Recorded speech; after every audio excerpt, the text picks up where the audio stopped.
What's up, Met fans, and welcome back to Talking Mets and Rob, Mets pregame live with a very special guest that we will bring him in a few minutes. Once again, guys, thank you guys for tuning in to Talking Mets and Rob. Hopefully everybody is doing well.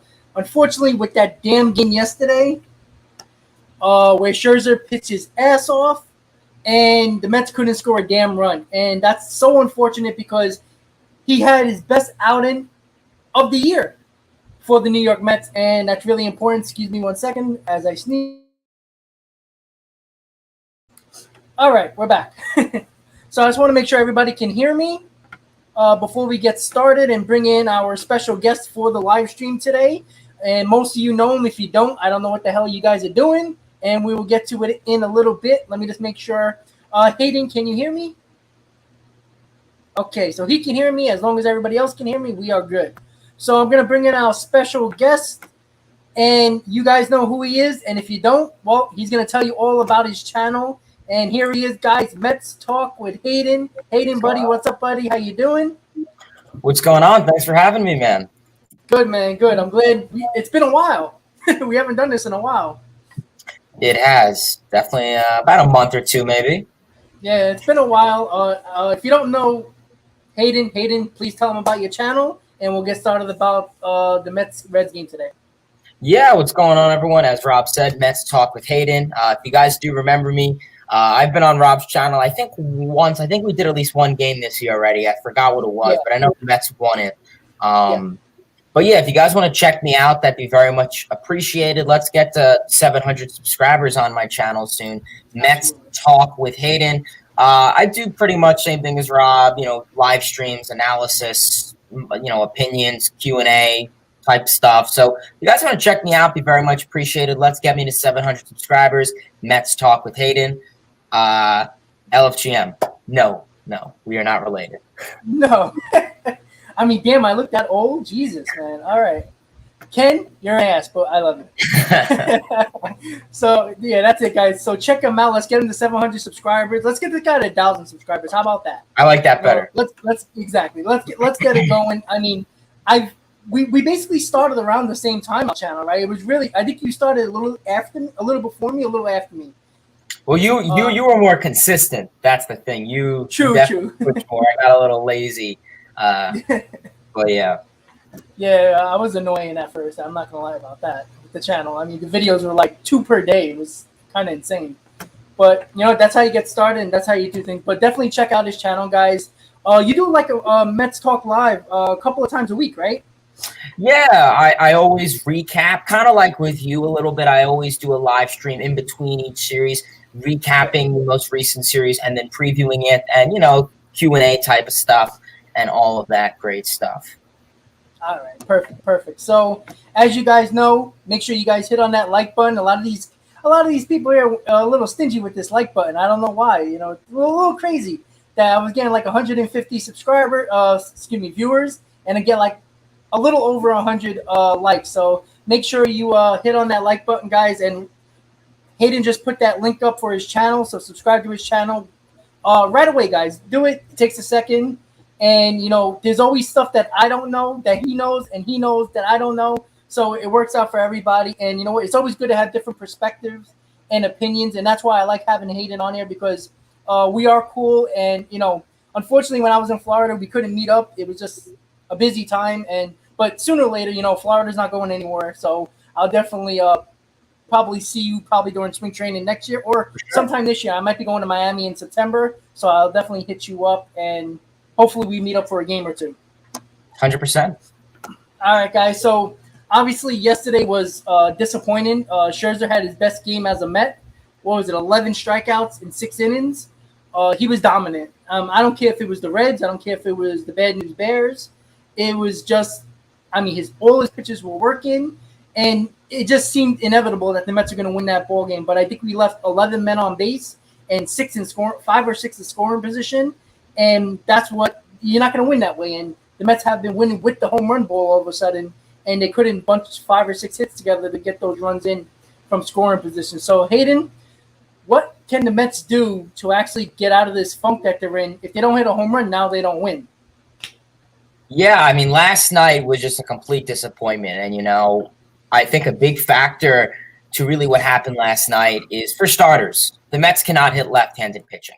Unless you are Patrick Corbin, who even at times the Mets, get him early and then he gets into his rhythm.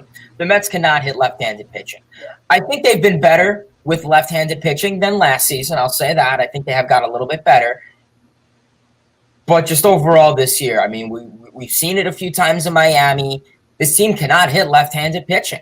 And, if this team has playoff hopes, well, they're going to be mistaken if they think they're not going to have to face a Dodgers or Padres rotation in the playoffs that has a lefty or two in the rotation. So I think that's for starters. Really why the Mets are slumping. I mean, all teams have their slump. I think a big factor to why the Mets are slumping right now, I'll say Alonso. He's been a little cold these last couple days, maybe the last 2 weeks. He's a big contributor. I mean, 69 RBIs. That's 69 runs for this team so far. So, I mean, he's been a little bit of a slump. Lindor, I hate to say it, besides some of the Miami series, haven't been like, oh, my goodness. So hopefully he can start to get hot. I mean, you put McNeil so low in this order. I know you said it yesterday in your stream. The dude's batting eighth. He's abandoned. I mean, who's working with him? McCann and Nito. So I'm glad McNeil. I know we'll talk about the lineup, but I know McNeil's in a much better. I always advocated him to hit in that fifth or above spot.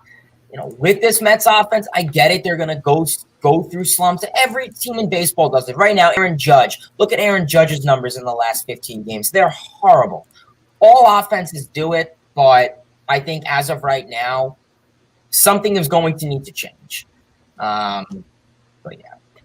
Yeah, I completely agree. The same thing, I talked about it with McNeil yesterday. A couple people brought it up in the chat as well. If you put McNeil in between or right around the bottom of the order with McCann and Escobar for the most part, and I mean, pick your guy, whoever's the DH, Dominic Smith or DH. Dom's getting another start at DH, which he should have played yesterday. JD Davis is just a doornail at this point. It's a doorknob at this point. He's just a waste of time. So, and Dominic Smith is starting to hit. You might as well leave him in the lineup as much as you can, since, might as well get his trade value up as well while he helps us out. But McNeil shouldn't be in the bottom of the lineup. I know you don't want to put Escobar there. You don't want to put Canna there. But McNeil's one of your best hitters in the lineup. And the one guy who's like a spark plug, he's like Nimmo when it comes to being a spark plug for this team. And batting hitting eighth, great, he gets on base. So McCann can ground out and JD Davis can strike out because he can hit a fastball. It's the same thing over and over again. And McNeil is batting fifth. As you said, we're going to get into the lineup in a few minutes.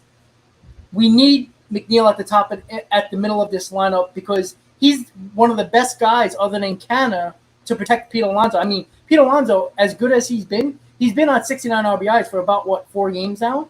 He hasn't really done much either, but, he's allowed to have a slump. He carried this team for basically the whole year along with Marte and Nimmo. So, he can be in a slump, and you saw he was frustrated yesterday slamming his helmet on the stairs of the dugout. He's frustrated, and I get it. Because, let's be honest. He was the one guy that was providing the power for like 3 months of the season, and then all of a sudden the Mets start to hit home runs, and that's how they're winning ball games. So the offense needs to pick up. They need to go back to how they were playing in the first 2.5 months, bunching a lot of hits together. But, it's not a complete key to success because of the fact that you can't always get 5 or 6 hits and bunch them up in the inning to score a couple of runs because when you got 2 or 3 guys that are slumping, well, guess what? You're not going to get 5 or 6 hits to drive those runs home. We've been getting a lot of people on base. We just haven't been getting those RBIs in. And that's been a big problem for this team. And you saw it yesterday. I mean, yes, the Mets can't hit left-handers. We know that. It's been from day one. We can't hit left-handers. I mean, even our right-hander batters can't hit lefties. It's crazy. And we have a balanced lineup when it comes to lefties and righties. But when it comes down to the fact that we still can't hit lefties, and this kid, that lefty, he had good stuff, but he was coming off the IL, just like Scherzer was. Like, there was no reason why we couldn't hit this damn kid. And he had a lot of full counts. He had a ton of people on base, and we still couldn't score any runs. It was, it was frustrating yesterday. I think you saw my reaction during the game. It was frustrating. It's like every time, it's like, all right, we know McCann was going to strike out or ground out. We knew JD Davis wasn't going to do anything, and it kind of been like the same thing for the last 2 weeks with this team. If they don't bunch hits together, they do not score. And thank God for the home runs. They finally found their power because who knows? The Braves might be in first place if it wasn't for the couple of home runs that we hit during the couple of games. Or the Escobar 3 home runs in 3 games. We might have won those games because we didn't score a lot of runs from, base hits or productive outs or just, playing small ball. We hit home runs, and that's how we won those games. If it wasn't for those home runs over the last 4 or 5 games, we might have lost 4 or 5 in a row, and the Braves would be in first place at this moment because it seems like the Braves never want to lose again, which is insane. And they actually did lose to the Reds. That actually gave us a 3.5 game lead, which is now back to 2.5. So, unfortunately, this team's got to get it together. And I do like the lineup tonight. We'll get into that in a second. But they got to get it together. We're facing Atlanta next week, and it's about time that we get it together because if we don't, the Braves are going to pass us by, and it's just that simple because they're playing way too well, and the Mets are basically playing 500 baseball, and you're probably not going to win a division the way the Braves are playing. So the Mets are going to probably make the playoffs even with a wild card, but I want to win the division, and I think you can agree with that. All right, so we're going to get to the lineup, guys, right now, and the pitching matchup. So again, guys, the pitching matchup and the lineup will be scrolling through the bottom of your screen in just a second. Let me just put it up there real quick. Where the hell did I put it? Oh, there we go. All right, so it's on the screen right now, scrolling. But as you know, David Peterson is pitching for the Mets today. He's been very good this year, 5-1, 3.5 ERA. With Graham Ashcraft, 4-2, 4.53 ERA. So he hasn't been good as well, but at least it's a right-hander, so the Mets should be able to get a chance on him. When it's a lefty, you might get no hit the way the Mets are hitting lefties this year. But at least Ashcraft is a righty, and he almost got a 5 ERA. So the Mets should actually do some damage tonight. So with the lineup for the Mets today, we got Brandon Nimmo leading off playing center field. We got Starlin Marte playing playing right field, batting second. Francisco Lindor shortstop, batting third. Pete Alonso cleaning up, playing first base. Jeff McNeil left field, batting fifth. Thank God. Dominic Smith getting another start at DH, batting sixth. Eduardo Escobar batting seventh, playing third base. Luis Guillorme playing second base, batting eighth, and Tomas Nido batting ninth, catching. I like this lineup a lot tonight, Hayden. Damn sure it looks a lot better because you keep the Escobars and the Nidos of the world at the bottom of the lineup, and I think it's going to help this lineup with the top 6 at least. That is looking a lot better than it did yesterday. Yeah, the lineup, I'll agree with you. Likewise, on the part with McNeil, I think the big part, like you said prior and like I said before, is, McNeil being put in that 7th-8 spot, he's a no man's land. We saw he would get base hits. McCann double play. McCann strands him. I get the part where you want to put a high average hitter towards the end of the lineup, and I've kind of understood why some teams could do that. So whether that's a high on base percentage guy, whether that's a Canna, whether that's a McNeil, I understand all teams to the extent like to do that, and I don't think that's a bad idea. But unfortunately, you have a guy who has a high ground ball percentage in James McCann right below him. So that's the unfortunate part there. Overall, the lineup isn't, I guess, horrible. It's what's expected. I like McNeil, obviously batting fifth behind Alonso. Considering that Alonso, he may not be offering a lot of power right now, but the ability to get on base could be there, whether it's walks. We've been seeing him go the other way a lot. The opposite field, light contact to right field has been there. So if he gets on, you get McNeil up, put the ball in play, good things will happen. So the lineup isn't horrible, I guess. Yeah, not too bad. Again, nobody's really, doing enough damage to score runs at this point. So it's just hopefully to catch lightning in a bottle at some point. Honestly, the best hitters in this lineup right now is Jeff McNeil, Dominic Smith, who's actually been hitting it, and basically Marte. And Nimmo has been coming together, but he still hasn't been great ever since he came back from the injury, but he's starting to get there again. We all know that Nimmo's the spark plug, and if he doesn't get going, then, this lineup's going to have a hard time. But, situational hitting is non-existent with this lineup lately. And it's tough to see the Mets, struggle the way they have been because they were the team that was playing small ball, productive outs, moving the runner over, sack flies. Even if they got, hit a ground ball to the right side to score the run. They've done that the first couple of months, and now they're not doing that. I don't know if they're pressing. I don't know what they're doing. I don't know if it's just just a slump that every lineup goes through. But it sucks right now because the Braves are breathing down our necks, and it's about time that the Mets got to get it together. Because let's be honest, the Marlins, they're not bad, and they're coming. They're coming to Citi Field for a 4-game series. It's Keith Hernandez retirement number day on Saturday. So it's going to be a big day on Saturday. But let's be honest, we know the Marlins can pitch. And when it comes down to it, we can easily lose 3 out of 4 against the Marlins because the way we've been hitting, who knows? They can shut us out. But, let's take care of business today against the Reds because you don't want to lose the series to the Reds because that would be, 1, embarrassing, and 2, there's a pretty good chance that the Braves are going to win tonight again. So let's not get it close because at least we can get it to maybe 3.5 games while at the time we play them. At least, unless we get swept, we'll probably still have the lead in the division, but I don't want to go into, playing badly in Atlanta because I feel like, a lot of people were saying in the chat yesterday that they feel like that the Mets are going to get swept against the Braves. I don't think that's going to happen. I mean, it's the Braves, so who knows because the Mets, for some reason, can't beat the Braves, but let's see what happens tonight. And I think David Peterson's going to pitch well. He's been very good for us this year, but with the lineup's got to do what they got to do. They got to go back to their roots, basically, and do what they have to do when it comes to, playing small ball again, not trying to do too much. And I think that's the recipe for success for this lineup. Excuse me. So let's say what up to everybody in the chat. We'll get to a couple of comments in a little bit. Why is my mouse not? Okay, there we go. Jesus. Yesterday, everything was slow. Now today, nothing's working. It's ridiculous. Technology, right?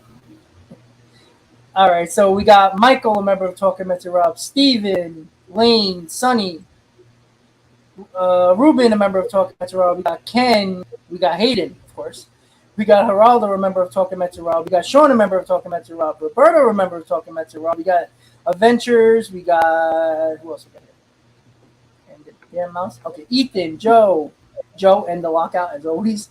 Cool Spin, what's up, buddy? Long time no see. Steven, Marcus, Victor, Thor, Hector, what's up, buddy? How you been? Long time no see. Who else? Alvaro. We also got Sean. I think I said Sean, a member of Talking Mets and Rob, but why not? And JD, how you doing, guys? So that's everybody in the chat right now. Once again, guys, don't forget to please hit on that like button. Obviously, Mets Talk with Hayden here. Make sure you subscribe to his channel. The link is in the chat right now, so make sure you go check him out and subscribe to the channel. And let's get him to 700. And, of course, let's get him to 1,000 at some point, too, because he is good with his knowledge of baseball. And when the Mets do well and when the Mets actually make a nice play or a big moment in the game, check out his reactions because he got the best reactions on YouTube. There's no doubt about it. He's great with that. And, don't you have like a highlight reel of that stuff too? I should make one. I know last year with the epic Rage compilations, considering how the second half went last year. But hopefully that won't be the case. Hopefully there'll be footage of me being happy and cheering instead of throwing my chair across the room, chanting "Fire Rojas" and that mumbo jumbo shenanigans. Yeah, hey, Christian, a member of Talking Mets and Rob, Tomas, Gio, and that's the other people that came in just now. So how is everybody doing? I don't see a lot of people writing a lot about the game or a lot about in the chat right now. Just saying what up to everybody. Lane says, "Can the Mets?" I'll make you answer this, Hayden. It says, "Can the Mets get into the playoffs this year?" I mean, yeah. As of right now, it's possible. Consistency is going to be the big thing. If this was a 70-game season, we would have already been in it. But obviously, baseball is a 162-game sport. It's pretty obvious. I don't know why I'm saying that, but hey, why not? I think it's possible right now. They're in a little bit of a tough stretch, which hey, all teams have tough stretches, and all teams have good stretches. So that's just how baseball is. As of right now, I think there's a strong case that the Mets can make it. Obviously, yes, you want to be cognizant. The Braves, even the Phillies. I mean, I never really would have thought the Phillies would have been this competitive this year, but without Harper, they're still doing a phenomenal job. So yeah. Yeah, and also the Mets are probably gonna make the playoffs. We got, even if we don't win the division, we still got 3 wild card spots that we can make, and we still have one of the best records in the National League. I think the Dodgers are ahead of us by a game, I think. But unless we have a complete collapse, we're gonna make the playoffs, even if it is a wild card spot. Again, you don't want to make the wild card spot because you're gonna get stuck possibly not being at home for 3 games, and you don't even get the bye in the playoffs either, which I think the older team like the Mets would definitely take a bye in the first round. So I think they're going to make the playoffs because I think the Mets are going to make a couple of moves, if not 2, 3, maybe 4 moves to better this team at the deadline, for sure. Yeah, I mean, obviously the deadline is going to be a big part to this team. I mean, I could say it a million more times, like Rob said and every other Mets fan has said it. You referenced 2015. Even last year when you brought in Baez, the only issue is it was Baez, Alonso, and Nimmo hitting and nobody else. Sadly, you're going to need more than 3 guys on a 9. Well, yeah, still be 9 because the DH team. So we'll see how that goes. I get it. Everyone says, "Oh, just play 500 ball and you'll be fine." That's the part where I get a little iffy about because you could win. Right now, I mean, what are we at, like 70-something games, 75 games? So you're still going to have about half exactly left. The issue is if you play 500 ball, you have the Braves. Are they going to play 500 ball or are they going to play 530, 600 in terms of winning percentage? So, that's where I get a little worrisome. Even the Phillies, I mean, everyone, I get it. Mets fans, Philly rivalry, I get that. But right now, you look at what the Phillies are doing without Harper, and that's a little worrisome. And especially, I get it, they don't really have the prospects to make a big move at the deadline. They could still figure something out, though, I feel. So, yes, 500 ball could work, but I think you're going to want more than that. Considering what the Braves, I think the Braves are the number 1 team to beat. If anyone is going to ask that question, you got the answer. The Braves are the team in the division that you're going to have to fight with. Yeah, I agree with that. I think the Phillies are going to make the playoffs because even though the Padres seem like they're just a hit or miss, I honestly think they're always going to choke because that's what they have been doing. The Dodgers are the cream of the crop, we know that, and the Giants are probably going to make the playoffs. I think the Phillies are going to make the 3rd wild card. I think they are. Just because their offense is so dynamic, and they can. You saw what they did. I think it was Schwarber. He hit 2 bombs yesterday for the Phillies. I mean, he has 25 or 26 home runs already this year. He just passed Alonso. So, I mean, he's just absolutely a monster. And even without Harper, you see what that lineup can do. And they can beat you with just their lineup. As long as their defense plays serviceable, they're going to win ball games because they do got Wheeler, who I think is the ace of that staff, and Nola has come on this year as well. So their bullpen is terrible, and the rest of their rotation is not that good. But can they make a trade at the deadline, like the Mets? Or, all the Phillies need to do is something like the Braves did last year, which basically traded for an outfield. And look, it got them a World Series championship. The Phillies can do that just like the Mets can do that. If they make the right moves at the deadline, it can drastically change how good a team is. And I don't worry about the Phillies when it comes to the Mets with the division or even passing them of the wild card or second place or anything like that. But I do think they're a dangerous team because of the fact that their lineup can beat you up. And I agree with you. The Braves are definitely the team that you have to beat. You got to give them respect because they are the champions. They've won the division a couple of years in a row now. They're a really good team. And let's be honest, their lineup is better than ours. Their bullpen is better than ours. I wouldn't say necessarily our rotation is second to theirs, considering that Scherzer's back now, but they got a very good rotation. Their whole team, their roster is pretty damn good. And they're not going to be easy to beat. And I think we all knew with 15 games to go against the Braves, it's going to be a dogfight against that team. It's going to be up to us to get the job done. And again, the Mets have not proved that yet at this moment, especially with this team yet. We've played a lot of bad teams. We took advantage of a lot of bad teams, but it's going to come down to the 15 games against the Braves to decide the division for sure. So I do agree with you that the Braves are definitely the team that we have to worry about. Let's see. We got Braves fans nation here, so we got a Braves fan in here. I know a lot of Braves fans love. Yeah, sorry, I do keep freezing. I'm sorry about that. Let's see. Anybody else talking? Hector saying about the DH. Hayden, I'm curious. What do you think about Alvarez bringing him up for the DH? You think you're gonna bring him up at all, or I know you're laughing already. All right, so, guys. So say what you're saying. Don't tear me to shreds in the chat. I'm sorry. I don't even know if I want to say it on here because I don't need 83 people screaming my head off. Hey, listen. A lot of people don't want Alvarez up either in the chat. Alvarez is doing a phenomenal job down in AAA. I'll give him that. He's having a phenomenal season. Phenomenal in AA, exploded. The power is there. No doubt about it. Slugger. Even gets on base a fair amount. I'll give him that. He's doing phenomenal. My biggest concern of calling him up, it's hard.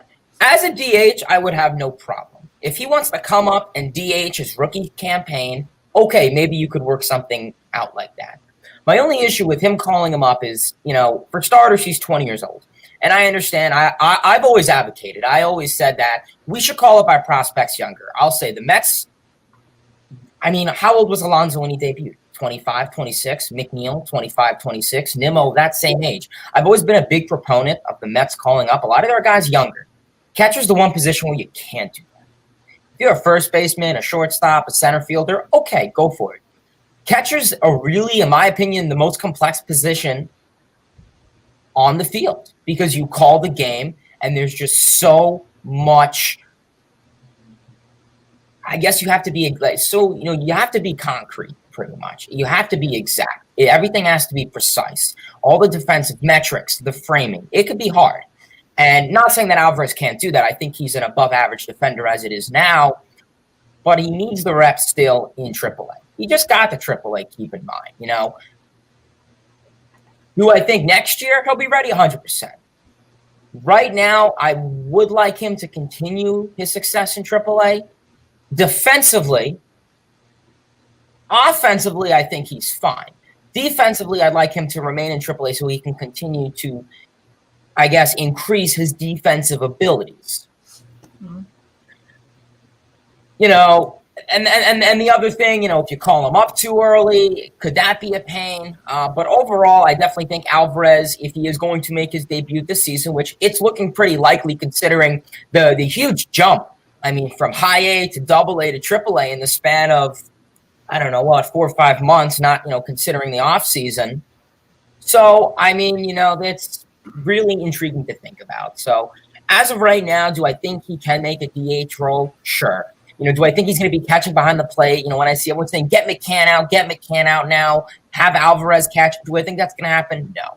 I'm not against him making some DH reps, but I think, if anything, I would much rather have March spring training talks, live stream saying, will Alvarez be on the roster this year? And I think that would be more appropriate. Who knows? Maybe, if you make a late run in October and September, yeah, he could be called up then. But I'd like to wait a little. Yeah, I tend to, or 50-50. I'm kind of on your side, and then I think of it like this: like by the time the deadline comes, the Braves can be 4 games up on the Mets, right? Because they've been playing out of their minds. But I see it as this: I know if they bring him up, they're probably not going to have him catch because you got a veteran rotation that, as you've seen, when McCann was out, there was a couple of pitchers in our rotation that were having hard times with the catchers behind the plate, Mazika and Nito.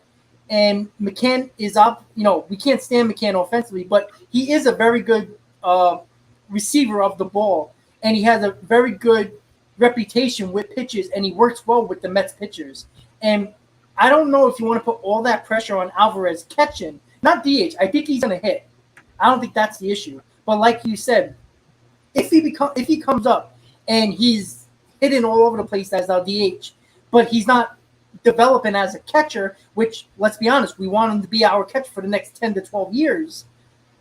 What if he doesn't, if it loses a little bit of his development when it comes to framing pitches, working with a pitcher, the signs, everything that you need to be as a catcher, because you're not just worrying about, your at bats. You're worrying about, all right, what about the next three guys in the lineup? You're talking to your pitcher. You're on deck. You're probably thinking about the last inning that you might have had a pass ball or stuff like that. There's a lot of things that go into the intricacies of a catcher role. Now, I never played catcher, but I always see the catcher. They're like the most stressed out position player on the field. They're always worried about the next inning, the next batter, this, that. Maybe I should be calling better. Whatever it has to be. I think Alvarez deserves to be up, but I am worried that the fact that his development, like you said, is going to get stopped, because even if he hits up here, we're all going to be happy because we don't have a DH that can hit. But is it going to hurt him down the road in the future with his development as an everyday catcher? I don't know. I mean, nobody really knows, but that would be the Mets' luck, right? He comes up as a DH. He hits the ball over the place. He might get a catch and start every now and then, but what are you going to put him? You're going to put him behind the plate with Max Scherzer? And I'm not talking about a minor league start. A minor league start is, who cares behind the plate? You always have young catchers in the minors facing putting up veteran pitchers when they're hurt. They're doing rehab starts. That's just not. He's just catching the ball. There's not really any type of a lot of communication like a Major League Baseball game. They're just getting it done. So let's hope that. I think Vientos should come up. I think they should give him the opportunity first. And then if that don't work out, maybe you want to bring up Alvarez. But Vientos is the guy that I think the Mets should have called up 2 weeks ago. I think he deserves it. He's playing a lot better. His power numbers are there. I think the Mets should think about bringing up Vientos to give a lot more about give him an opportunity more than giving Alvarez the shot. I think Vientos deserves it before the deadline. But we'll see. I mean, maybe the Mets make a trade. I don't know. I mean, they were talking on Baseball Night in New York about Josh Bell, who is a big option for the Mets. The Mets are looking into Josh Bell, but are the Nationals willing to give him to the Mets? I don't know. Maybe you got to take up Patrick Corbin's contract, and that's not going to be pretty. So, I mean, we got about 8 minutes until game time. So let me see what type of comments are left before we get started with the game, and we put up the sound of the game and game day up before. Hayden, if you have anything to say, go ahead. Yeah, and I mean, last thing when it comes to, I guess, the catching position overall is, nowadays umpires are really hard to reach when it comes to the strike zone. I know next year, or I think 2024, couldn't tell you the year exact, but I know that they're bringing that automatic strike zone, whatever it is in. So, okay, I guess that's something. But, if it was, 30 years ago, okay, I don't really care for catcher's defense because it wasn't really a big thing. But now it really is. So, I mean, that's really where it gets tough. And, when it comes to the catching position right now, my attitude has changed a lot towards it. I know during this past offseason, I said I wasn't crucial on catcher's offense because now you have the DH, and I felt, having a weak offensive catcher and then a pitcher that's kind of a automatic out for the 8th and 9th spot. And then the DH came, and I was like, okay, if the catcher could provide a little bit, just, make their main job on catching. But now you look at McCann up at the plate when your offense is struggling, and you have a runner on first and third and 1 out, and James grounds out to the shortstop, and it's like, dude, it's just stuff like that drives me nuts, makes me realize, okay, maybe catcher's offense is a little bit important. It is vital. And, you look at Alvarez, a power hitter.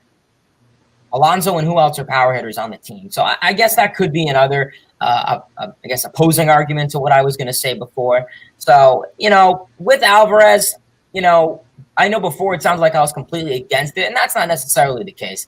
It's more kind of like a 50-50, maybe, 51-49, 51 favoring next year, just because now it's great. But, yeah, no, I guess everyone gets what I'm trying to say.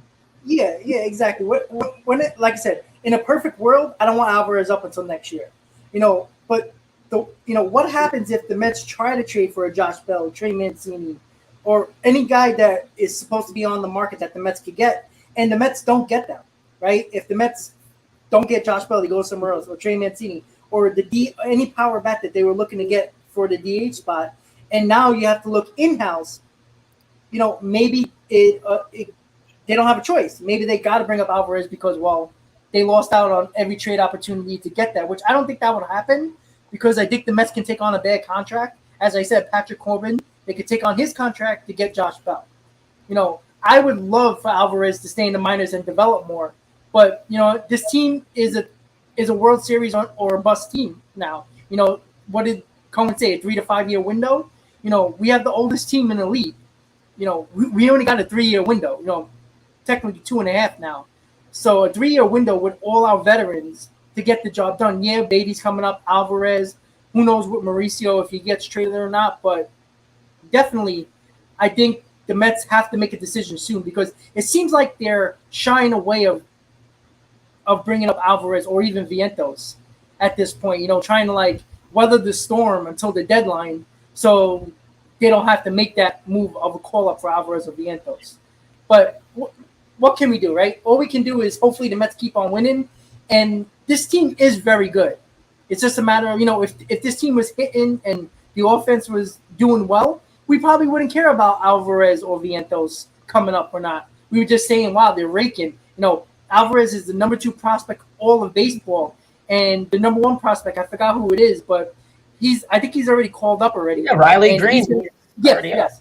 And he's going to be off that prospect list once he gets enough games in the pros, and then in the majors, and then Alvarez is going to be number 1. So I don't want to mess up his development, but this is a team that is having World Series aspirations, and we did it with Conforto. I know Conforto was older; he was 24 around that age, 25 when he came up as a rookie, basically, right out of college. Basically, he played a few games in the minors, and they brought him up because they needed that bat before they got Cespedes.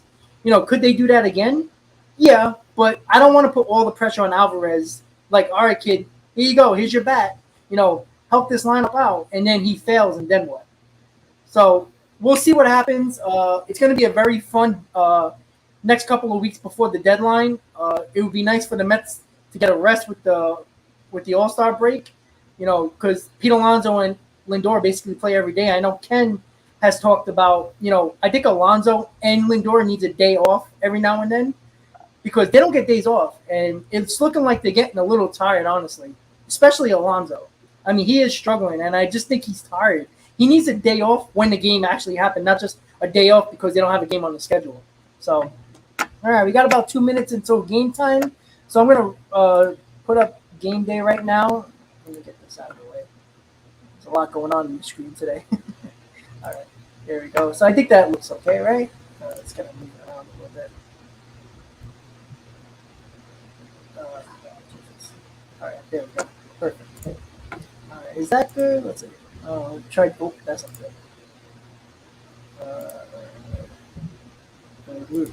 All right, so we'll keep it like that. That looks a little bit better. So the game's about to start, so I'm going to put up the sound when the commercial's over and make sure you guys can hear it. Obviously, it's Mets versus Reds, Game 3. It's the rubber game. Mets can lose the series or win the series, obviously. So let's hope they can get it done. Let's see. Look, wouldn't it be nice if they score 10 runs and we win 10-0? That would be nice, right? I would like that. A little funny moment. The last time Dominic Smith hit a home run, you and I were on a live stream together. Yeah. I remember we were live for Dominic Smith's last home run in Cincinnati last year. It was on your channel. It was around this time, so that's maybe that's some good news right there. Yeah, let's hope. We should have called Dom Smith to let him know about that. So yeah, we're just waiting for the game to start. Obviously, the Mets played a terrible offensive game yesterday with a dominant performance from Scherzer. They're showing Mr. Red and Mrs. Red right now, which is, they took our mascots and turned it into, the same thing with a mustache.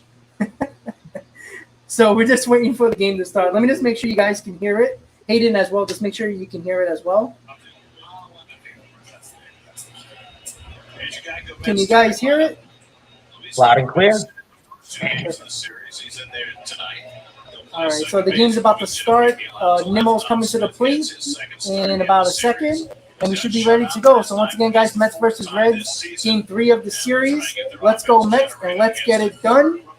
Hopefully the Mets can get this damn win because Ashcraft has a 4.5 ERA. We got to beat up this guy, and it's not a lefty, which is always good. Let's go, Mets. All right, so everybody can hear it. Perfect. All right.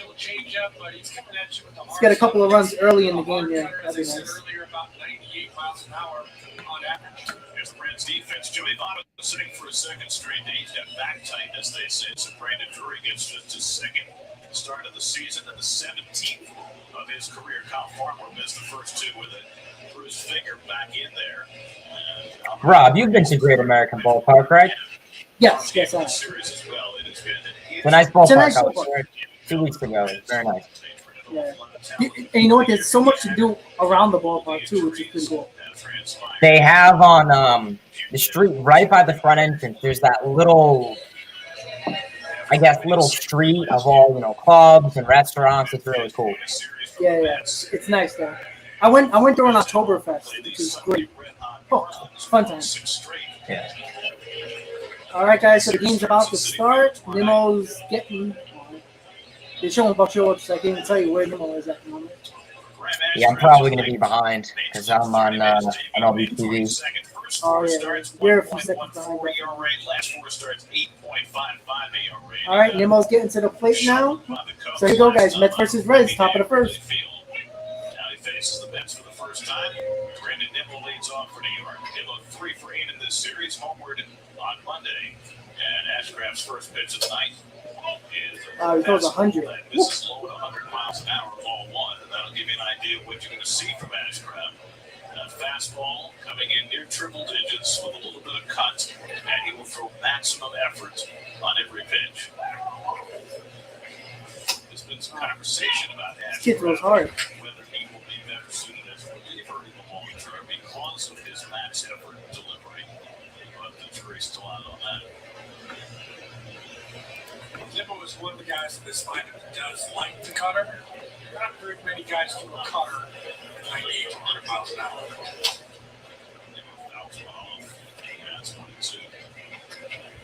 Yeah, this dude throws some heat. 95th percentile on fastball velocity. This one really That's crazy. reads with every other cutter because nobody throws it this hard. And it's not, it doesn't have a lot of Cut to it. As a matter of fact, some look dead straight. And some, because as you said, it's kind of a little bit of a natural cut. They won't always do the same thing. And that is Nimmo just took 100 miles an hour to the elbow, but he's all right. All right, well, we got to lead off this batsman now. So congratulations for that, I think, Brandon. I think he'd be okay with being congratulated. Yeah, Lane. The blue uniforms on the road are no more. Every team can only wear 3 jerseys now. So the blue jerseys they can wear at home, but usually they don't wear them on the road anymore. They don't wear the road blue anymore. It's only the road gray, the home white, and the home blue. Sterling Marte, who was the lone man who had a really good night at the plate last night. He was on base 4 times, 2 singles. So Nimmo, correct me if I'm wrong, Nimmo is the all-time Mets leader in hit by pitches. Yeah, I think they showed that stat yesterday, actually, when the Mets got hit, 3 times yesterday? 2 times yesterday? Marte 3 for 7 in this series. That's amazing how many times the he's been season hit in in the his career. first inning. He's hitting 356 to get the Mets off to a fast start tonight. All right, Starlin, let's get it done. And Alonso to follow. He's been hot this year, too. At least so far. That's what, a week or so? Marte's been very hot. 98 to 100 with each of his first 6 pitches. As you mentioned, Maxim Pepper, he throws almost like a converted catcher or something. Doesn't have a lot of drive, doesn't have much leg lift, not a big stride. Just puts the foot down and uses that great arm speed to deliver the baseball. His best asset so far this year has been his ability to generate ground balls. As those pop up in the shallow center field. Farmer trailing out, and the shortstop calls and puts it away for the first out of the night. Yeah, Joe. With the balanced schedule next year, it's going to be fun because I can get to more ballparks that I usually don't get to. That's going to be fun. But I mean, I guess it's okay because everybody's going to have the same balanced schedule. Obviously, it's going to be more competitive because everybody's going to be playing the same teams. But I mean, I'd rather play more National League teams because, well, that's the teams you're going to be facing in the playoffs until the World Series. But, you know, that's Major League Baseball for you. But I like it because I can see other stadiums. All right, so there's one out. Number one first. Lindor's at the plate. Yeah, I kind of like the interleague games. I don't know. I've always liked interleague games for some weird reason, so I think it's good. I think it gives teams more of a variety to, know of certain players and even the fans, too. I mean, listen, I enjoy Mets and Braves and Mets and Phillies, but, maybe it's nice to see the Tigers and Blue Jays and, interleague teams more often. Sells that one outside of 1-1. 9 walks in 44 innings for Ashcraft, 1.9 walks per 9. See in the chat, some Mets fans are a little bit in the dumps right now, thinking the Braves are just going to take over. Really good last night at Ashcraft, but not a single one of them had thrown a pitch in the major leagues before this season. So it's not like they were technically rookies; they were absolute rookies, true rookies. Like true freshmen. Just got on campus. Wide ball out to left center. Here we go again. Get a runner on and can't do nothing. It's his first 2 outs in the air. And now he'll face Steve Alonso with 2 out runner first.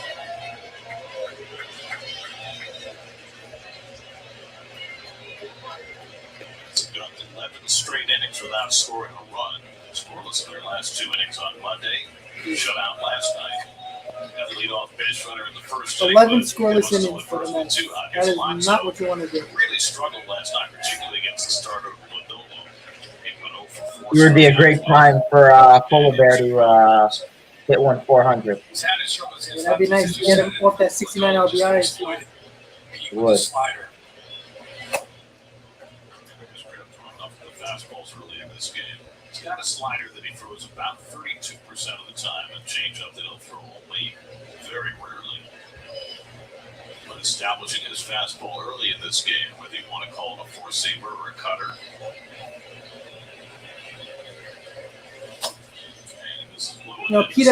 Peter, as of late, he's actually been chasing that slider again. That's been his kryptonite on the outside corner for a while now. Just the beginning of his career. It'd be nice if he can lay off of that again, because that's when he's really on. Off to the side to get that natural cut.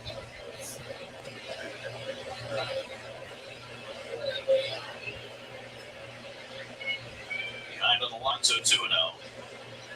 Pete reaches for 1,000. He was on that fastball.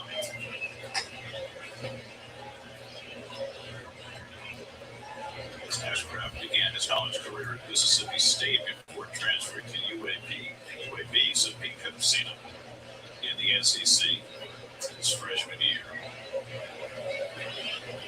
He would have been 2 years ahead of Ashcraft.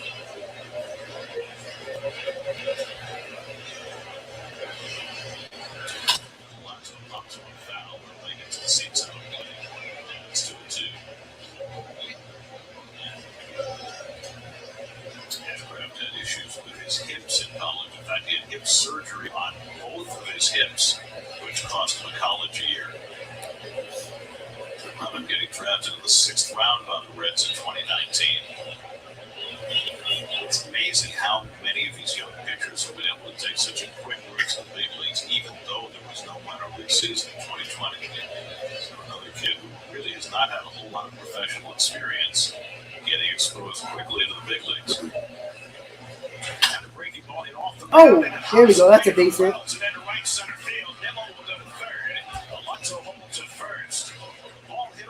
All right, that was a hard hit ball to second base. Second baseman hits off the arm or the leg of the second baseman. So the Mets got first and third, 2 outs. With Jeff McNeil coming up. Perfect spot for Jeff McNeil. That's why I love him behind Pete Alonso. And that was a tough hop Ricochet, For Matt up Reynolds. off the wrist, and then into right field. Demo. That's up always. So is that a hit or an error? I think it was hit too hard. Up, they called it a base hit. Base hit? Yeah. Get it. McNeil 3 for 8 in this series. Yeah. Second in the National League in batting at That was a hard hit ball. Second, Paul Goldschmidt, who's hitting 340. All right, so Jeff McNeil. This is why you put Jeff McNeil behind Pete Alonso. The perfect spot for him is 5th right now in this lineup. So the Mets with an early scoring chance, thanks to that hard hit ball off the bat of Alonso. McNeil takes fastball for a strike. Hitting 379 with runners in scoring position this year. This seems like a guy to me that Jeff can put some good, solid at-bats against. He doesn't mind the velocity. Oftentimes the change up or something go down gives him more trouble than the velocity. This is outside, a ball and a strike. Alonso's base hit 107 miles an hour off the bat. Not his hardest hit ball in this series. Career 116 off the wall. I'm looking at the mark on the wall already. The M&M sign is. It's only one M left.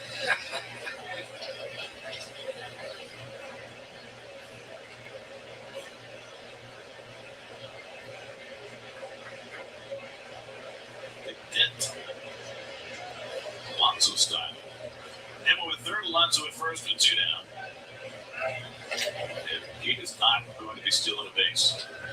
Let's make sure that Graham Ashcraft knows that. Make sure he gets So Ashcraft got 17 pitches with 2 outs in the first. So the Mets are making him work that pitch count up a little bit, which is what they've done all year, which is nice to see. Putting better at bats together. He is sacked. Played the Stockers there last night, Drury tonight. Yeah, there we go. That's a run. All right, there we go. Here's that 2-out RBI in the first.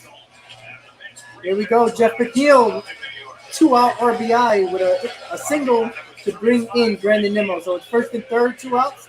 Mets lead 1-0. Nice at bat by Jeff McNeil. Jeff continues to be great. And in scoring position, 2 outs. And once again, this ball What I like to see. I love it. I don't know that he was trying to do that, but I think it was in Good his mind. RBI hitting for Mr. Jeff McNeil. Looking good. That's why he's got a bat behind Pete Alonso. Yeah, because I mean, let's JD Davis. 1, 2, 3, put down 3 fastballs. You know. Yep, all right. Let's see what Dom Smith can do. Can he hit that home run once again? We're gonna Dom. I think you should have called up Dom and be like, yo, what's up? Come on. All right, guys. So the Mets get out of the Reds get out of the inning, and the Mets got 1 run in the first. So a good start for the Mets. Jeff McNeil got the RBI single with 2 outs. Going to the bottom of the first. Mets lead 1-0. All right, so that's a good start for the Mets, Hayden. Yeah, obviously you like to see that. I mean, Nimmo getting on base like he does, regardless how it is. He just gets on base, hit by pitch, walk, whatever. He gets on. Unfortunate to see. I mean, Marte, Lindor making contact, but unfortunately gets into a glove. Really not hit hard anyways. But Alonso hitting the ball hard, and I mean, what was the exit velocity? 107? 160, said, yeah. Yeah, that's pretty hard for a major league infielder to field anyways. So good. Also hit the mountain, too. Yeah, so good for Alonso to get the base hit, and then Jeff McNeil does what he does best. Clutch hitter, 2 outs, doesn't make a difference. Puts the ball in play, and then aggressive base running for Alonso, first to third, and obviously Nimmo scores. So phenomenal first inning for the Mets. You would have liked to maybe tack on a little bit more, but hey, you got 2 hits from Alonso and McNeil and then a run. So I'll take it. Try and beat up Ashcraft, whatever the heck this dude's name is. In the second inning, I've never heard of this dude, nor yesterday. But it was crazy, which the feed did pick up on, and I'm sure you heard this. All 3 of these guys never pitched a major league game at all before the season. So that's they're fresh rookies. They're not they pitched a little last year and then, Yeah, and because of the pandemic, a lot of them had a lot of professional experience over the last couple of years. So these guys are basically virgins when it comes to pitching in professional baseball. So, all right. Pretty much. So, yep. All right. So we're going to the bottom of the first. Mets lead 1-0. David Peterson is on the mound. So here we go. Let's see what David Peterson can do here to get the job done. He's been pitching well for the Mets. Let's see if he can continue that. So 1-0 Mets, bottom of the first. And using that slider very effectively, as we talked about in the open. Jonathan India 0 for 7 in this series. Last year's National League Rookie of the Year fouls off Peterson's first pitch fastball. Over India, who had a hamstring injury, 18 games since he returned. He's hitting just 145. And he was second base tonight in the DH role. He swings through that high fastball. This one's on down. That's what I was going to say. It's not just his results. So I already like to see what Peterson's doing already. He's already pitching fast. When he doesn't think on the mound, he's usually pretty good. Middle of the zone.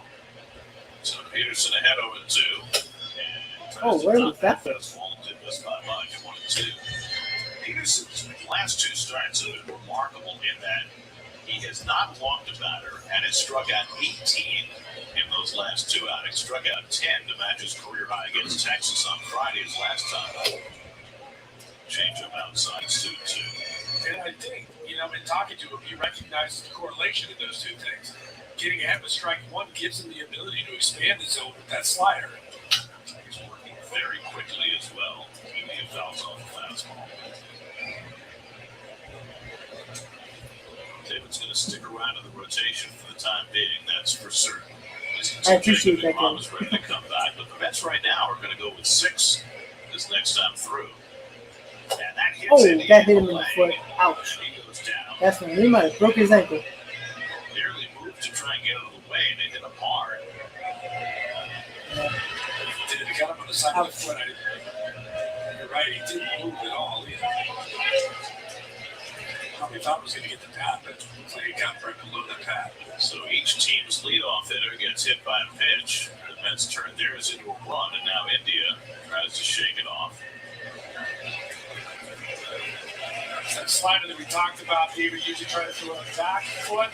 That one got him on the shin guard, but still, obviously, right on the ankle. Not good, yeah. Even with that guard, that's got to hurt a lot. You can see the ankle flex, yeah. It's no fun getting hit by a big league pitch, I'll tell you that. Frame's still out there making sure India's okay. It's been a rough go for him physically. And Pete Alonso, his college teammate, puts his hand on his back and says, India's coming out of the game, I think. Or not. Let's see. Oh, he's coming back. I don't know why he didn't even react. He just stood there. I get it. It's a back foot to a slider, but him in the front foot. Yeah, it's kind of interesting because Pete Alonso and Jonathan India are college teammates.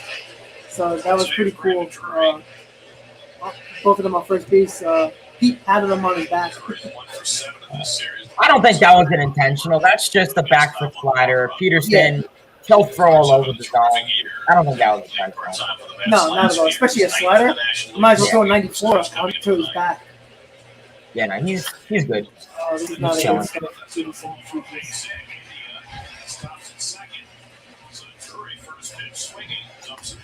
We're going to need a David Peterson ground ball. Drury just hit a base hit, so first and second, nobody out. It wasn't a bad pitch. It was inside on the plate, so he just pulled his hands in. Drury's been really good this year, which is a guy that the Mets might actually look at, which is kind of funny since the Mets had him last year. That is. You know the guy's going to be coming at you. All right, so the Reds got first and second, nobody out on the bottom of the first, with Tommy Pham at the plate. Here's Tommy Pham, who hit the double in the 9th inning against Seth Lugo and came around to score the winning run in last night's Cincinnati win. That's his only hit in this series, 1 for 8. And Pham takes a fastball for a strike.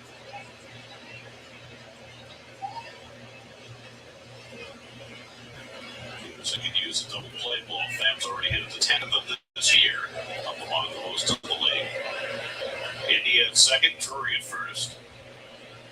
Finn fouls it away. It's 0-2. It's a rare change. It's older than rare, but he doesn't do it all that often. You said something to go away from the right-handers, right? Right there. Kyle Farmer has been the Reds' best hitter against lefties this year, waiting on deck. Peterson ahead of it, too. Oh, here's the double play ball. And we got it. There we go. 2 outs, man on third. Nice ground ball right to Guillaume for the 4-4-3 double play. That's what we needed.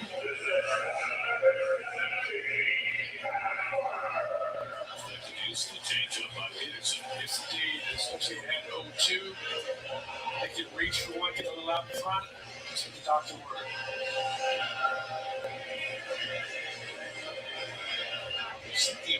As he stepped on second, take a look at India to think, might win for the third.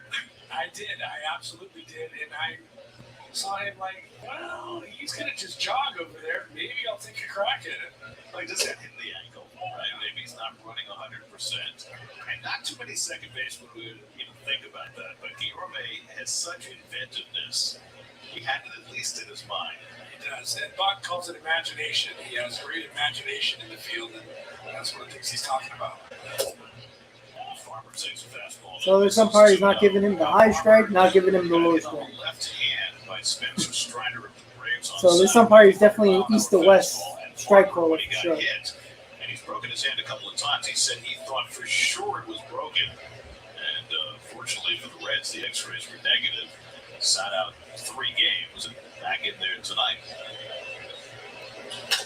Farmer's a hitting piece for these Reds, particularly against lefties. He's hitting .394 against left-handed pitching, and all 5 of his home runs this year have come against lefties. Farmer gets close to your heart, right? Catcher turned infield. Yeah, I think he's a guy that was making sure he was going to be available for the lefty. Change of balance to it, too. He knows he's close. He's like, can I get out there against Max? Well, maybe I'll wait till David Peterson the left-hander tomorrow. So, Farmer went from catcher to shortstop. 14 pitches so far for Peterson in the first inning. Got 2 outs with a man on third. Few that went from catcher to third. So, catcher to shortstop is very unusual. All right, he struck him out.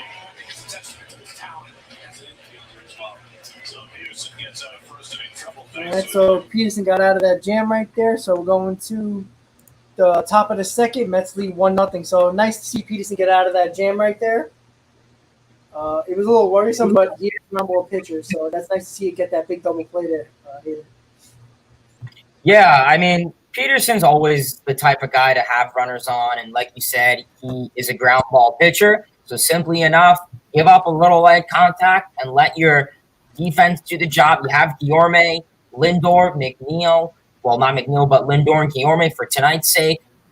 Solid gloves out there, so trust them. And then, to get the final out for this inning, Kyle Farmer with the strikeout. Didn't even use a slider during that whole at-bat, and that's been his lethal pitch. So good to see him kind of expanding his pitches that inning. But overall, acceptable inning for David Peterson. And I honestly think Peterson works best when there's runners on the corners or when there's runners on in general. I think I couldn't, tell you his numbers exactly, but I think his numbers are pretty good with how he is in a situation. I think Sierra would be the same. Yeah, he turns into a bulldog when there's runner on base. He bears down. He seems like he gets more focused. I don't know if that's a good thing or a bad thing, since you want to see him focus with no men on base. But he just always seems like when Peterson's got runners on base, he always seems like he figures it out and gets the job done. And we even seen that when he came up as a rookie in 2020 when Stroman opted out and the Mets actually, needed Peterson, and he pitched well in that pandemic year. So he's the type of guy that is not afraid of the moment, and he's a guy that, when and if Jacob deGrom comes back, he's going to be a good addition to this bullpen, considering we only got one lefty now in Joely Rodriguez since Shreve got designated for assignment yesterday. So, hopefully DeGrom comes back and Peterson will be if DeGrom will come back, I have no problem with Peterson. Obviously, Peterson is not DeGrom, but at least Peterson can be a respectable, even really good guy on the mound when it comes to him being a fifth starter for the Mets. So far, so good for Peterson. We're going to the top of the second. Mets lead 1-0 after Jeff McNeil 2-out RBI in the first. So let's see what the Mets can do. Top of the first, guys. Mets lead 1-0. Here we go. Eduardo Escobar leads off against Graham Ashcraft. Stills went outside for ball one. Escobar 1 for 8 in this series. Escobar, Guillorme, and Nito 7, 8, and 9 in the order after the Mets formulated run of the first inning. Aggie Cox run down first to foul ball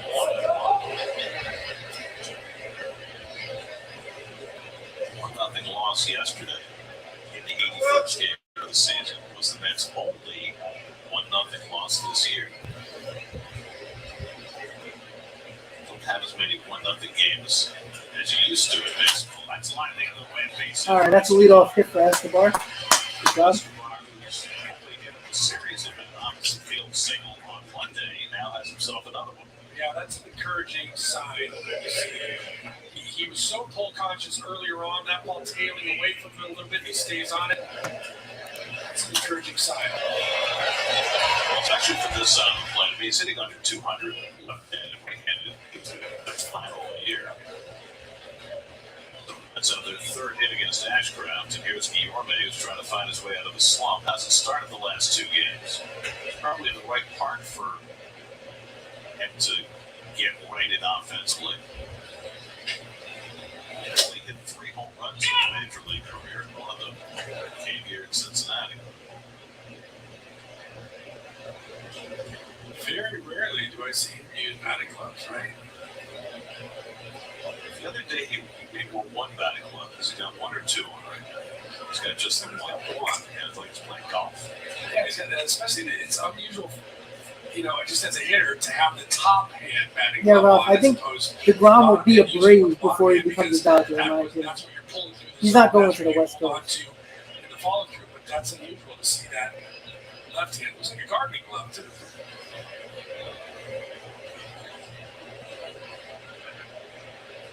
I would have to think he's having some kind of issue with that hand that has caused him to go to the 1. Yeah, Hebrew. The record is actually really good with McNeil batting up in the lineup. Like I said, I don't know if you were here during the pregame, but me and Hayden talked about McNeil is perfect in that 5th spot, up in the order, because the lineup is just a lot better with McNeil up there. That is connected with the fact that he's 2 for his last 26. His hand is hurting in some way. Because he was hitting so well earlier in the year. He gets jammed, and it's one just outside the almost bag. down He the was line. unfortunate there. A ball that rode up and in, and he almost inside out and over the bag. Ralph, not the Alex McKay, who played last night, making the call. You see him just fight it off, spun a little bit too much, didn't stay fair. I'm smiling when he went back to the plate, too. Like, trying. You see the crew. Actually, the crew has changed somewhat. Paul Clemens has the plate. Steve Hernandez at second. They switched them. So the young umpire, Paul Clemens, one of 2 rookies on this crew, is calling the balls and strikes tonight. It's a slow ground ball. Solano goes to second against the force there. Guillorme safe at first. That's the first out. He didn't have a little bit of a bump this week. All right, so Guillorme got the first, but they got the lead runner in Escobar on the ground ball to 3rd. Guillorme went hard after it, like he was going to get the barrel to it, and it just rode in and saw him off. 7-day rest. So 1 out and 1 out. Tomas Nito. 1 for 4 in this series. Also trying to find his way out of the slump. Just 3 for his last 28.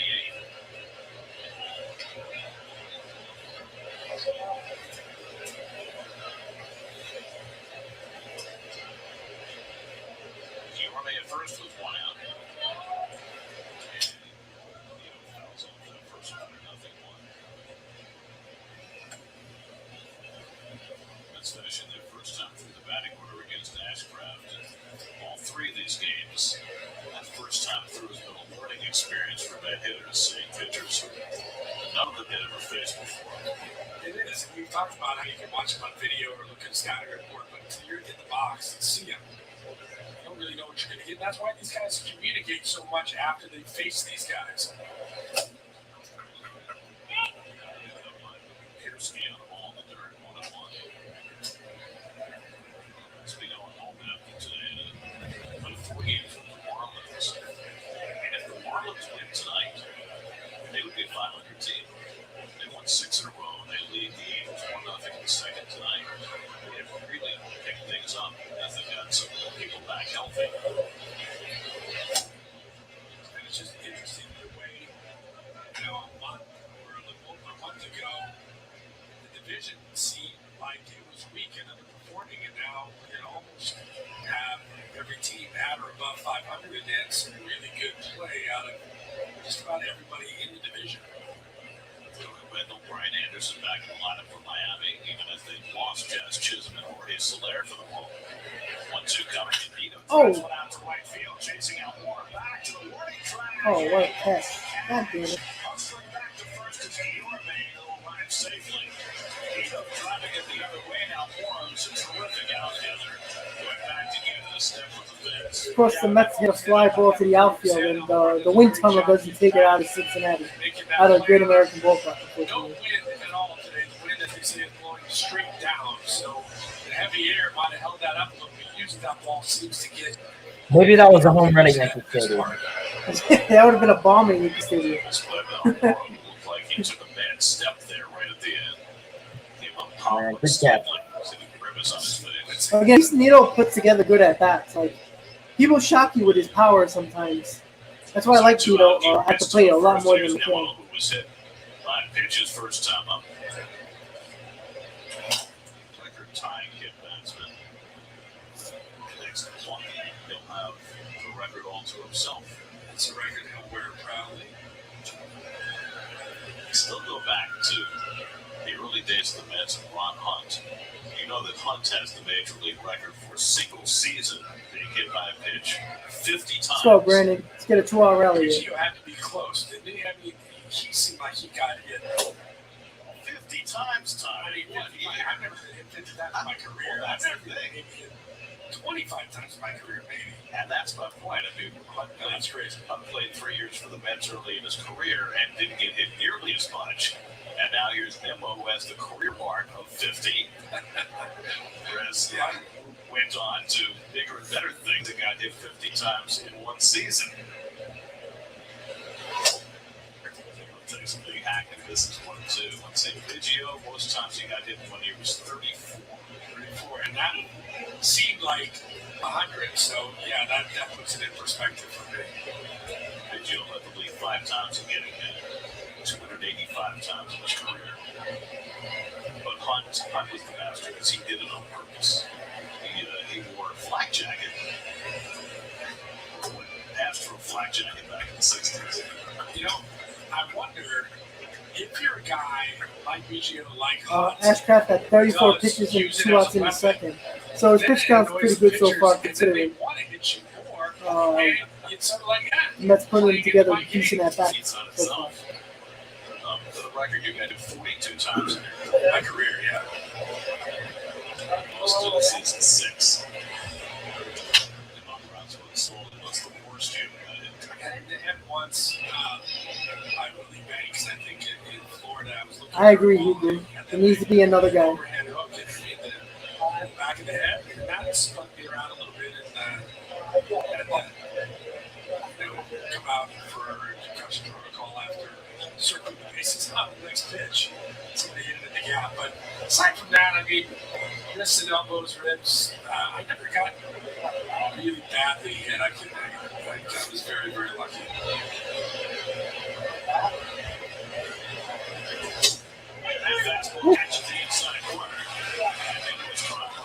All right, guys. So we're going to the bottom of the second. The Mets are not scoring that inning. Nito just missed a home. When he first hit that ball, I thought that ball was gone as soon as he hit it. But as Todd Zeal said on the broadcast, there's no wind at Great American right now, which is a little shocking considering that's like a wind tunnel down right field, and unfortunately Nito just needed a couple more feet to get that home run. But what can we do, right? We got to get it going, and unfortunately Nito missed the home run by about 5 feet. Yeah, I mean, it's what's expected of the bottom of your lineup. I mean, they've been talking about Guillorme, who's been pretty cold with the bat lately. I know they were talking about, with him adding the batting glove, could obviously be blister or something, and maybe that's why. It's a possibility. They haven't mentioned anything, so I don't know if that's why. I mean, like Rob said, kudos to Nito for hitting the ball hard, but sadly, you're not playing Yankee Stadium, so that would have, so that was the unfortunate thing there. And I don't know, Nimmo, I don't know. I don't like Nimmo swinging the bat as much. I mean, he's been fouling off a lot of pitches. I'll say, I've never seen Nimmo foul off so many pitches. And I mean, it's good, puts him in an at bat. It works the pitcher's count. It helps Nimmo out to the extent. But I don't know, Nimmo struck out a fair amount of times this season. Yeah, ever since he came up, every time he came up from the injury, ever since the injury, he's been a little bit different of a player at the plate. Like he's been striking out more, like he said. It's perfect for a leadoff spot, fouling off pitches, working the pitch count. But when you need a hit there to get the runner in or get the runner over, he hasn't been doing that as of late. He's been hitting home runs, hitting the home run the other day, but still needs to get back to the Nimmo that we've seen the first couple of months for sure. Alrighty, so we're going to the bottom of the second. Let's leave 1-0. How about Kyle? Kyle Farmer's pretty good. Playing in Pittsburgh. 1-1 to Solano's playing third base today. Solano's only had 37 at-bats this year. He's out for 2.5 months with a hamstring injury. 34-year-old utility man who had 3 terrific years in San Francisco before coming to the Reds. And Solano lines went toward the middle. Soft liner picked off by Guillorme. All right, so we got a quick one out there. Until 1 out and nobody on that. Reynolds coming up, and we check in with Steve Gelfs. 2 days in a row, Steve. 2 days in a row. It's a streak, officially a streak, Gary. You guys are talking a lot about it in the open and the first inning. It's a recent run of success with David Peterson. It's coincided with him attacking the zone early, a lot more, getting ahead of batters. And that's been a real point of emphasis, not just from the coaching staff to Peterson, but also recently from Max Scherzer to David Peterson, who 3 starts ago challenged him to really start to throw first pitch strikes more often. He created a little game where essentially if he's above a certain percentage of first pitch strikes in the game, then Peterson wins. If he's below it, then Max Scherzer wins. And that first start, 3 starts ago against Miami, was not very good as you take a look here at these last 3 progressions. But he got much better very quickly. 2 starts ago, above 50% first pitch strike. And his last start against Texas, almost 80% first pitch strikes. And everybody says that that's been probably the biggest differentiator for Peterson as of late. Well, because you brought it up, he's throwing first pitch balls to the first 2 batters in the second. I really have a way to do these things. He was great in the first inning. I'm actually glad Matt Reynolds is actually getting a lot of playing time. I know he was with the Mets like 1 game this year, and then he was one of the Mets prospects way back when. But I like to see Matt Reynolds getting a start. I think he could be a decent player on like a bad team like Cincinnati. Because sometimes he does lose control and sprays around the zone. If he's behind batters, they tend to let things go, but getting ahead of batters, it gives him more margin for error, and you see the guys start to expand the zone a little bit more against him when he's 0-1 versus 1-0. What's interesting so far tonight is how much he's thrown his changeup and how little he's thrown his slider. It is interesting, and I wonder if it's something he'll go to, or if they think they might be sitting on it. And there's 104 as he runs that fastball inside to Reynolds. So after Peterson did not walk the batter in either of his last 2 starts, he walks Reynolds with 1 out of the second.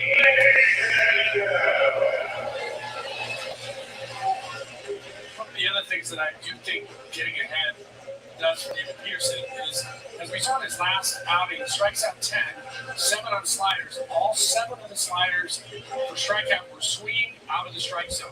So he utilizes that slider to go strike to ball, and you can't be able to do that effectively if you're behind in the count all the time. Guys are going to be more patient and expect the slider for a strike.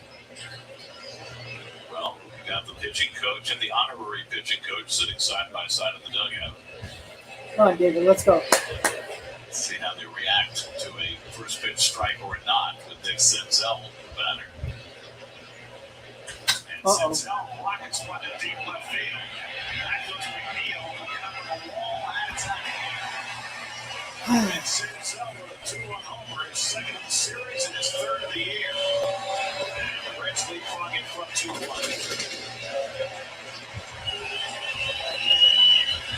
So with Drury in the first inning, sometimes the downside of competing for first pitch strikes is that the hitters are ready for it.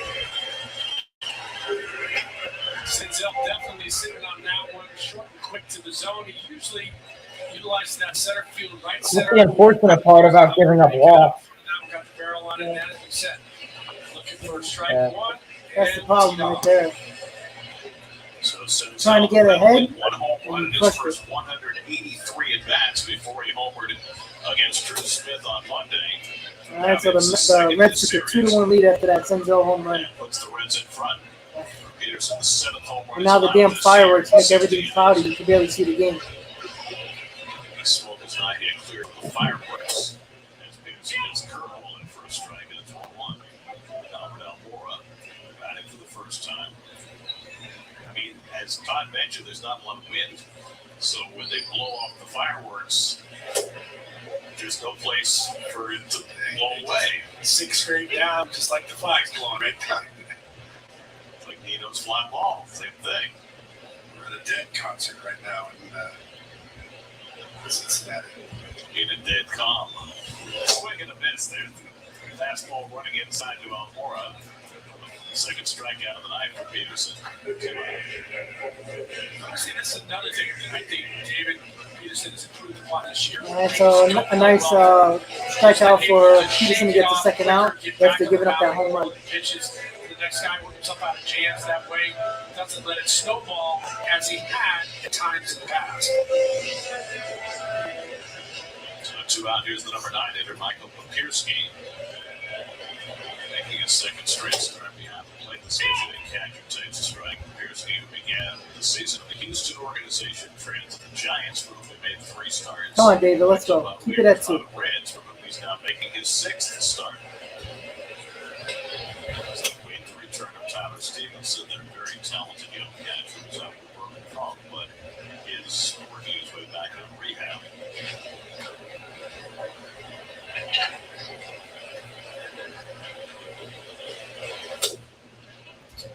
Fastball just missed a little inside, 2-1. It's really a fine line, isn't it? As a pitcher, you want to be aggressive. You have to be aggressive. But, Scherzer knows this as well as anybody. Sometimes your aggression works against you with the 4 home runs. We talk about that a lot, that he's given up a lot of runs. Scherzer has, and primarily, as you're saying, because you know that you're going to get a fastball, and sometimes guys can capitalize on mistake fastballs. So Jonathan India is coming out of the game. There's ball 4 to Another walk for Peterson. That's not good. Mike Stock is stood back for India, who got down the foot in the first inning. Completed his trip on the bases, but in the DH spot,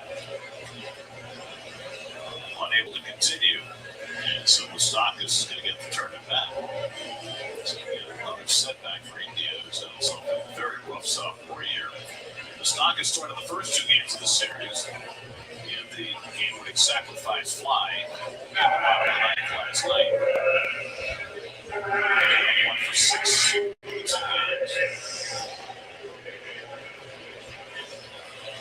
Peterson didn't agree with that all 4. Peterson didn't necessarily agree with Clemens on that, so back at it.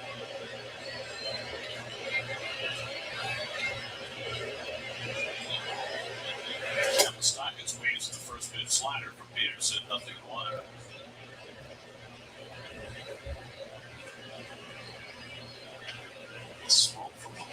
memories still lingering, still hanging. I have to think again if there's another home run hit about whether that's the best course of action. On the outside corner for a strike with a fastball, it's 0-2. And it really isn't a very prolific fireworks show for the home run. I was here on the 4th of July, stayed here for the fireworks. Nice breeze, blew it all away, stayed crystal clear. Now, what's sad, we're really able to see. Well, normally 4th of July is the worst day of the year for dogs. Right? Oh, yeah. Because they hate fireworks. Oh, yeah. But for us, apparently it's the 6th of July, the smoke from the fireworks. 1-2 coming. And the slider on the All right, outside nice corner, strike got three. looking. And the Peterson side gets out of the inning after giving up that 2-run homer to Senzel. Mets are losing 2-1 going to the top of the third. Well, you know what? You're going to give up home runs. Unfortunately, it was against a guy that's not really that great. But, I mean, when you leave one in there, any professional hitter is going to hit it. So let's see if the Mets can score some runs with Peterson there to help him out. Yeah, sadly, walks, like you guys said in the chat, walks kill. I mean, if it was a solo home run, tie ball game, whatever, no one's really complaining. But, yeah, I mean, that's the unfortunate part. And that's why I say, when you get a guy like David Peterson, usually is a ground ball pitcher.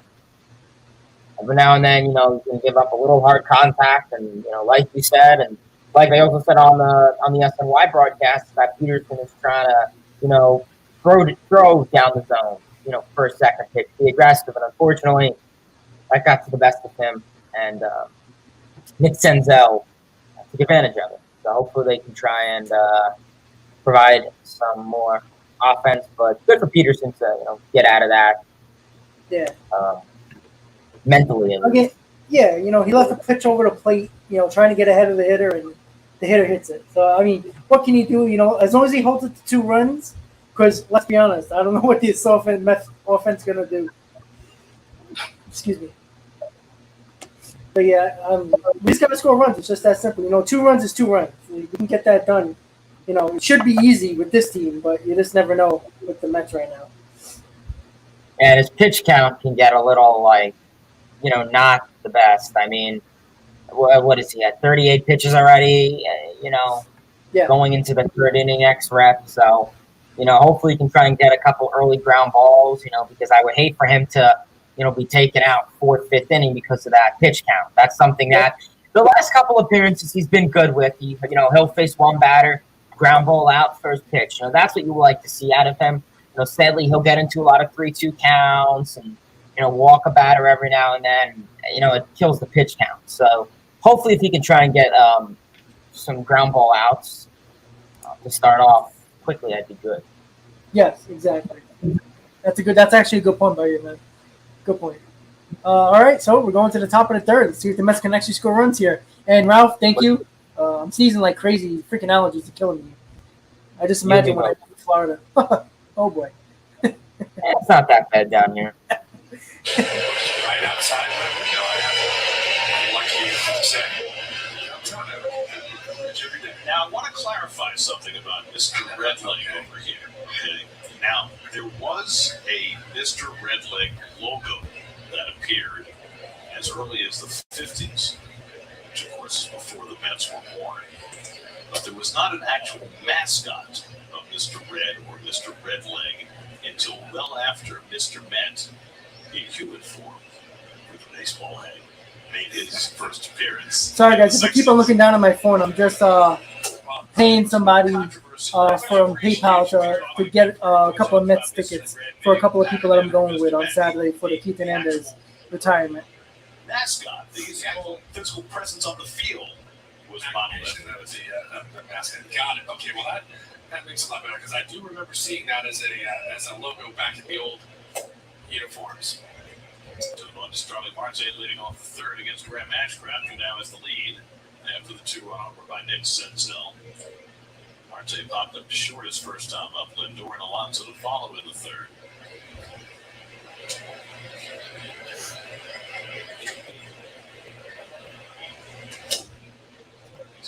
Fastball by Ashcraft, and it's 2-2.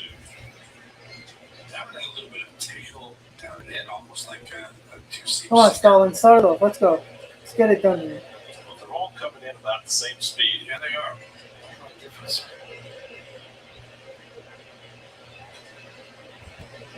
No windup necessary. This is the case with so many pitchers these days.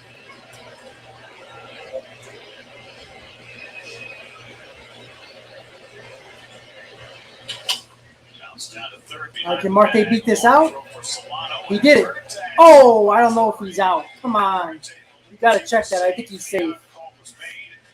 James Hoy, but Marte believes that he beat it. He usually has a Yep. pretty good idea. I think he's challenging the call, so I believe he was safe. I think that was an easy call. He should have been. These umpires, man, they make some bad calls. That wasn't as close as I think it might have been. Yeah, it's a tie to the runner. It was close. He looked like he Yeah, did. he was safe. He was safe every day of the week. Yeah. Yeah, got it by a half a step. Definitely safe. All right. Good. That's Angel, someone said in the chat, Angel Hernandez is umpiring. Is he the home plate ump? And sometimes No, they changed it up. He was supposed to be. He's the second base ump right now for today's game. Good. Time is that They probably hate it. short hop could After potentially. the call is overturned, the runner is safe. All right, he is safe. All right, good leadoff hit by Marte. Good hustle. This is our shortest replay review of the season. I was going to say, that was quick. Yeah, it was very That's quick. the way they should all be. Good job. Whoever's in Manhattan doing the call. Nice job. For the crew chiefs in the replay center, you win the prize. Yes, indeed. And by the way, Solano didn't do anything wrong right there. He got rid of that ball quickly. Drury made a good pick. Marte spelled hit right off the bat and beat it down the line. And apparently Sterling will make a good umpire when his career is over. He always seems to get things All right, right. Frankie, come on. A lot of guys beg for calls when they're not right. Sterling saves it for when he hits. And he's had a couple of big ones over the course of this season. Just like that, infield hits that have turned into rallies or something more than rallies. So for Sterling, that's his fourth hit in 9 at-bats in this series. Tying run at first with nobody out. And Lindor smash one foul. It's 1-1. Francisco flat out the center his first time up.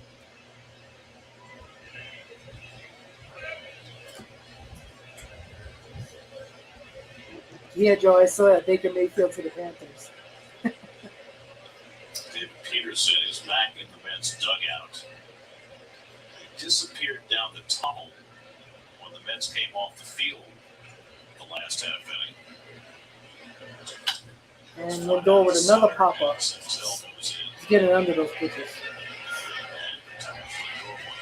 David went down the tunnel and looked as though perhaps he was feeling a little ill.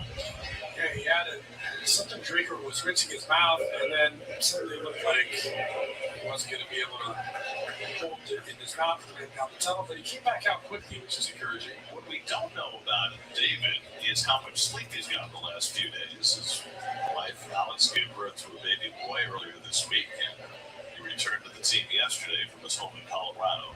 Yeah, Ralph, I think Mauricio is going to be trade bait depending on what type of player the Mets are going to get in that spot. So, all right, Pete Alonso up with Marte on first with 1 out. You're not feeling your best. I'm sure there's been some very famous examples of that, right? Perfect games of David Wells or Kim Caminetti Kim Caminetti. Yeah, there's at the Snickers bar and went on to hit 2 home runs and won an MVP. That's when we were in Mexico. Back in '96. Watson takes Sacred down low. It's 2-0. it's some good in that Snickers bar, I guess. finally do. Well, as it turned out, Caminetti Come on, Pete. had a few other things in his system which he admitted Get out of to. that 69 RBI spot that you've been at for a while. Certainly something that got the ball rolling on trying to get performance enhancing drugs out of the game. Marte 10 stolen bases, won in this series, but he also got caught stealing on a play where he started going to second and stopped halfway and couldn't get back. They got tagged down. His success rate has not been quite what it was last year. Last year, he led the major leagues with 47 steals. He put that caught 5 times. He's had 10 steals this year. He's reported he caught 6 times. Elon Day. Ashcraft doesn't walk many behind on Alonso 3-0. See if he gets fit to hit here.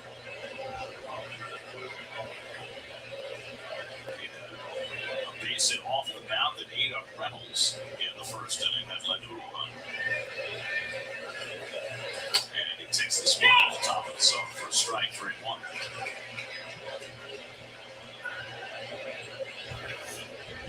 Jeff McNeil waiting on deck.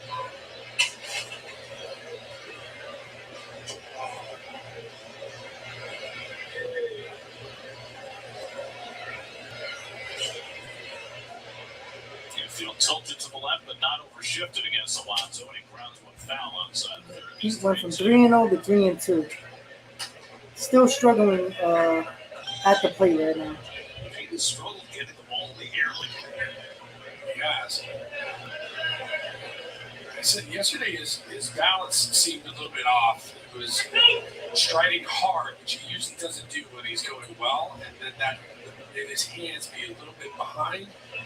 First at bat, obviously, he hit a bullet. It was more on time. 3-2. Marte runs it through the hole. All right, that's another base hit for Pete. 2 for 2 today. First and second one out. McNeil coming up. Alonso is 2 for 2. That's your boy Pete hitting. Getting those base hits. Another good swing by Pete right there.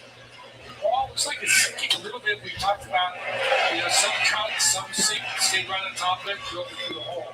I like that. 2 for 2 on the day. I'll take it. Very, very quickly, Marte decided to hold up.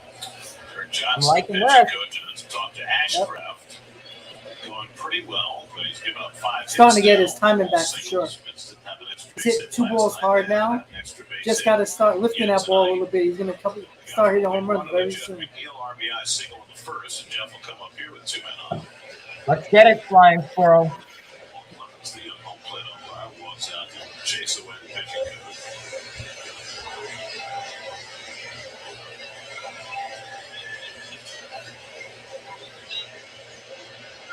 Ashcraft has already gotten as deep into this game as he did his last start.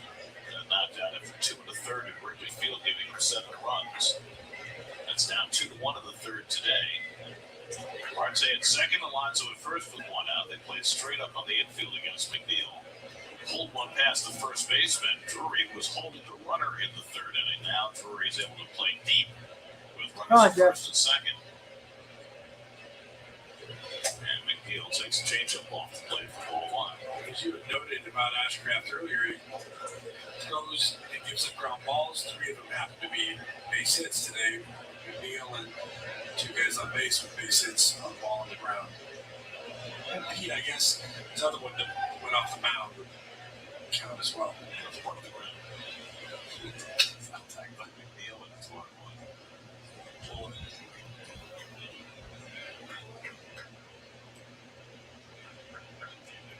Smith waiting on deck. We never really got deep into it about McNeil's hit that got past Drury in the first inning, and the fact that Drury was holding on against Alonso and didn't get more than a foot or 2 away from the bag, and then the ball beat him to his right. I don't know how they teach that these days, and Drury's not experienced first baseman. That doesn't change. And that's what I was wondering. Is it a matter of lack of experience, or are they having him stay so close to the bag? Which you can understand if they were shifted, but they weren't shifted against Jeff. And so you would think he'd come off only another 2 feet or so, and that ball would have been right to him. Instead, it gets past him.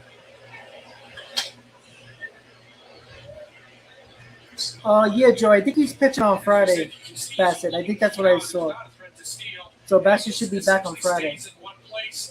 And the ball barely to his right gets past him right there, when you would normally see either a guy a step behind the runner right there that's not going to go, and off the line a little bit, especially with no shift. I mean, if he was standing where he's standing right now, the last time he would have had an easy play. All right, Jeff fouling a couple pitches off there to stay alive in the at bat.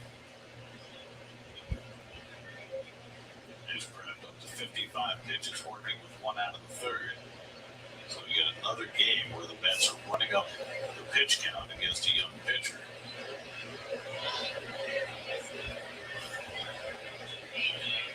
Farmer keeping an eye on Marte at second. Alonso at first with 1 out.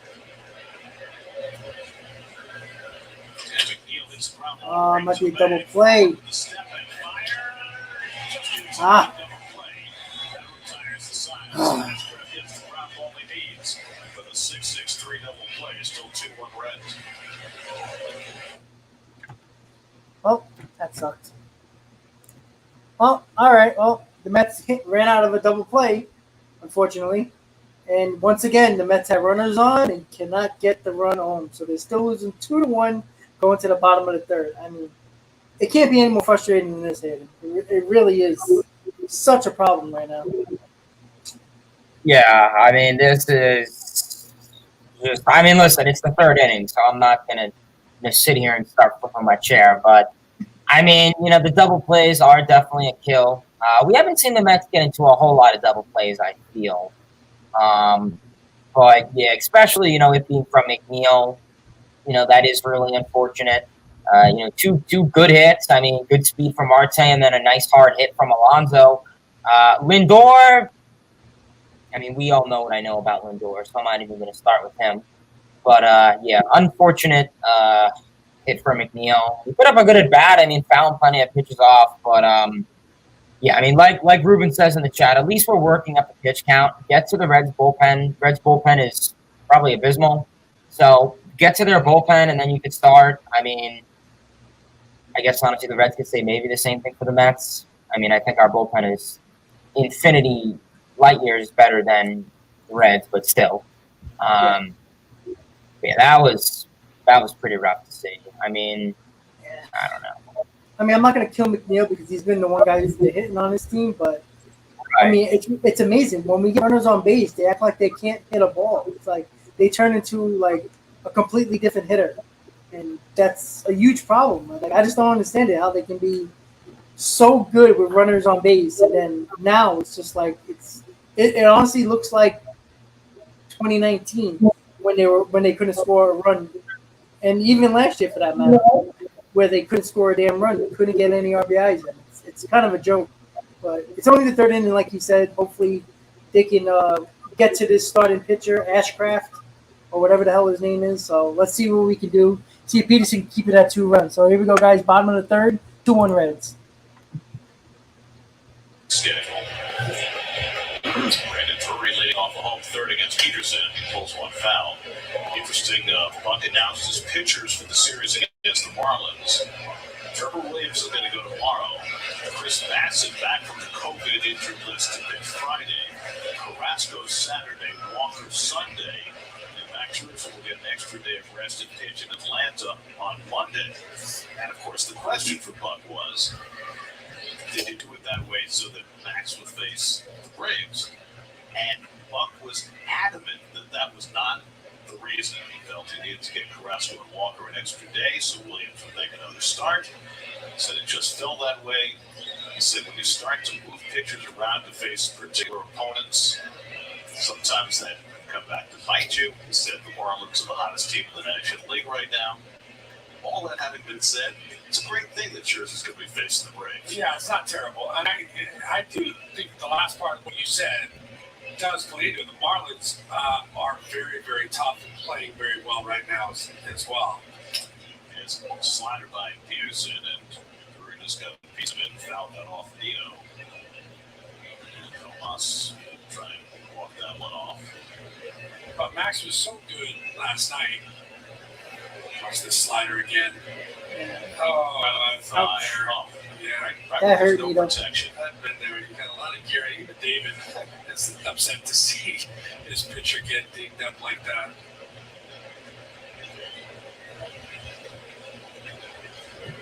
Always makes Well, eventually, if they go 500, they're going to have 90 wins now. You know, is there a You're kind of reason wrong why on there's that no aspect. protection on your thigh? I mean, seriously. I mean, you'd be like in a suit of armor if you had protection everywhere. Okay. Up the middle, and Drury's got another hand. You can brand new jury. Drury Jesus did Christ. expand 2-2 tonight. Drury's a leadoff base runner.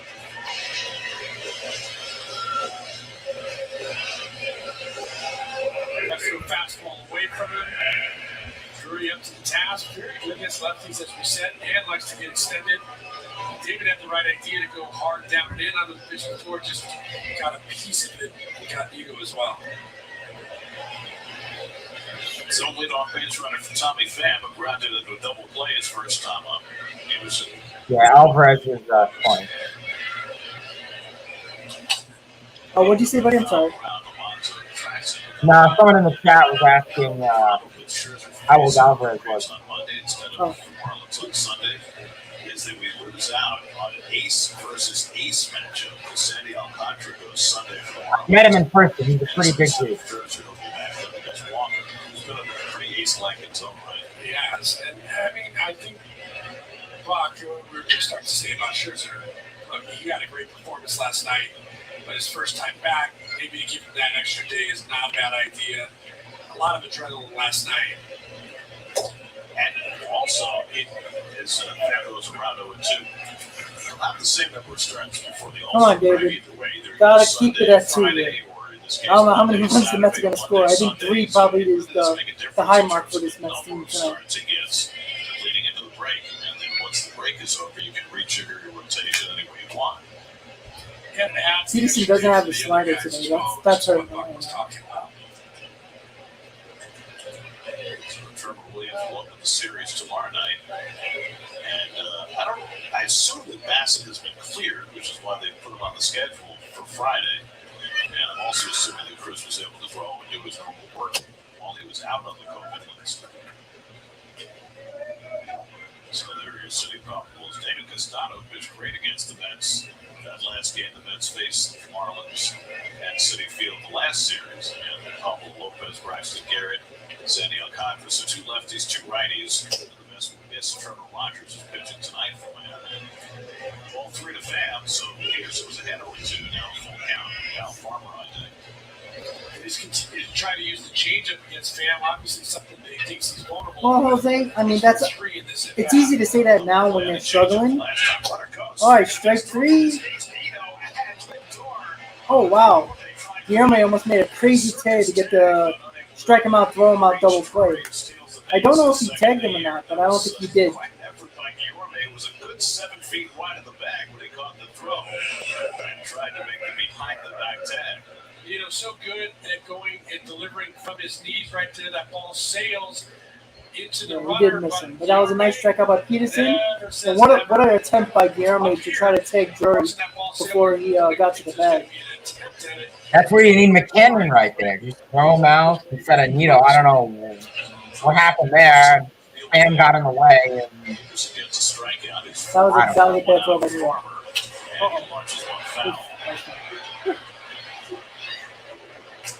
I mean, there goes the double play, but whatever. Ability of Guillermo to still try and make that tag. Nito said one of the reasons that he has such confidence throwing from his knees is because Guillermo and Lindor are so good at getting the tag down that he doesn't need to be as accurate as he may need to be with some other guys. Well, we had the privilege of watching Javi Baez for a couple of bucks last year. He's probably the best tatter in the game. Guillermo is not too far behind. I don't know if he's behind at all. He may not be as flashy at times as Baez, but man, he gets it down quick and knows right where to put the tags. Farmer gets leaned back on that fastball, and it's 2-1. Farmer struck out his first time up. I can tell if he's wearing an extra pad. Yeah, he is. Wearing that red pad on the back of his left hand where he got hit on Saturday. I wonder how much that bothers a guy to have his hand covered like that. You gotta wonder because he's had the hand broken before, so why not wear it all the time? And slider bounces away from Nito, and over to third goes Drury.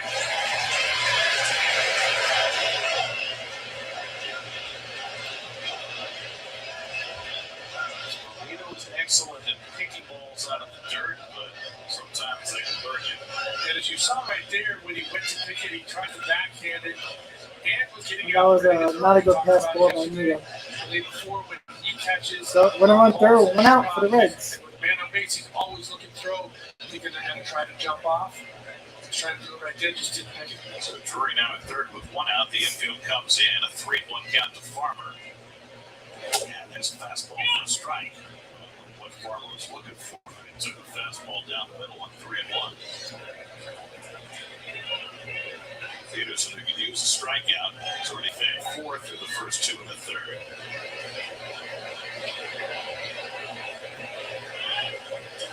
And Farmer flies toward the right field corner. Marte on the run, and he pops up to the wall for a ground rule double. That brings up Drury. It's 3-1 Cincinnati. Now Farmer, after missing 3 games, delivers his 40th run back of the year. 3-1 Reds. It's 3-1 Reds.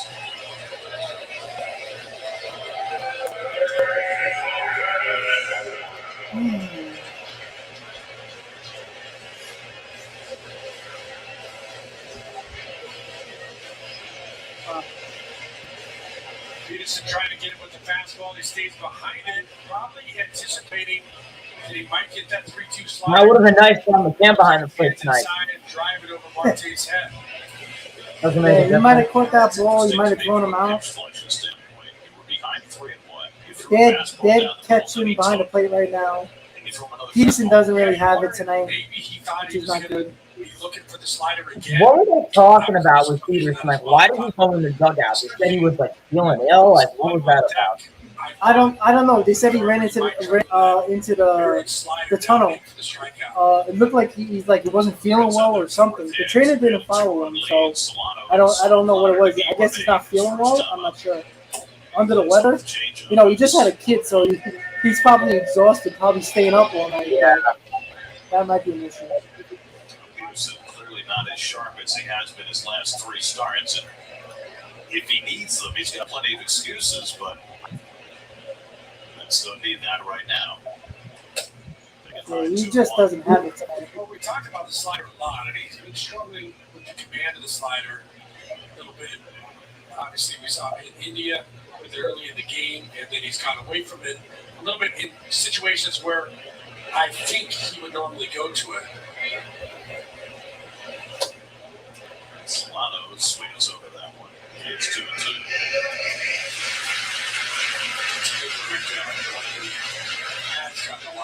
This is on last few starts. And if you look at his season, coming into the day, he had 60 strikeouts. 43 of them have come on the slider.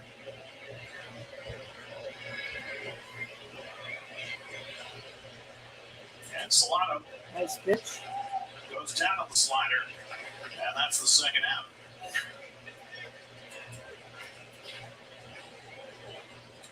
Well, there's the 2 sliders back to back that we talked about. Starts in the zone, breaks out of the zone. Very And tough for it's him like to a lay it's like off. a rite of pass, like for any former Met to kill the Mets. Really, Drury, Reynolds, we can go on and as I on. talked about earlier, Murphy. through the catcher. What that means is It's don't just try amazing. to throw it to land at the target. You throw it through the target Hey, Michael, what's and up? have the result look like it's going to be a strike, but end up as a ball. He's done that effectively in his previous outings. He did right there with those last 2. It's a fastball in for a strike to Reynolds, who drew a Oh, walk his right. first time up. He's gonna drive him to It's drink. Senzel's home run. That's led 1-0 after they got a run in the first on a Jeff McNeil RBI hit. But Senzel a 2-1 homer in the second. Farmer a run-scoring double here in the third to make it 3-1 Cincinnati. Another slider blowing in that Reynolds swings over, and it's 0-2. Well, guys, it took nearly 4 months, 3 months, 4 months basically, into the 4th month for the Mets to struggle this year. So it has nothing to do with, they're going to choke or anything like that. They're just playing there right now. It happens to every team. 0-2 to Reynolds, and he pulls one over the back, just foul. Well, that was really, really close. The young third base umpire instantly calling it foul. Was that ball foul? Just foul. He's all over it, right in front of him.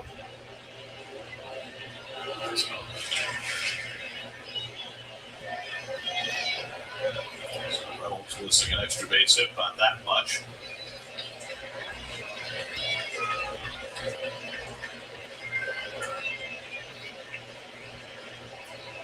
at second with 2 out.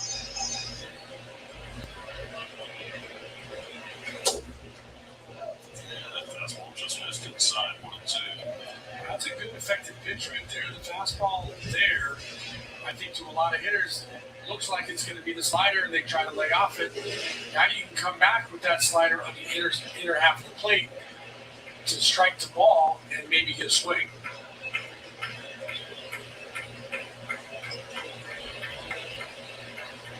One-two coming to Reynolds. Fouls up another fastball.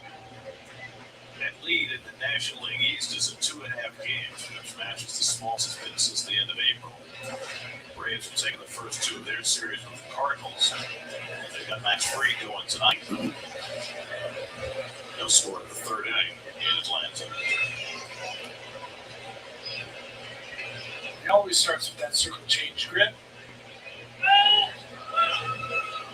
So it makes the adjustment. A lot of pitchers start with that because it's the most obvious. If they don't start with it, they go to because they got to reach and get it deep in their palm, and they don't want to give that pitch away. So they start with it and make the easier adjustment to the other pitches. Where was that strike? Oh, Jesus, that was another bad ball by the umpire. That was supposed to be strike 3. Said no, and it's 2-2. Peterson right, went to the breath. Yeah, that looks like it got the outside part of the plate. Holds it there. We talked about that last night. How many times are you going to see it frozen and have to change their call? Never. It still feels right to hold it once in a while as a catcher. 7th pitch of the inning. He checks his swing and fouls it. Or the changeup for Peterson.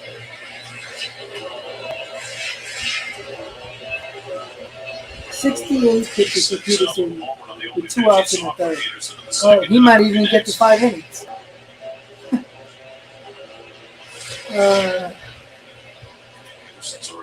A lot of foul balls. Yep. He's not fooling anybody today. Unfortunately, he doesn't have stuff tonight. I mean, the pitch count is probably a big contributing factor, but hallelujah. Thank God. That was a long inning. So the Mets are losing by 2 runs now, 3-1 Reds going to the top of the 4th. I mean, the way this offense is going right now, I don't even know if we're going to come back in this ball game, honestly. I mean, we're going to have to use the bullpen probably from the 5th inning on and pray that they're not going to give up more runs. I mean, we can't lose this series to the Reds. I mean, it's not the end of the world. You know, it happens. I mean, the Dodgers lost to the Pirates. They got swept by them, basically. So it happens, you know. But it just looks shitty now because of the fact that the Braves are playing so well.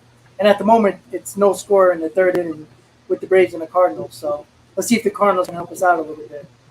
But it's frustrating. It really is frustrating. Yeah, I mean, 69 pitches. I mean, that's just in 3 innings. You know, a lot of foul balls. I mean, 8-pitch at bat from Matt Reynolds. You know, 5-pitch at bat from Solano. 6-pitch at bat for Farmer. Tommy Pham, 6-pitch at bat. So, I mean, this dude's, you know, getting into a lot of full counts and then plenty of foul balls off, which unfortunately has, I guess, more of the negative effect on the pitcher because David Peterson can only throw so many pitches. So 69 pitches, 3 innings. I mean, maybe, like I said, and, you know, you acknowledged it before, you know, if we can try and get some easy ground ball outs, that could really be a helping factor. But the offense is going to need to score some runs. So we'll see what Dom Smith, Escobar, Fiorme can do in the forward. Yeah, it's, you know, it comes down to the offense. Like, we haven't been giving up a lot of runs as a pitching staff. They just haven't been scoring. And we talked about Peterson, a lot of foul balls. You know, look what he's throwing. He's throwing fastball and changeup because he can't get the slider over for a strike, and that's his money pitch. If his slider's not working, the hitters are just going to sit on 2 pitches, and that's why they're fouling balls off because they're not getting fooled by anything. And, you know, Peterson is usually, when he got this slider, he's very hard to hit, and he doesn't have it right now, which is the biggest problem. So hopefully the Mets can score some runs. It'd be nice for them to break out tonight since they're going to need to score at least 3 runs to win this ball game. But we'll see. So we're going only to the top of the fourth. Mets are losing 3-1 with Dominic Smith leading off. Hey. Dom swung at the first pitch he saw and grounded out his first time up. Get the rally cap on. 300s is coming back for the minors. This is his 11th game since his return. His fastball for a strike from Graham Ashcraft, 1-1. You know, of course, that the Cincinnati Reds stock is the first. Well, did he? Of course. But I never trashed the Dodgers for losing to the Pirates. I'm making a point that the fact that.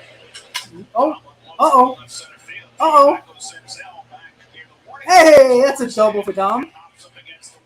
All right. Not a home run, but I'll take it.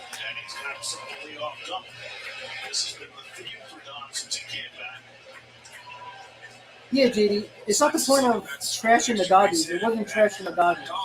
It was just making a point that really good teams lose against bad teams. It's baseball. I mean, that's what baseball is. You're going to lose to bad teams. You know, it's not, Armageddon when the Dodgers lose to the Pirates. It happens. It ain't Armageddon when the Mets lose 2 out of 3 against the Reds. It's just baseball. But a good start for Dominic Smith. A double with nobody out, Escobar up. We'll see if he can score some runs here. Be nice to have the bottom of the order do some damage here. Help out the top of the order. That one he took an unusual run to it. I thought he had a chance for it, and then all of a sudden it got over his head. Topic went over his head the first game of the series, too, that it looked like he had a chance for it. And it certainly has been hitting red hot. The 2-run homer today. Come on, Eddie, let's go. Double for Dom, and that's first extra base hit since Alonso's double in the 9th inning on Monday. Pops went up, should be easy and Right. Another unproductive out. It's a tough out right there. Escobar obviously wants to drive in that run, but if nothing else, wants to be able to get him to third base. Not able to do either. Got jammed on that good cutter. I mean, we're not even getting productive outs right now. That's the problem. The ground ball to the right side gets him over to third. At least gives us 2 outs to play with. Seen his average below 300. He's at over 350 for a while there. Smith in second with 1 out. I'm asking for a base hit. That's all I'm asking for. A base hit. A base hit. A few sliders, but for the most part, he has been fastball heavy. Throwing that 4-6 cutter and throwing hard. Back off-speed pitches. And he missed outside. It's 2-0.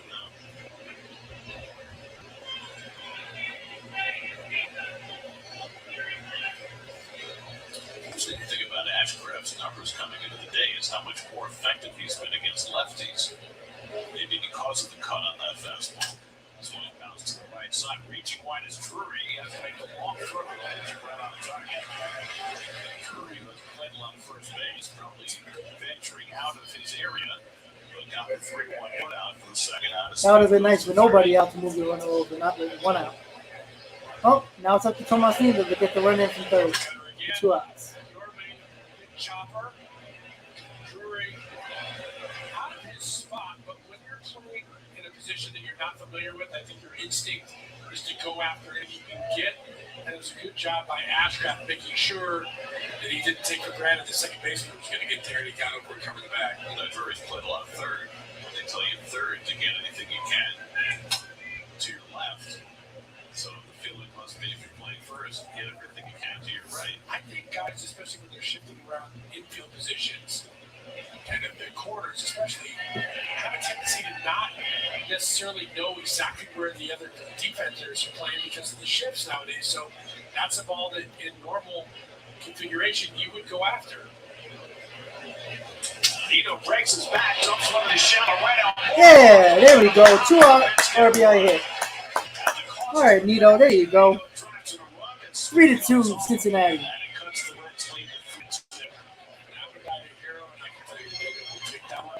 It's a Christmas miracle. Yay! Yay! Yay! Tomasito, somebody can handle this damn team. 14th run batted in for Nino. Going with the rally cap? Let's get the rally cap going. Let's get the rally cap going. There we go. I'm ready. And the Mets have the tying run at first. There we go. 2 down for Ready to Nimmo go. as they start their third tour of the batting order against Ashcraft. Nimmo was hit by a pitch and scored a run in the first, struck out looking in the second. And Brandon grounds one for him. Yeah, that's a base hit. All right. Is Nino going to third? Oh, he's staying at second. Be careful there.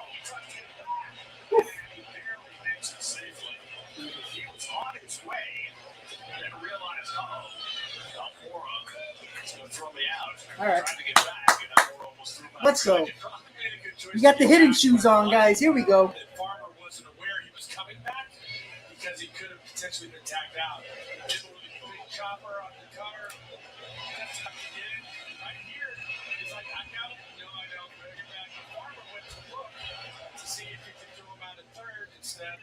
Slide back. 3-run homer from Marte would be really nice right here. That would be pretty. Sliding back in the second base. Here's Marte with 2 out of 2 on. And he takes a slider in the dirt, stopped nicely by Papierski, ball 1. You know, to go back to you mentioning that his splits are better against left-handers, which, like the guy that had the best cutter ever, Mario Rivera, it took managers and teams a long time to figure out that you send a lefty up there and you're going to get scraps at the bat coming back. And right-handers have a better chance against that cutter. Lefties, maybe the same thing here. That's 2 soft hits in a row, one by a righty, one by a lefty, and I don't know how Marte avoided getting hit by that pitch. It's 2-0. By the way, on the subject of Nino and it all evening out, first ball he hit 95 into an out, second one 68 for a hit. Perfect. Angel, exactly. The hit total is met in the 4th inning. I guess that's a good sign, right? Tying run at second, Nimmo at first with 2 down. Marte had an infield hit his last time up. Ashcraft behind in the count, 2-0. And Marte tries to hold the swing. Did he go? Yep, he went around. Boy, with the ball at first, 2-1. Oh, Vientos sorry. homer. What's it said? I'm sorry. Vientos homer. Nice, nice. He's raking in the minors. It's 8 hits in 3 2/3 against Graham Ashcraft. Despite his velocity, is not a swing and miss pitcher. Marte takes a high strike, and it's 2-2. That's interesting, just because of the late movement maybe on the cutter. He doesn't have a great secondary pitch. He doesn't have a good curveball or splitter or slider. So guys are on it, but they just have a hard time getting it on the barrel because of that late movement. 2 on, 2 out, 2-2 to Marte. And Sterling chops Run it out. in the Run it back. out. Reynolds steps on second All right. with the force that ends the inning. Yeah. It's put together. All right, so the Mets get a little bit closer, down by 1 run. Going to the bottom of the 4th, 3-2 Cincinnati. So a little better than the last couple of innings. We actually showed a pulse at the plate, but we're still losing. Still got to keep the Reds at 3 runs, see if the Mets can come back here. Yeah, that was I mean, you got to run. So, and Kyle Schwarber just homered again. Oh, my goodness. 26 on the year for him. Yeah, I mean, listen, you got to run in. I'll take it. But, yeah, I don't know. We'll see what Peterson can do against the bottom of this Reds order. But Senzel, who will be leading off for them, got a homer on Peterson already, and I guess that'll lead the Mets up going into the 5th with, some good hitters and Alonso McNeil. Obviously, Lindor leading off, but yeah, you'd like to tack on the runs now because, yeah. So Yeah, and plus, who knows with bullpen? I mean, who do you trust besides Diaz at this point? They're gonna pitch probably 4 or 5 innings in this game, so Peterson, take care of business and keep it at 3. I think we have a good shot of coming back in this ball game and winning, taking it serious.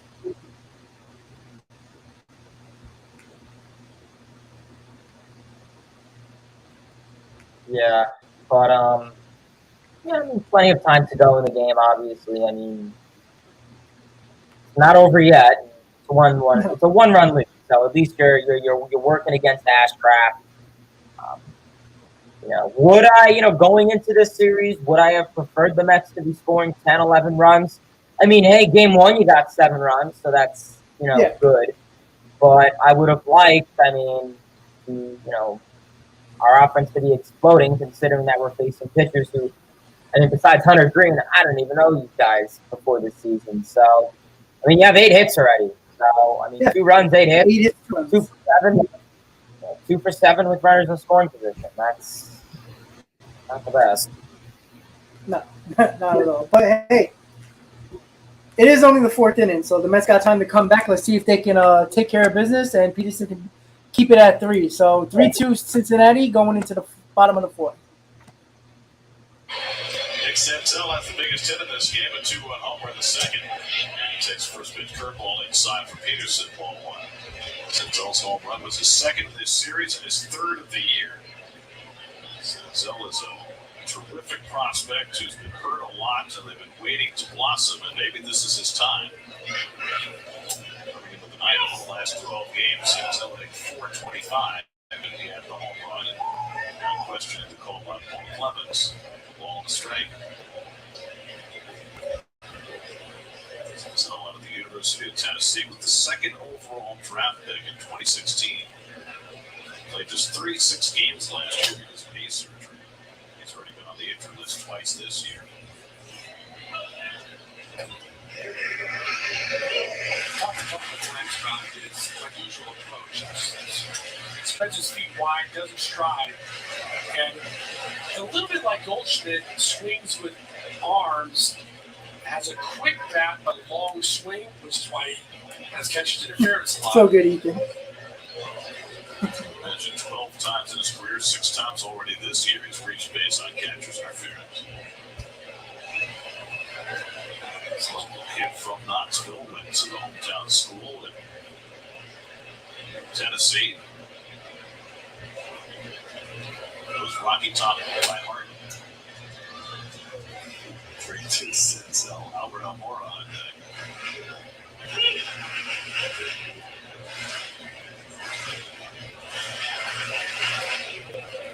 Peterson walked 2 in the 2nd inning. There's only 2 walks in the 9. He struck out 6. And now he walks in. Another walk. 3rd walk for David, who just has not been at the top of this game tonight. Face off more with a man on. We're checking with Steve Gelb. Steve. Well, Gary, as analytics have seeped more and more into the game of baseball, we've seen over the years that the displays in the stadiums have started to change as well. We saw it at Citi Field this year. Batting average has gone away in favor of OPS, but the Reds this season have taken it to a whole new level. They've got 2 scoreboards in the outfield.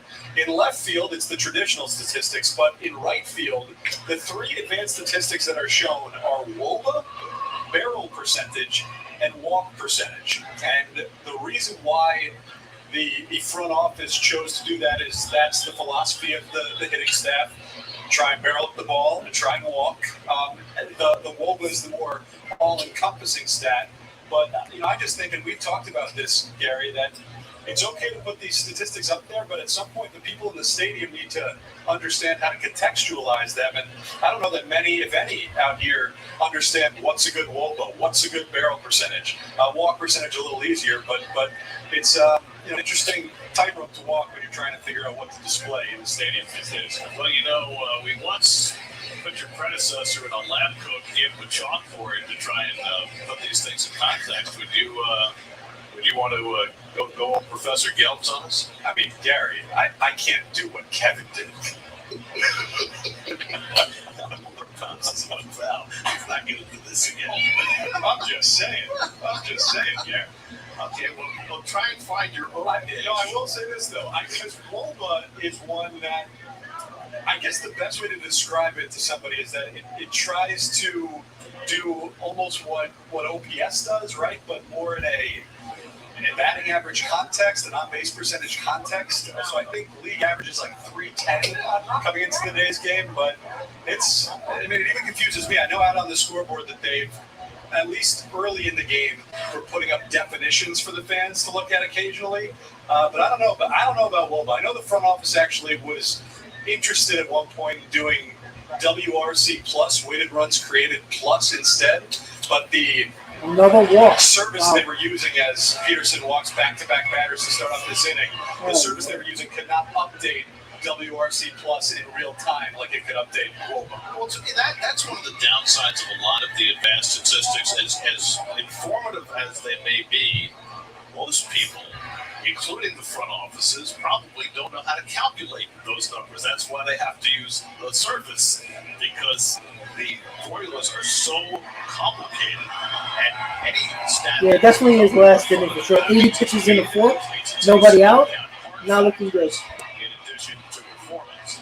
Right, and besides that being confusing, Steve, I think to your point, it would be interesting if on that board they had Major League average or some kind of context to put it against. Otherwise, I have no idea if what they're showing is good or bad about a guy, and I'm supposed to know what these things mean. And I'll say one other thing. Great point. Yeah, and I'm curious from a hitter's perspective, Todd, what you would think of this as well. With a statistic like barrel percentage, I think the best barrel percentage in the league is only like 15%. So when you're watching it, and right now barrel percentage is 0.0% here. You know, if you're a hitter and you're seeing these really low numbers out there, what does that do to your psyche? Well, I think I can even know that that's not good. 0.0. Kickoff try. Got him. The door gets the Yeah, nice pickoff by Nito right there. Second base. Terrific play with Papirski missing on the bunt attempt. And that's always a caution for a base runner when a hitter bunts through one. And Senzel gets picked off second on a fine play by Nito and Lindor. Funny, Nito even hesitated to. What a play by Nito to get the lead runner with the first out. That's a huge out for Peterson there. The key to that, besides this great tag by Lindor right on the fingers, definitely got him. The fastball up on a first pitch bunt situation. Hey, they're fucking good. Now you got the double play intact. I like it. Top up. But what about from the base runner's perspective, Todd? It just seems as though that happens so often on a missed one that a guy gets on that stride like that. Yeah, the jump in. Was a guy that didn't run very fast, and so I tried to get. That could be Strike out zone. of the game, for sure. And if it looks like that ball's going to be bunted, At least you keep it to the step ball. and make yourself very, very vulnerable, as you saw right there with Senzel. I mean, is there a way to avoid that? Nito's very good with And the guy gets catching a bunt there runners. that's a decent bunt, but not a great in those bunt, then you get situations. thrown out in third, and I don't know which is worse. Come on, David, You don't gotta play take it. that chance at times if you're not a great base runner. Slice foul and out of play by Papirski. It's 2-2. Which I think goes back to the point that the high fastball, not necessarily a pitch out, the high fastball looks like a pitch that maybe some guys are going to go out and try to bunt, but it's an easy pitch to throw for a catcher coming through, knowing that they might be getting off at second base. The other piece of that play is that Lindor had to come a long way to get that throw. And got there just in time. Off the fists of Papirski, and he fell back through 1-2. Maybe Peterson got a little bit of confidence there after Nito threw him out.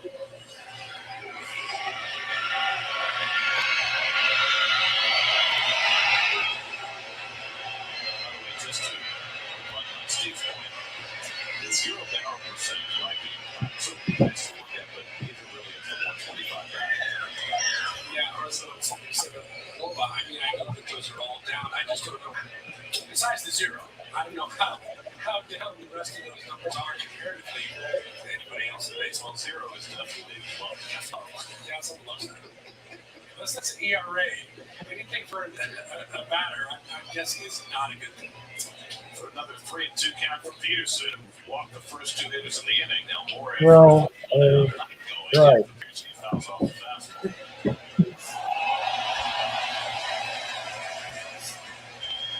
you go. That's what you need to top, Steve.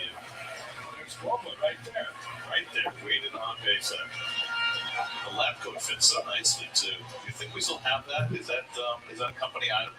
I think it's in the Hall of Fame. I think maybe Gary Apple used it for going under the microscope in the studio. All right, David, come on. Right there. Snap throw by Peterson, and Alonso has to dig it out of the dirt to avoid error. There's always something new under the sun, Steve. And, when you come up with your idea, whatever it is, whether it involves a space helmet or whatever you need to try and make it work, we're all here for you. Like the stock is on deck. Long turn it back for Papirski, and he draws another walk. So 3 walks in a row. 7, 8, and 9 hitters to start the 4th inning. The walks are killing me, though. Unfortunate because, the dude had 2 appearances where he didn't give up a single walk and has given up 5 in 4 innings, which has gotten to the best of him, sadly. And Adonis Medina is warming up in the bullpen. She gave birth this week, and no, but Medina has been nice in these situations. Like, he'll give you 2-3 innings, so. You'd like him to at least get out of this inning. Faced Moustakas for the second Yeah. time. He took over in the DH spot. Double play would be ideal, and then. Andy was hit on the ankle by a pitch. The Reds took Yeah, X-rays. still, Peterson still can't get his slider over. It's crazy. Yeah, his slider hasn't been there tonight.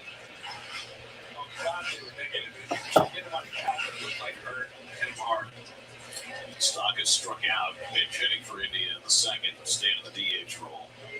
Warren in second. Papirski at first. And Peterson just trying to find the strike zone. Oh, where was that George? Jeez. Something's not giving him nothing. Yeah, it just seems a little out of sync, as you've said, and maybe all the factors that you already mentioned. Just very unusual for him, especially in his last 3 or 4 outings. And I'm just trying to keep this game close and get it to the bullpen in some kind of manageable form. Stock gets jammed and fouls one off. That's a big pitch right there by Peterson. Stock might have done him a favor right there. That ball might have been hit.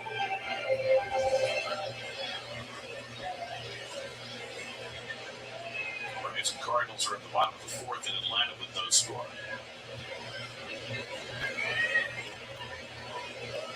2-1 to Moustakas. And he fouls that one away. And it's 2-2.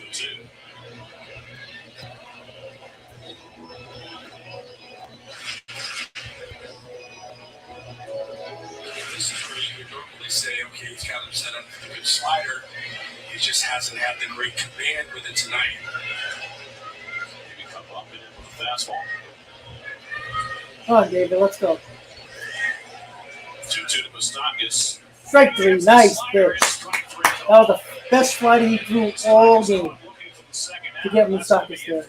Beautiful strikeout. 5 walks and 7 strikeouts in 3 2/3 All right, innings. Bucks kicking Peterson out of the game here for Adonis Medina with 2 outs in the bottom of the 4th. And Buck will go to the bullpen and bring in Adonis Medina. All right, so there we go. Peterson with a rough outing, 3 2/3, 3 runs, and the 2 runners on base are his responsibility with Adonis Medina coming in with 2 outs in the 4th. So that was a bad performance by Peterson. I don't know if he's sick or he's just exhausted from his wife having a baby. I don't know, but he's not going to give any excuses. But the umpires didn't help him. The umpire didn't help him today, but let's see if we can keep this to 3 runs. We got the bullpen the rest of the way, Hayden. That's going to be interesting. Yeah, Peterson definitely didn't have his stuff tonight. Like I said, last 2 appearances didn't give up a single walk. Coming into this game, coming into this game in what was it, 4 2/3 innings pitched, or 3 2/3 innings pitched. My apologies, 5 walks, 7 strikeouts. Okay, so at least the strikeout ratio was a little bit there. Like you said, the home plate umpire was a little harsh. Maybe that slider that just pinpoints the end of the strike zone wasn't being called. His slider for that put-away pitch was just not there. I don't need to say this, but I will. The walks were not the best for him tonight. His command was not there. And I mean, I don't know. I know, like you and I were saying, like, wonder why he went in the dugout. Was something wrong with him? Did he like throw up or something? I don't know. So, I mean, I guess we'll see what he has to say after the game. I'm sure it'll be asked why he went down to the dugout or the clubhouse, whatever. So we'll see. But yeah, so now we'll see. Adonis Medina has been, I guess, good coming in situations like this. You know, he can give you 2-3 innings maybe.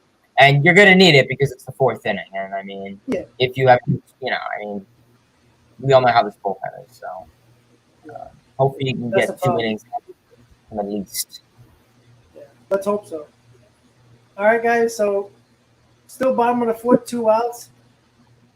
Adonis Medina coming into the game for Peterson with 2 runners on. It's Peterson's responsibility with those 2 runners. So see if Medina can keep us with a 1-run deficit. You can see his frustration, and he wasn't feeling well, as we saw earlier, and as we talked about, travel, new baby, all that probably having a factor. Adonis Medina last pitched on Saturday and pitched really well. 2 scoreless innings against the Rangers. Look him in the face, Brandon Drury with 2 out and 2 on in the 4th in a 1-run game. And Drury goes after a first pitch fastball, 0-1. Drury's already 2 for 2 in this game. Single to center in the 1st and single to middle in the 3rd. Medina's been a nice plus this year. Picked up on waivers from the Pirates at the beginning of the season, and now in his 11th game. His biggest moment at Dodger Stadium, making a save. 10th inning. That's not exactly how my pitching exploits. I was thinking that Adonis, you were referencing a save by a position player this season, but obviously Medina got the great save at Dodger Stadium. And this is badly with his slider, and it's 2-1.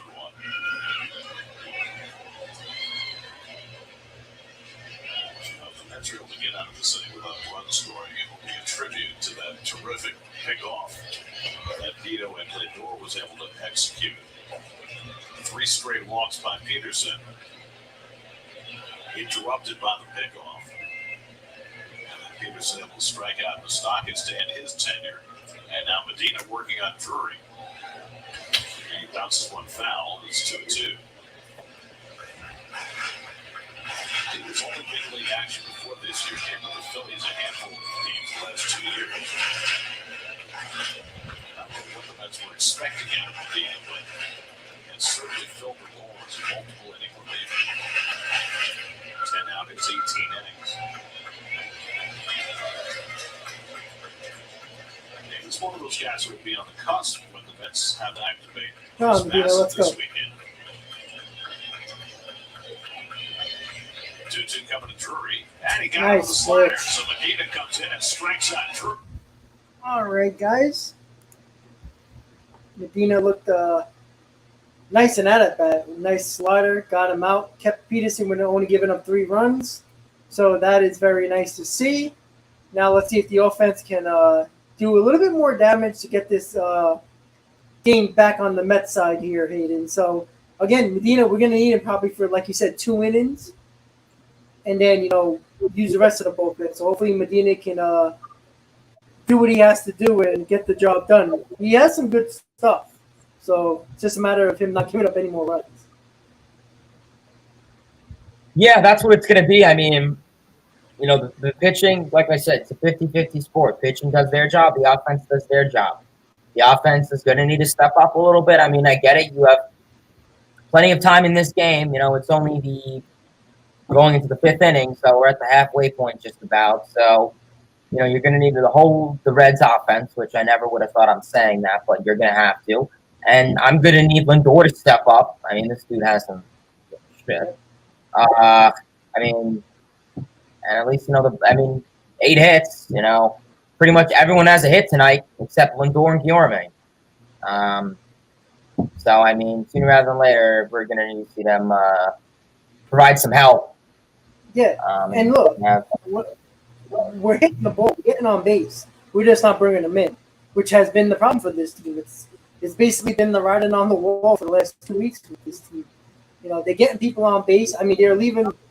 I think they're averaging around 9 to 10 runners per game, maybe a little bit more, and a couple of runners left in scoring position. Like that's a recipe for a losing team right now.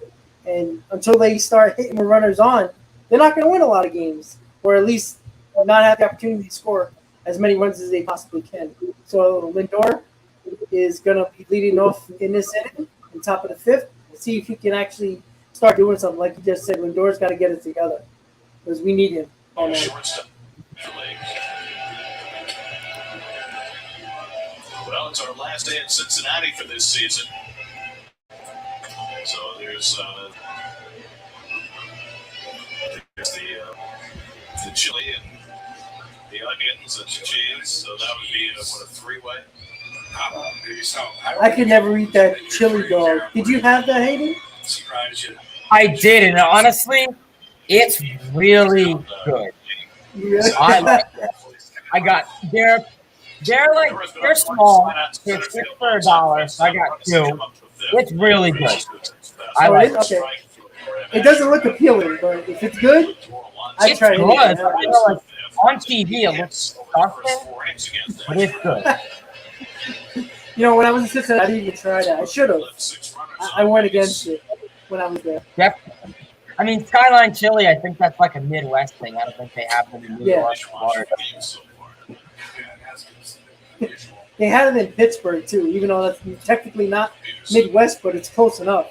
Pittsburgh, they had something similar to that. It looked like he was saying something about his grip. He was showing you his hand. Maybe he was having trouble gripping the ball. I believe it was part of his command issues. On humid nights, it's a little easier. It is usually you.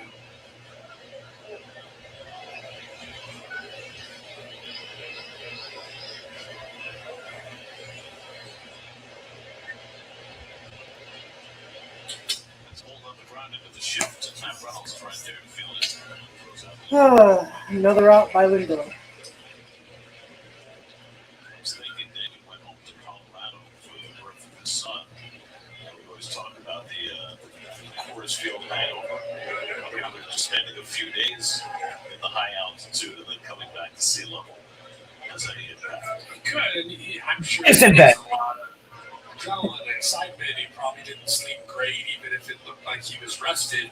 And it just might throw off the rhythm. These pitchers are very, very routine-oriented, as you well know. I thought you were going to call them. Oh, no. Quality athletes, great competitors, just routine-oriented, Gary. Easily knocked off kilter. All right, Pete, let's see if you got a bomb in here. Let's go. You hope so. As a hitter, you hope to find a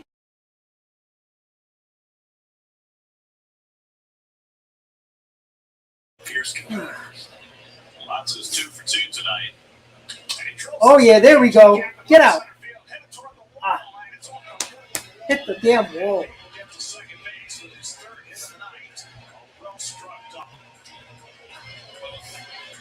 Boy, Chief, 3 for 3, Hayden.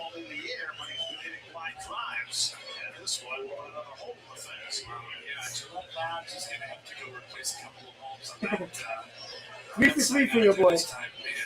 Imagine Lindor got on base. MVP, let's get it, boys. 3 for 3 on the day. Rob, I think we should do streams more often because whenever we do streams, Alonzo, I'm saying, Alonzo's always a beast when you're on the stream. No doubt about that. All right. We got Jeff McNeil trying to drive home Alonzo. Let's go. Tie up this ball game. Get it, LGM. Give me Pete. Oh, yeah. Oh, Jesus. God damn it. Shit. Hit that ball hard.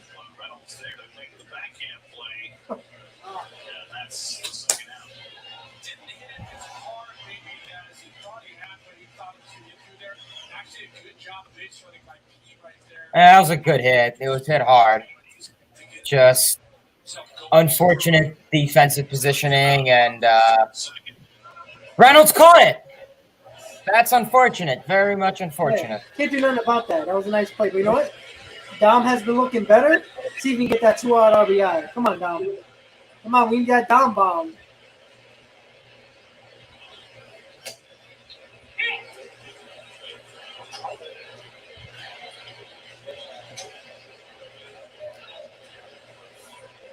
So 2 for 8 tonight with runners in scoring position after going 0 for 8 last night. Don in the long double to left center his last time up, and he Get out! Center back in the gap goes out more. He'll get there. Did he hit it off the end of the bat? Lots of doubles. He's left stranded.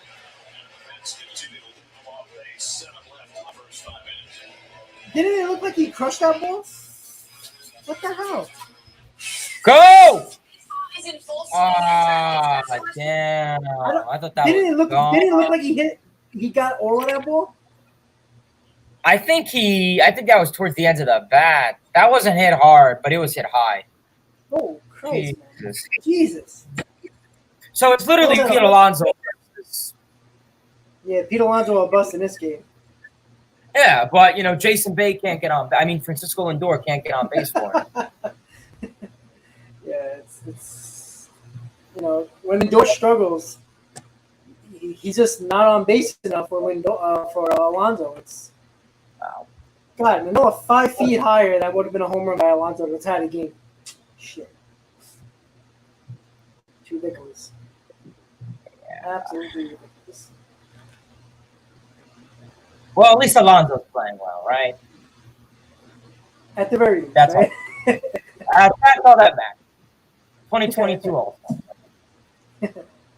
Just no one's on base for him because Yeah. What else? Lindor has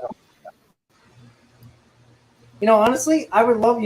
I think we did it last year. I think Rojas did it last year when he put Lindor in like the 6th or 7th spot. I'm not saying that you have to do it, but why don't you give McNeil a chance at the 3 spot in front of Alonso, just to get a little bit more consistency in that top 4 range for the batting order, because Lindor is actually killing 1, 2, 3, 4 in this lineup. The way he's been hitting, the inconsistency is just not good. Yeah, I mean, I've advocated for McNeil to hit in the 3rd spot because arguably McNeil could be a leadoff hitter. But unfortunately, you have Nimmo and Marte, and because of their speed and their better ability to draw walks and, base hits, I like them there. So I wouldn't be against having Nimmo, Marte, McNeil, Alonso, and put Lindor in the 5th, 6th spot, and maybe not even the 5th. I mean, Lindor just overall hasn't, I don't know. I mean, besides Miami this season, I mean, looking at his stats, the last 7 games, 208 average, 321 OBP, and a 332 second. So. Yeah, it's been bad. If his mom's not in the stands or it's not Miami, he's just not playing well. With 3 2/3, allowed 3 runs, 4 hits, 5 walks, 7 strikeouts. ERA after the outing at 3.48. And Pham flies one out to shallow left center. Beyond is McNeil. What happened? All right, so 2 outs from Medina. With his two batters he faced so far, so good. So far, so good for him. Matches from Season 3 sweepstakes continue to the MLB and Field of Dreams game. Go to MLB.com/Season of Dreams to view official rules and to enter today. Here's Kyle Farmer. He drove in a run with an opposite field double in the 3rd.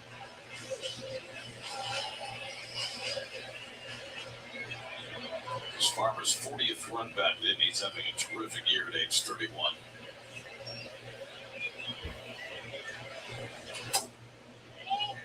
This umpire, man, this is another strike call that was not called. Shift against Farmer. Spent the first 2 years of his career in with the Dodgers as a catcher/infielder, and then became an infielder full time when he came to Cincinnati. Now in his 4th season with the Reds. I agree with it.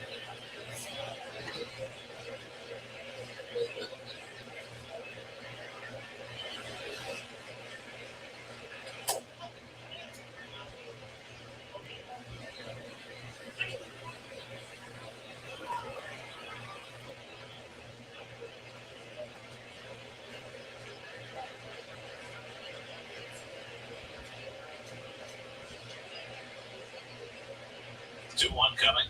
And slider off the plate. Did he swing? He did not. It's 3-1. Well, you know how hot the Braves have been.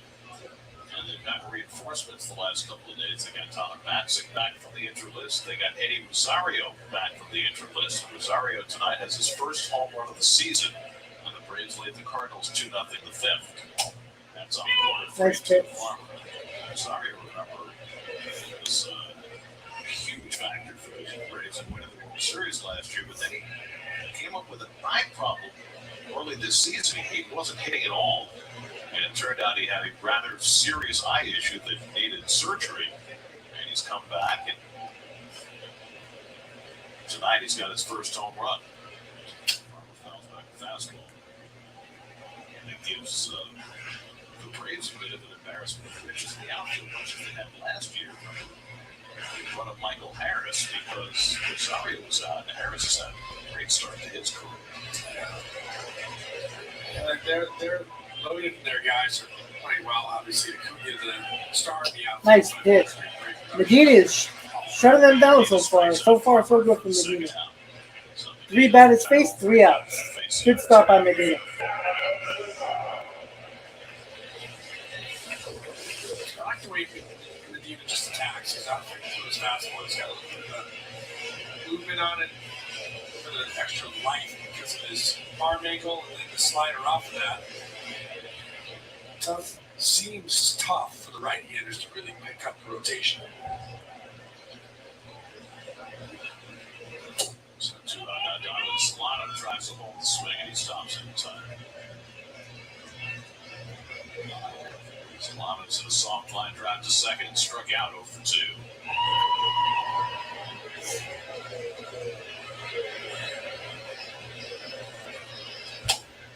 He takes a fastball for a strike, 1-1. Maybe just 25 years old. And really starting to make his mark. You mentioned that the Mets can have to make another player move, and it might well be Medina who gets sent down, but it won't be because of performance, it'll be because of numbers. They carry 13 pitchers now for the rest of the season. They sent out R.J. Alvarez today to make room for Peterson. Almost never got in the game. They DFA Jason Shreve yesterday to make room for Scherzer. And we'll have to make another move to make room for Bassett.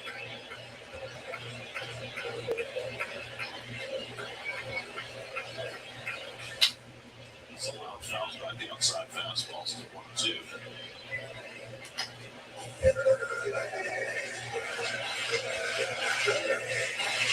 David Delman's 4th season managing the Reds. Got to the postseason 2 years ago in the shortened season. Won 83 games last year, and then they stripped away all his players. Nice. Taking low 2-2. And to compound it, when the owner was confronted about them having a fire sale, he said, well, fans going to do? Where are they going to go? Yeah, where else are they going to go? Where are they going to go? That's a great attitude. I'm sure that they loved hearing that. He later apologized, but then the team started out 3-22, and they showed him swinging a miss. Solano down on strikes. All right. So Medina, 4 batters, 4 outs. He's been very good for the Mets. Really nice to see Medina pitch well for the Mets. And keeping us in this bowl game, let's be honest. Good start by Medina. See if the Mets can get out of this funk and take the lead here. That would be nice. Once again, guys, don't forget to please hit on that like button. Let's get the stream out to more people. It's going to be the top of the 6th. Got a few more minutes to go here. Here with my good friend and YouTuber, Hayden. Make sure you subscribe to his channel. The link is somewhere, Hayden. If you want to put the link on the chat again, it's probably way up there. So if you want to put that, he'll put the link back up there so you can check out his channel and subscribe to it. He's trying to get to 700, and also, obviously, you want to get him to 1,000. That's the goal right there. So make sure you subscribe to his channel, guys, and make sure you hit on that like button so we can get that stream out to more people. Let's get it done.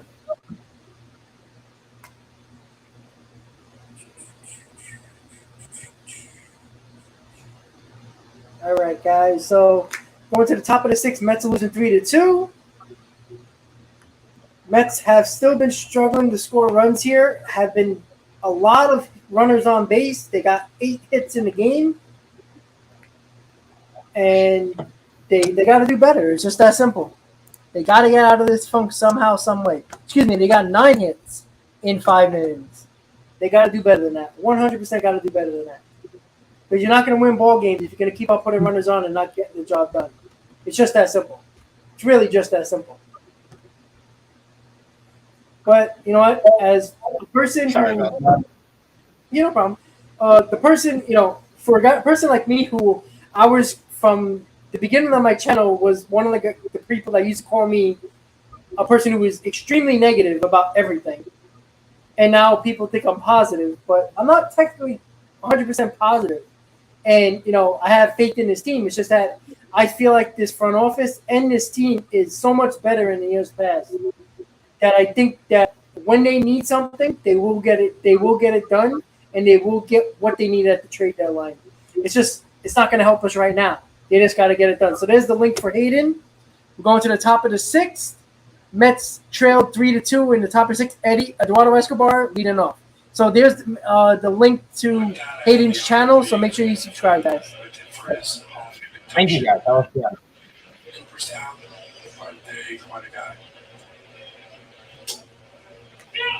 This is fastball that looked like it was off the plate, but all the time it's calls it a strike and it's 1-1. Graham Ashcraft working into the 6th inning. He's thrown as many as 104 pitches in a start this year. Breaking ball lifted out to left. Toward the line, that was fan.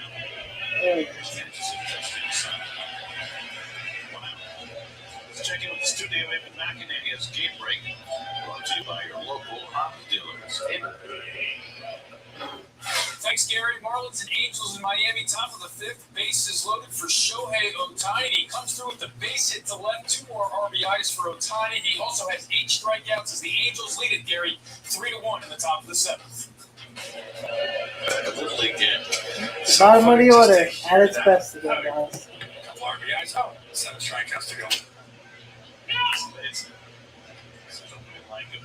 Never has been anything like that. Even throw Babe Ruth out there. Babe Ruth never did it at the same time. Right? He had 1 year where he did both, but not like Ohtani. His life is on foul and so I mean, if he continues at the level that he's at, he's not having quite as good years as he did last year. How could you not give him the MVP every year? Yeah, if he has just a better than average Ohtani-esque year, he is the MVP. And by the way, Yorme without his gardening glove on this time, then he's come back. Bro, Schwarber just homered again. 2 homers tonight, 2 homers yesterday. What the hell? This guy's a beast. You know what? That's a signing that I think we all wanted before the season. That would have been a perfect DH. Imagine 26 home runs in this lineup right now. How many more wins would we have? 27 right now. 27. Jesus Christ. I mean, he's a judge now. And he's a leadoff hitter, so this dude's getting solo shot after solo shot. Exactly. So, I mean, listen, I know he started off the season kind of like crummy.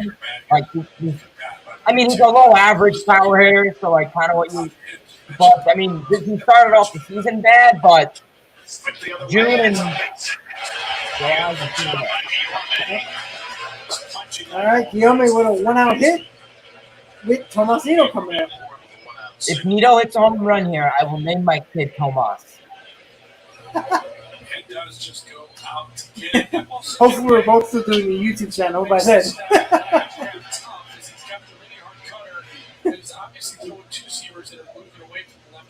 I don't know if you should have made that statement on YouTube. People are going to hold you to that now. That's all right. And the middle name's got to be Nito. Keynote, I said home run, not base hit, in case anything happens. Tomas Nito. Oh, that would be great. That would actually make my life like that. This recording's here for life, man. It's on YouTube forever. You could trim it, though. You could always trim it. Yeah, I could trim it. at the 2:51 mark. We've got animals all over the park staring us down. That's a little odd too, that a cow would have a piece of leather. Right, he's flashing the leather. Seriously, it would be hilarious if Nito hits a home run. Did you see what's the Mets YouTuber? Giraffe Neck Mark, for Patrick Mazika's home run against Seattle, he put on Twitter, if Mazika homers now, I'll name my kid Patrick. And Yep. that's the Sammy Tinkle. They've had chances since to get even. Come up empty with a number of situations, 2 for 9 with runners in scoring position. Don't tell me that they make the tape out of it. No, they don't. Take this dump. No. Come on, Thomas. Strong stuff. Strong as it. Right? Right.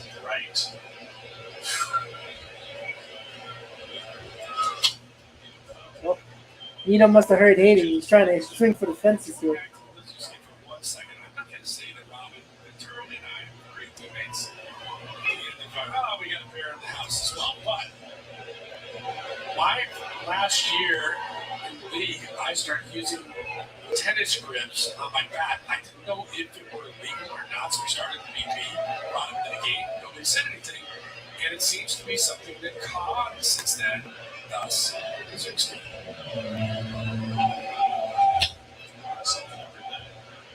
I just didn't like that bat ringing in my hands, but I did jam, which happened more as I got older. And thus we tried the padded tennis grips, and it seemed to work well. Caught on.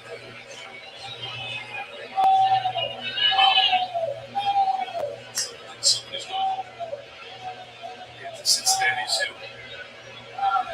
Neal lays off the slider, and it's 2-2. Yeah, Butterscotch, I don't think it's the pressure. I just think they're playing well right now. It's just that simple. Every team goes through a slump. The Braves did it for almost a month and a half. The Mets are going through it now. Come on, Thomas.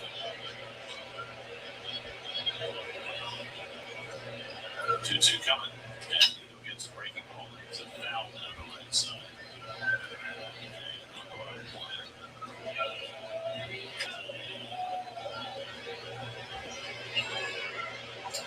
It's hard for us to see it in the bullpen, but I don't believe there's anybody throwing for the Reds. Ashcraft up to 96 pitches with 1 out of 6. They have not been afraid to push their rookies in this series. Hunter Green threw 99 pitches on Monday. Engledoll 89 coming off the injured list last night.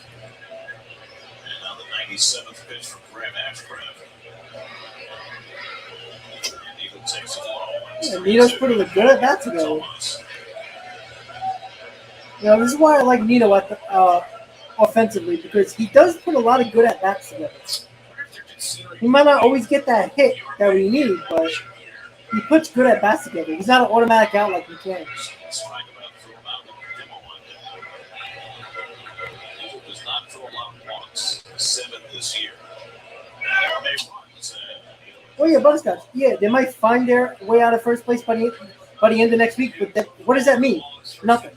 It means that the Mets can come right back at any moment and come in first place. But that doesn't mean they're in their head. They're just playing bare right now. So maybe they're betting that Nito's going to put it in play. Maybe we're going to play on the ground, so possible to avoid a double play by putting everybody in motion. Ashcraft has struck out only 1 tonight, and that was a call third strike on Nipple back in second. 9th pitch of the at-bat coming to Nito. And Ashcraft this time will check in on P-Ryan. He's not trying to steal the bag, by the way. He's going just to try to disrupt the infield and maybe stay out of the play. Joe Kuno, who pitched yesterday, is the first man up in the Reds bullpen. There goes P-Ryan. Neal drives one. Oh my God!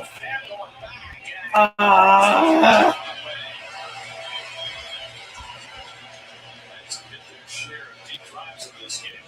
But Fammy to that one and takes a hit away from Nito, and that's the second out. Another ball hit hard. Great job getting on top of this high fastball, drives it again. I'm not gonna lie. When I saw that go off the bat, I said to myself, "Oh damn!" That was hit well. I would have not trimmed that part of the screen. Oh, I know you would have. I would put that in one of your montage videos. That's it. All right, But I'll then say it that again. was If Nimmo hits a homer here, same thing.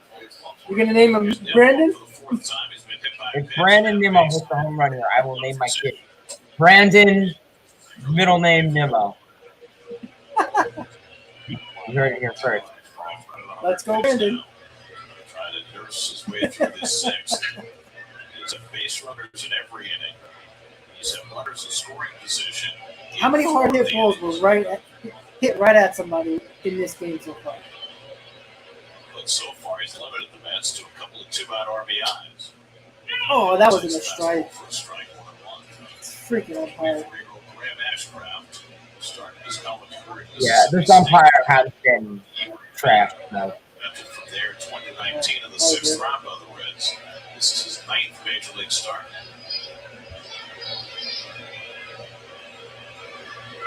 Dorme at first with 2 down. Takes that one high. 2 balls and a strike.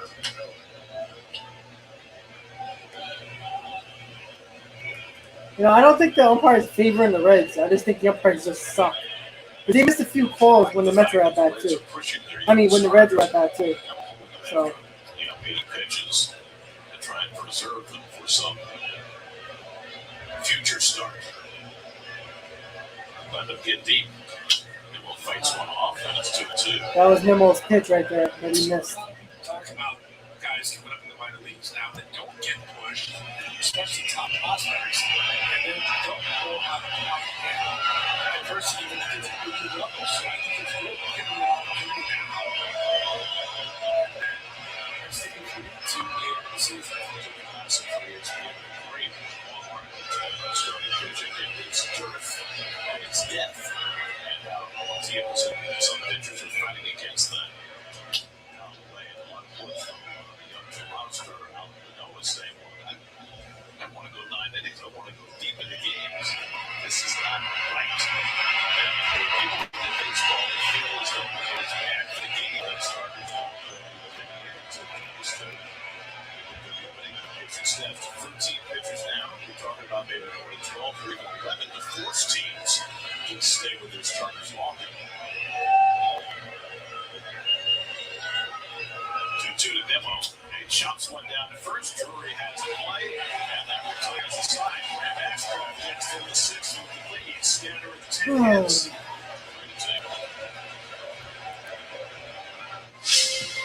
Well, another runner left on base for the Mets. Fortunately, we couldn't get Hayden's first child to be Tomas or Brandon. Hey, you never know. Maybe Pete will hit a home run and you'll name Pete. Oh, well, that's already the plan.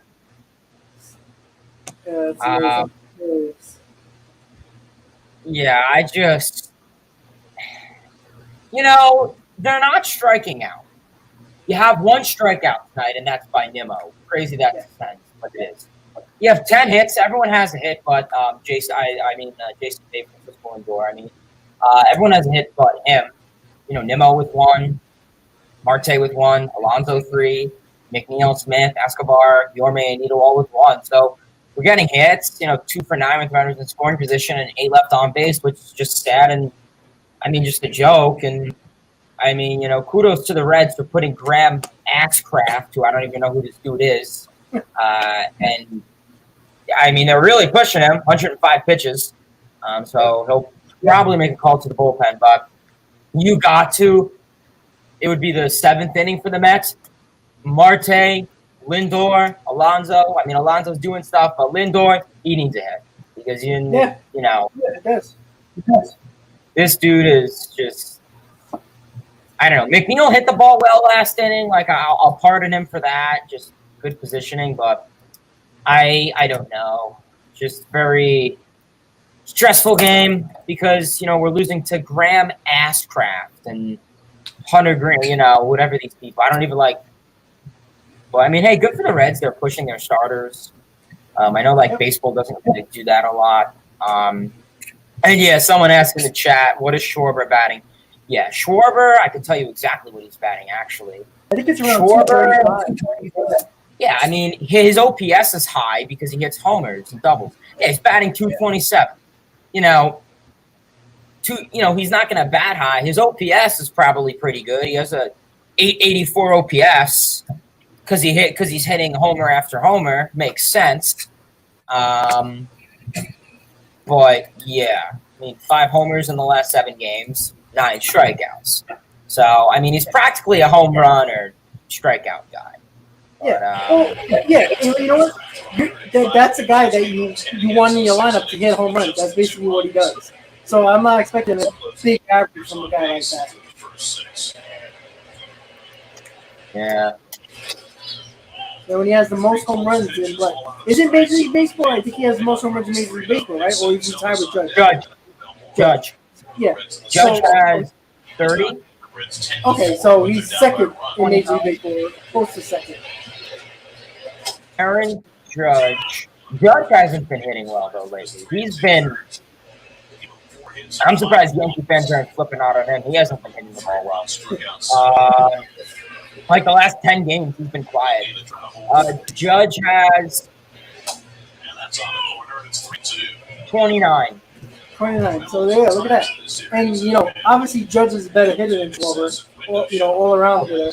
But again, when you got 27 home runs, put that in the Mets lineup. And how many more games we probably would have won when we lost 1-0? Or we needed that 2-run bomb, that 3-run bomb that we don't get with this team.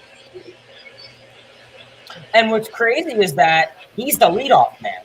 And all of the homers that he's had, the last 4 homers, are all solo shots because he's the leadoff man. I get it. Hoskins, he hasn't really been too great.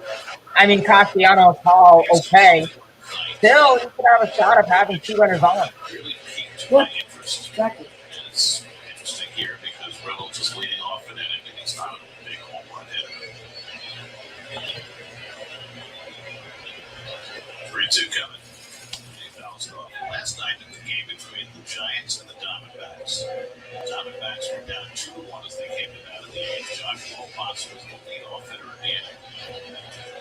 Well, so far so good for Medina though. He basically saved our ass in this game so far. And it sparked a 5-run rally. The Diamondbacks won the game. But what I thought was interesting He is looking good. was his comments about it after the game. It was only the second time since 2016 that a position player had bunted for a hit with 2 strikes. And what he said was, look, the major league average with 2 strikes is somewhere between 150 and 170. He said, if they're shifting on me with 2 strikes, there's a lot of teams do that with left-hand hitters, right? Sure, shift until 2 strikes, but then they'll pull the third baseman all the way over to the shortstop. Basically, you can't make a bunt because the guy could bump with 2 strikes. Nice There's pitch. strike 3 call. Reynolds has called out again. Medina got that confidence on the mound right now, man. Unfortunately, he's going to get sent down after tomorrow, probably, to make room for Bassett on Friday. Anyway, so Ross's point was, if they're giving me the bunt, all I have to do is get it down, and it's a hit. And I can do that half the time. I mean, even if I bunted foul half the time, if I bunted fair half the time, I've got a better chance of getting it than I do. According to Hayden, he calls him Jason Bay. So I wouldn't say no because he's actually been more productive than Jason Bay. But with the contract he has, you need more out of him, obviously. Especially with shift. I mean, I wondered before because Jason Bay was a total disaster. I mean, Jason Bay might have had one good game in his tenure with the Mets.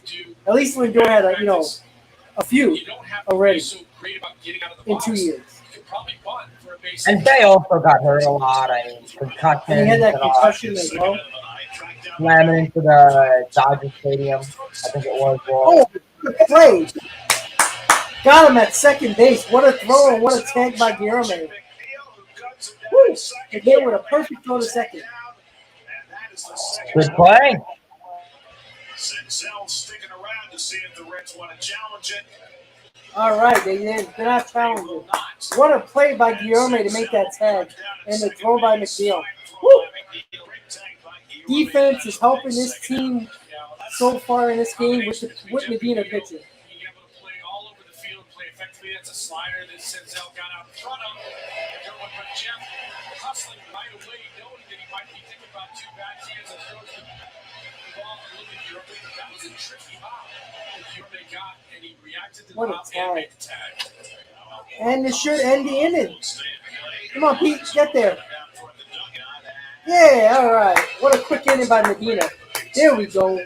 Defensive gem and a quick inning from Medina. Medina with 2 in the third innings to keep the Mets lead. The Reds lead 3-2. All right, that's what I like to see. Let's get some runs, man. Jesus. Medina deserves to get the W here. What a performance by him right now. All right, so you got Marte, you got Lindor for Jason Bay, and Pete Alonso. Pete Alonso's 3 for 3 on the day, so we need somebody to get on base for Pete Alonso because I think he's gonna hit one over the fence in this next at bat. He's confident right now. He's looking good at it. Yeah, I mean 3 hits on the day. That's pretty good for the most part. I'm liking that quite a bit. Hopefully we can get some production from this Mets order. I would like a Lindor homer. I mean, I know, he hit it, in the first game of Cincinnati, but I mean, I'm going to need more than 1 homer and, 5 ground outs and 5 strikeouts to, give you a successful series. But, yeah, I mean, good inning from Medina there, striking out Reynolds on almost a 10-pitch at bat, and then good defense by McNeil on the arm. McNeil really has been pretty underrated defensively this season. I mean, making a lot of good, throws. The accuracy has been on point from left field, from right field, going to second, to home. I mean, really has been having a good season, really wherever you put him. I mean, maybe besides third, but I don't even think he'll be starting there anytime soon.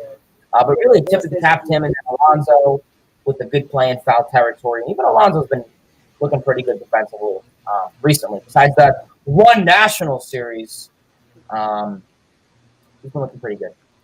Yeah, and Ella makes a good point on the chat. Mets 10 hits, Reds 5 hits.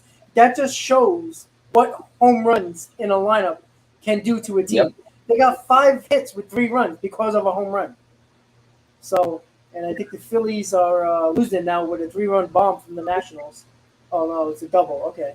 Well, Phillies are losing 3-2. Thank you, Nationals. So far, so good. Luis Garcia. Fun fact, he's the first player to play in the MLB that was born in the 21st century. Awesome. Marte leads off Cool. New York with the Good factoid right there. All right, so Marte is up, top of the 7th. Mets trail by 1 run. Joe Connell is in the game for the Reds, so no more ass crap.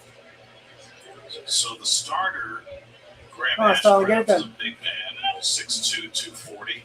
This is a really good man. He makes Ashcraft look like a shrimp. Oh, my goodness. Grill is 6'4", 280. And back-to-back sliders have Marte in a hole of a 2. It's always interesting to watch these teams that are definitely not making the playoffs. You always got to look at the bullpen arms. Like, some of these pitchers are pretty good for the Reds. The way they throw, I mean, it just looks good. Marte right on that one. It's 1-2. So Ashcraft went 6 innings, allowed 2 runs and 10 hits, no walks, 1 strikeout, and hit batsman. Very odd pitching line for Ashcraft through 105 pitches. And Kudo comes Marte in and was strikes stupid out at that Marte at with a steady 9 of sliders for the first out. That was awfully good last night. That's a pretty good one right there, but as we talked about, he's a big man. He comes across his body. He's got a little bit of a sneak to his fastball. All 4 of those were out of the zone, by the way. So that would have been ball 4. Yep. Good point. Last night, they're still the worst bullpen in the league. Come on, Frankie. You freaking do. Trying to do some damage here, down by a run of the 7th. Yeah. Over 3 this game. After taking it over from last night. And he takes the foul. I don't know, hey, you got to take these rally hats the other way again. Honestly, yeah, I don't think it's giving us any luck. No, I think so. Get it done. Wow. Change it back. North Carolina Rally race back. from Arizona Crap. College in Texas. A ground ball with short and short. How about no hat? How about no hat? Boo. Hey, Lindor, remember that. Reds catching prospect Francisco has been called up to the big leagues in 2022.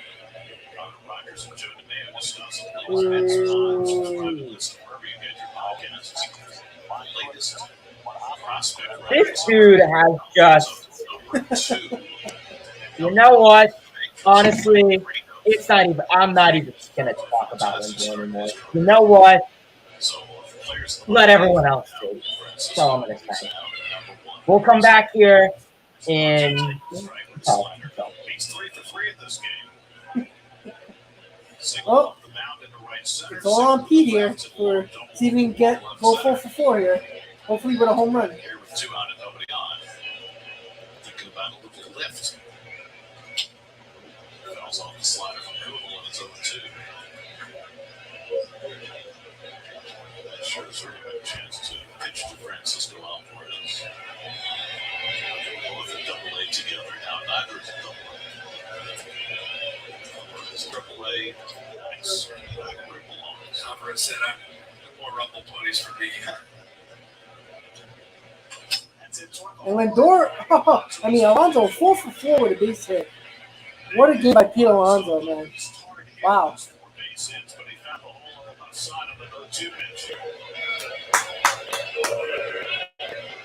81 miles an hour off the bat that time for Pete. Well, he found the hole there. Another good slider by Kudel, but 4 for 4 for Alonso. MVP. MVP. But you know what? Nobody can get on base for him. Just like last year.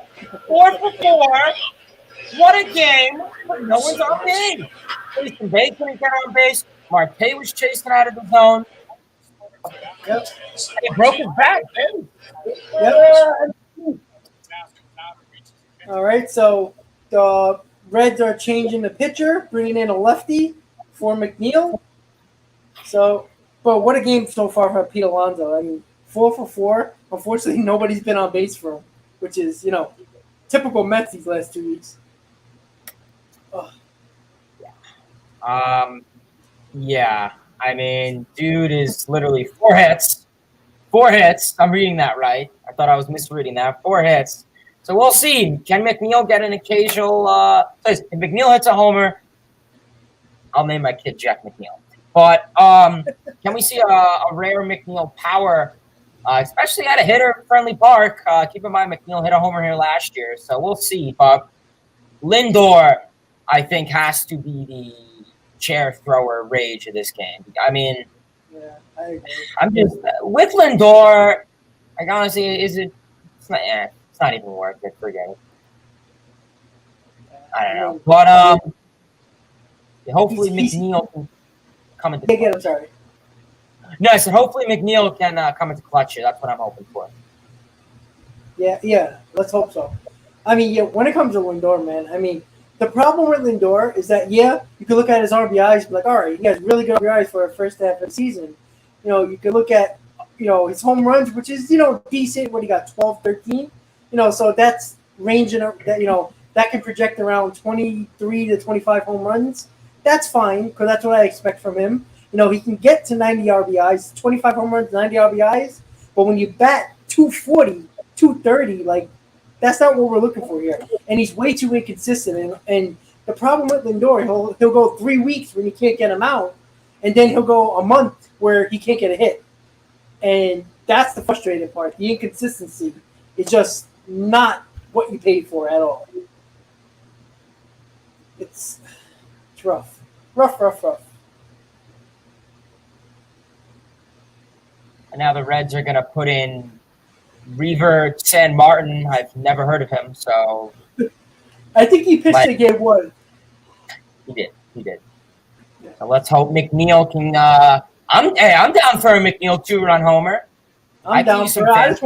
I just want you to name the kid Jeff McNeil. I mean, the hell with the game. No, I'm joking. All right, guys. See if Jeff McNeil can get it done here. He had 1 5-hit game his rookie year in Atlanta. Got 4 hits tonight. He's the tying run at first. Raver set Maybe I'll get the cycle tonight. came to face Tom Smith. And Tom He will probably get one more at bat. Now he's brought in to face Jeff McNeil with the tying run at first. McNeil drove in a run with a first inning single, 1 for 3. And gets first pitch. Breaking ball and grounds into Matt Reynolds. 1 pitch. Zach Martin gets the job done and gets the Reds to the top of the 7th. Reds have now left 9. Stretch time 3-2 Cincinnati. Word. I can't make it up. I mean, how many more times are we going to swing at the first pitch when the new pitcher comes in? I just don't get it. I really don't. It's frustrating. This team is just lost. Absolutely lost. I just don't get it. I really don't get it. It's getting to the point where I just want to say curse words out of my mouth every word. Every freaking word. I just,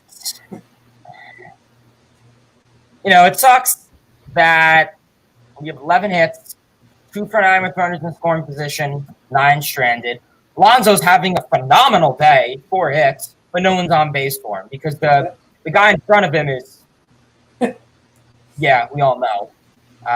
Marte, whatever, Nimmo, okay, whatever. I don't know. Like, it's no one really specific. It's just this team just can't, hit when it matters. Like, we'll see, Marte and Yorme, they'll get hits when there's no one on. But, you put runners on second and third and no outs. Oh, we're going to strike out. I'm like, I get it. That's baseball. That's how it works. But right now, I'm looking at this Mets team for the last 2.5, 3 weeks, and you need to call someone out. Because right now, I get it. People are saying, oh, it's only July, dude. Stop. Relax, guys. You guys are so negative. Every single game counts. Everyone had the same mentality. Right. And everyone says, oh, we're still in first place. Yeah, everyone said that last year. What happened? Yeah. Literally. Yeah. On my injuries. Of course, the injuries last year was the problem. But, yeah, you're exactly right. And, this team needs a spark. And that's why, with the good reasons you gave up why they shouldn't bring up Lindor is the same reason why, or, you can go on the opposite end and say, listen, this team needs a spark. And maybe Alvarez or Vientos is that spark for right now before the trade deadline. So we're going to the bottom of the 7th. Mets are still trailing 3-2, and Medina is still in the game. Why the hell not? So let's see if he can keep it to 1 run. If the Mets actually show a pulse in the offense, we might actually win this game. Against David Peterson, who walked 5 in his 3 2/3. Medina has held the fort for 2 1/3 already. He's given up just 1 hit, and that 1 hit from base hit by Senzel, who was thrown out trying to stretch it into a double. Mike Moustakas on deck, and then Brandon Drury, Colin Holderman next man up in the middle. All right, so Holderman's warming up in the bullpen. And somebody needs to throw the Piersky a strike. Yeah, they have not been throwing him strikes today. And last time, Medina got behind 3-0. He came back. 3 straight strikes after getting behind there. Took a little breather, got to rosin, and ready to go back to work. Piersky has 24 at-bats in his major league career. Switch hitting catcher from LSU, and he takes a strike 3-1.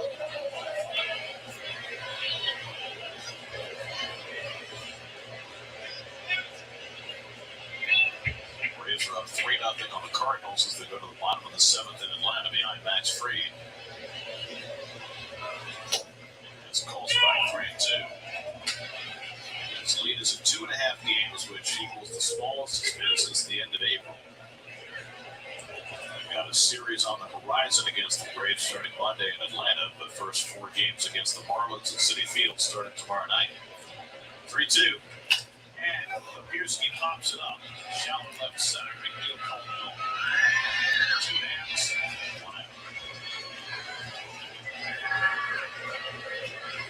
Coming up tonight after the postgame show, Tom will not be on the postgame show because he was here in Cincinnati. After the postgame on Chicago Sports Night, latest on this game and around the league, and Jalen Brunson. Jalen Brunson goes to the Knicks. Does that mean that Jay Wright eventually becomes the next coach? I'm no comment. I don't know. know enough about it to come in properly, but I don't believe that when You know, when Jay was coaching all those years at Villanova, there were so many rumors about him going to the NBA, and he always avoided them because he had the best job, right? 2 national championships. But now that he's not coaching at Villanova anymore, and his protege Brunson's going to be point guard in the Knicks. Well, it certainly is worth discussing. I'll let you opine as to whether or not it's going to happen. Well, I think I'll opine as much as I can. Stakas has struck out both his at-bats. He's taking over for Jonathan Indy in the DH spot, and a good changeup by Medina. Puts him ahead 1-2. I just noticed that there's no more Zeal Twitter tips on Geico Sports like that. I don't know what those ended up being last night. You can only go so often on the Zeal Twitter tips. That's it out to center field off the end of the bat, and Nell barely has to move. Now the Stakas retired 2 out. Medina has been nothing short of fantastic. Medina's the star of the game for the Mets so far. Got 9 outs. This is one of those things that Buck Showalter always makes a point of just saying what a great job guys like this do. Are you shocked? Again, when any team other than the Yankees or Yankee fans for that matter, actually teams for us to do well, like the Phillies fans pop up, the Braves fans will pop up. When you didn't see them the whole 2 months of April and May, they show up when their team's winning. It's just what they do. A lot of bandwagon fans. We all know about that. To that other place to tell them which time they're needed again. Brandon Drury's 2 for 3. All right, this might be the end of the inning. No, it's not. Almost. One mitigating factor about that now is that you got the new rule in Major League Baseball this year that players can only be optioned 5 times in a single season. So that puts a little crimp in that plan of, we'll run this guy out there for 3-4 innings today and send him down tomorrow, because eventually you're going to run out of chances to do that. And you don't want to run out of chances with a guy like this. He's been so good every time he's been here. Jared, Maybe exactly. He's going to make this decision challenging. I don't have the scorecard in front of me, but And Jared, that's the thing. Like, if the Braves would just play the normal month of June and been like maybe 5 games, 6, 7 games over 500, instead of like 18 games over 500 or whatever it was, they would still be about 5 or 6 games out. But because of that historic run, well, and the Mets played 500, that's how they caught back up. It's not like the Mets didn't play bad. They just didn't play to their capabilities. They played okay in that stretch. Save against a great team, and then what he's doing here tonight, giving the Mets a chance for their offense to find something in the last 2 innings. 3 bounces, 1 foul, 2-2. But I think what you saw in LA is a guy with no fear. He absolutely feels confident out there. It doesn't matter who's hitting. And then what we've seen exactly. tonight, at the end of the day, guys, go and take a breath, with all that being said, the 14-game winning streak, the 20-plus wins in the month of June for the Braves, they still haven't been less than 2.5 games out of first place. The Braves. So they've been hovering around that for almost for the last 2 months.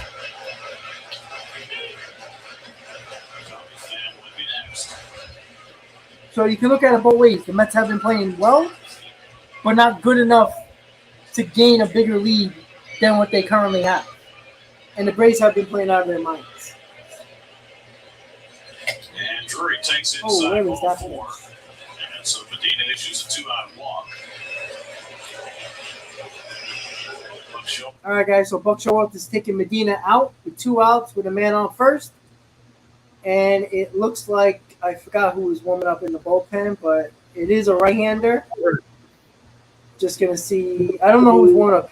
Did you see who was warming up for the Mets? Colin Holderman. Oh, yeah, Holderman. Okay. All right, so we got Holderman.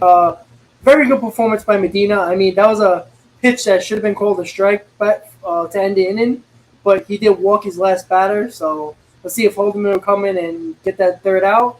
And the Mets got 2 innings to come back and win this ball game. Aiden. So they just got to do what they got to do. Like, find a way. You know, this team all year has found a way to win ball games that nobody expected them to win. And as bad as the offense is, listen, why can't they do it? They've done it all year.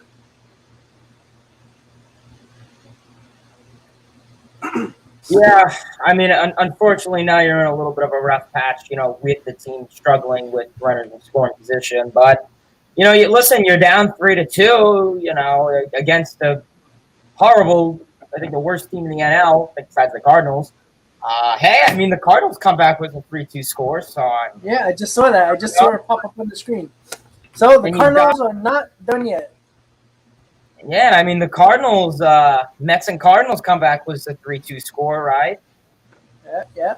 Smith. Well, what was it? Like, Dom Smith had it. Yeah, so who knows? I mean, Canna's not in the lineup, but, I mean, hey, anything's possible. But, yeah, I mean, pretty rough night for the Mets so far. I mean, they'll have, you know, 2 more times to bat, the 8th and the 9th. And who batted off last? McNeil, right? Mm-hmm. Oh, great. Because I have so much trust in Smith at the car and the Arme, who hasn't got The only thing we're hoping for is probably a Smith home run, which would be a shocker.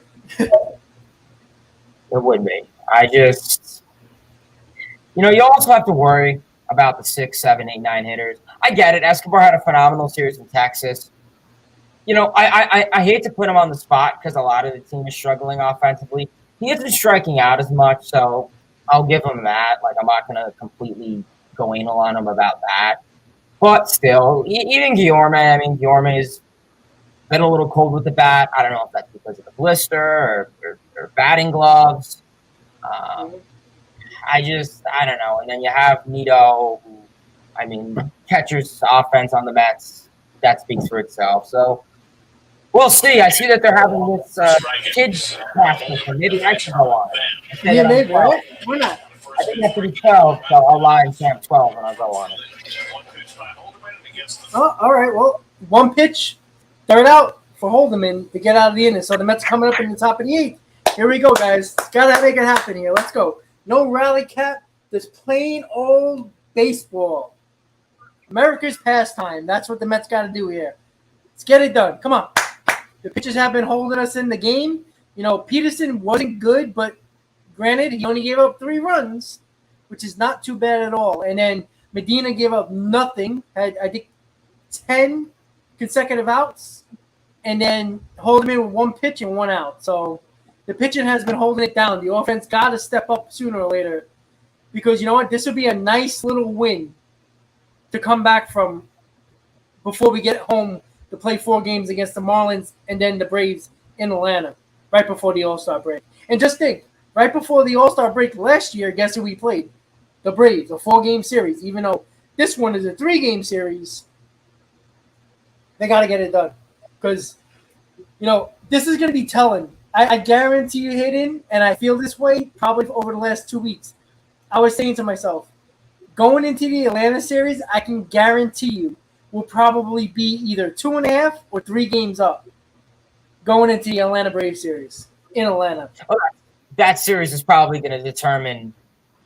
I mean, yeah, you still have a couple games after the Braves series. Like, I think you play the Cubs and maybe like 1 or 2 other 500 near teams.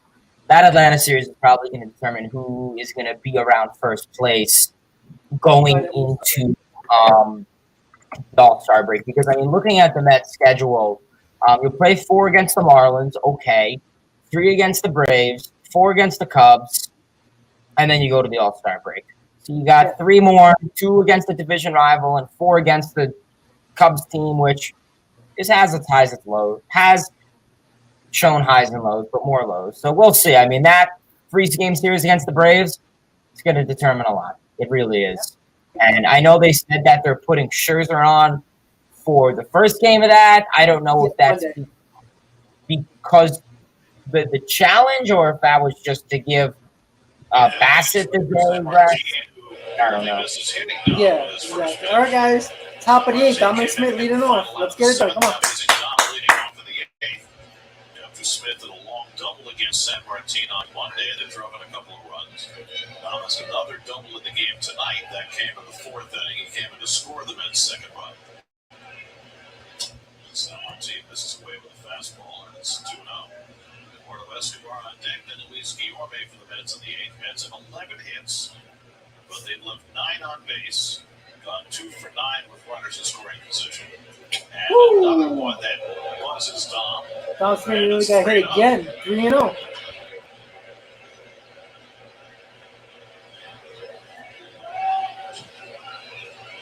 Dom leaning out over a little bit, anticipating the fastball away, gets it up and in. He got out of the way of that. One of those ones that puts your hand. Dom has talked the last couple of days about how he's gone back to a more open stance, but that means also that he strides in more toward the pitcher. Maybe makes him a little more vulnerable to that pitch inside. That should have been all 4 right there, especially after a guy who's just throwing 3 balls the way he does. The ball was inside. Field spread out, 3-1 coming, and he pops one up foul. So the game in Miami tonight, the Angels lead the Marlins 5-1 going to the ninth. Shohei Ohtani went 7 innings in that game. Came up 1-1. If the Angels win that game, Ohtani will have a stretch of 4 strikes, where he's 4-0 with a 0 ERA and 46 strikeouts. Nobody in Major League history has ever done that before. And that's not even taking into account the fact that he's got 2 of the RBIs for the Angels. That's phenomenal. Enough said, he's the MVP. But that is amazing. 4-0, 0 ERA, 46 strikeouts. Come on, Dom. Let's go. Full count to Dom. On top of the 3-2 Reds. As did Rube Waddell in 1907. But Ohtani, I mean, we were talking about earlier. When you add up the offense and the pitching, it's unfathomable. It is. And it's not average on both that you're giving extra credit. It's phenomenal on both sides of the ball. He pitched to Dom, and he gets a breaking ball and flies it out to right field. Easy for out 1.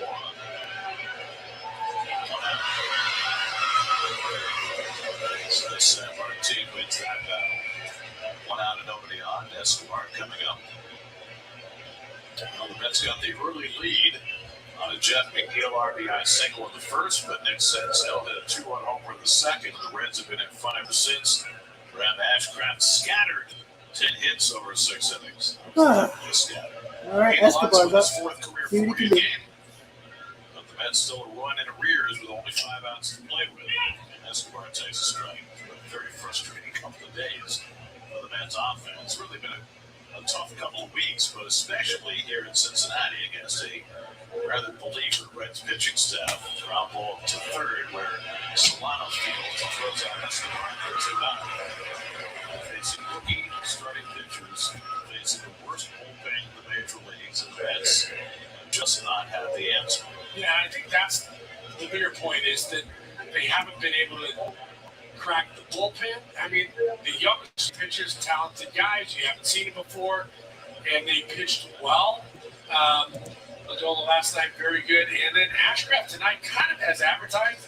A guy that throws 100 but gets a lot of balls put in play, doesn't strike out a lot of guys. Scatters 10 hits and holds it down, but you got to get to this bullpen. Guillorme takes a fastball for a strike. He's had a base hit to left field his last time up. Ari Moretta up but not throwing. Hunter Strickland, who's been saving games, pitched last night. You saw him sitting there, hanging outside by Guillorme, 1-1.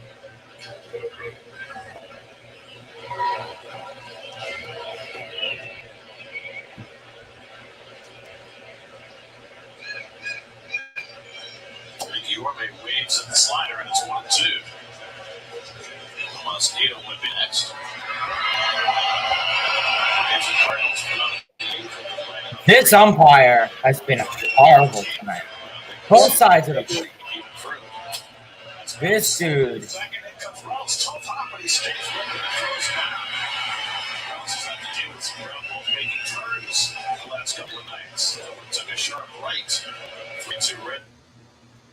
Well, going to the bottom of the 8th. Mets didn't do absolutely nothing there. So when they got the last licks, it's going to be Nito, Nimmo, and Marte. So at least we're going to get a turn at the top of the order, maybe, just maybe. They might do something, but it's not looking good. I don't know if Strickland's going to get another save opportunity in the ninth, but they just said it on the broadcast, Hayden. The rookie starting pitches the Mets couldn't hit, and the worst bullpen in the National League the Mets could not hit. That's a problem. Yeah, it's getting very concerning now. I thought, okay, maybe the offense has been dead. It's been against okay teams, but you're playing the worst team in the NL and your offense is dead. It's getting a little worrisome. They need a spark. Yeah, you need some type of spark right now. You really do. I mean, right now, I don't know what's going on through Eric Chavez's mindset. I don't know if he's just sleepy, taking a nap. That could be the case. But something's going to have to wake up with Eric Chavez in his offense. I haven't heard much from this dude this season. And I get it. Usually hitting coaches aren't like the center of attention. But, I mean, I also don't live in New York, so I don't have SNY.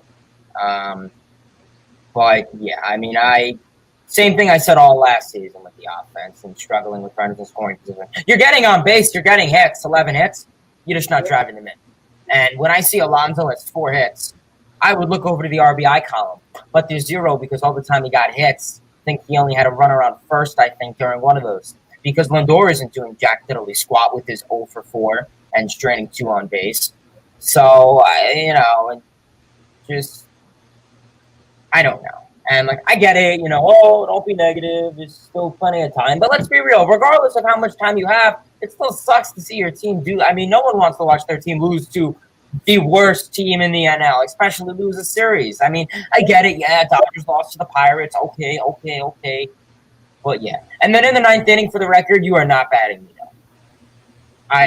You can't bat because that dude is going to be a turtle. And you got no bench. Yeah, exactly. I don't know. Uh-oh.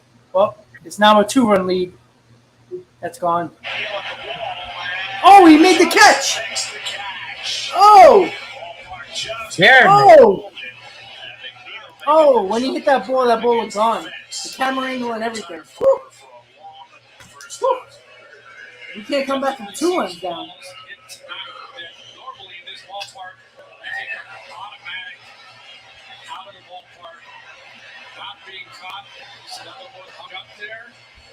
I think that ball didn't go as far as Jeff thought it was going to. No, he jumped right here, but it's really not that close to the wall. He had another half step to go, but ended up in his glove. He could have kind of caught the ball in front of them, too. Makes you think that he thought it was going to be a fence scraper, but it didn't quite go that far. Yeah, off the bat, it definitely looked and sounded like it was hit well enough to get the seats here. Solano takes one outside. It's 1-1. Solano's 0 for 3 in this game. Andre Strickland is up in the Cincinnati bullpen, getting ready for a save opportunity. Strickland got the win last night after pitching the 9th inning, and the Reds scoring in the bottom of the 9th. That's left Nito, Nimmo, and Marte due up in the 9th inning. All right, Hunter Strickland is warming up for the Reds, so he will be getting the save opportunity. And Holden overthrows that pitch, and it's 3-1. Gaming at the final out of the 7th. And now the first out of the 8th. Each one of those one pitch out. But now he's behind on Solano 3-1 with Matt Reynolds on deck. Reds have only 5 hits in this game. The Mets have 11, but Reds lead where it counts.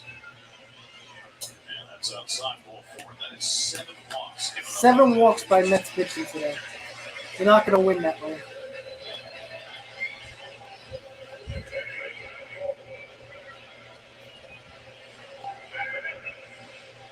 Reynolds off the start of the second since that has struck out twice. And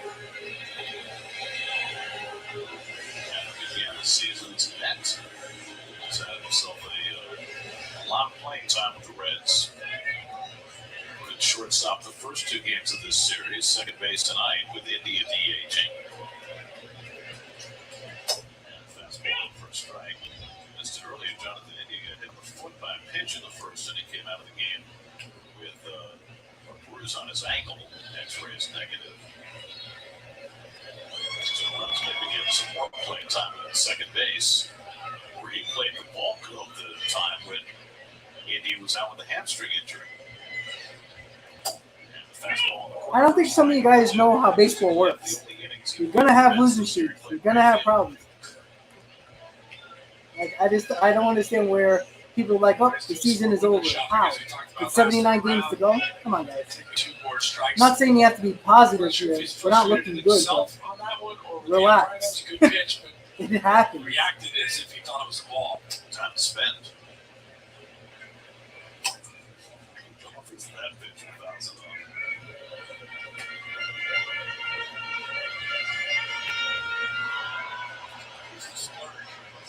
Secrets who did George Girl in the 60s were always window shopping but never stopping to buy. I'm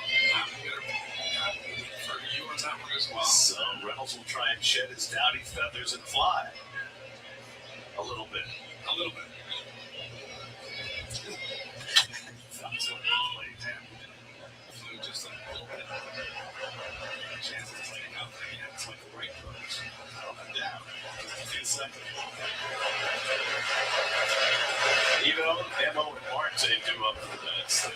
Ciarte is the only left-hand pitcher of the bench. Davis, Canna, and McCann from the Yeah, right but side. even if the Braves take over first place, why couldn't the Mets take over the Braves again?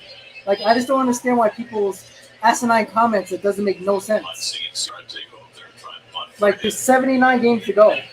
Like, the Braves ain't going to play at a 7:20. All right, double play ball here. And when they're out of the inning. Okay. All right, last looks for the Mets.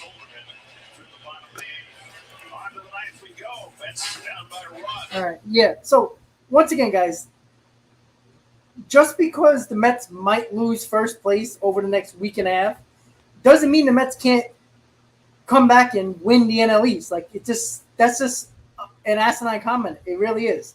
The Braves have been playing an over 700 baseball in the last month and a half. They're not going to play a 700 clip the rest of the way. That means they're going to have like 120 wins. It's not happening. So you guys got to relax with that. Like it's look. Not saying you have to be positive because there's really not much to be positive about the Mets. But for the same people who are complaining about the Mets, oh God, their offense sucks. Oh God, they're going to choke. Are the same people that were having their pom-poms up in the air when the Mets were 10.5 games up. When everybody, if you listen to what I said, and I guarantee you Hayden probably said it at some point on his channel, that we all knew the Braves were going to it was going to be a dogfight with the Braves. Nobody said at 10.5 games that the Mets were going to keep a 10.5 game lead. The Mets played 3 months of really good baseball and didn't have a 3-game losing streak until, a week ago?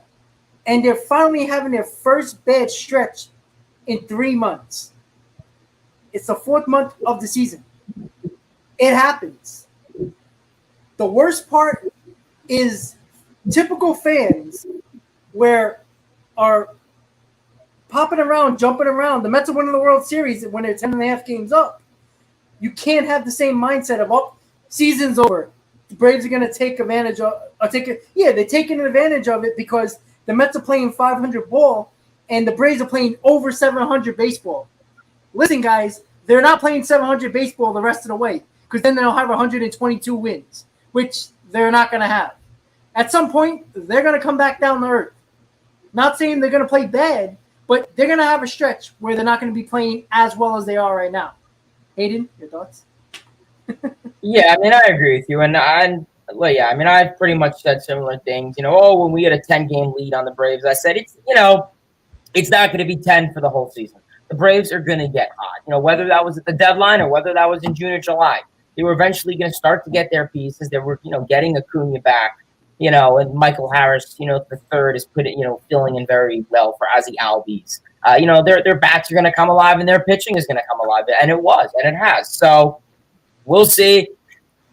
Is it frustrating? Yes. I mean, we've been in 100 place for, a little bit, not as long as last year, but we'll see. Canna, okay. Figured. Canna, yeah. Yeah, Mark Cannon's batting for Nito. Sorry about game day, guys. It kind of blacked out on me for a second. I'm not sure if I'm going to get it back in time, but I'll try.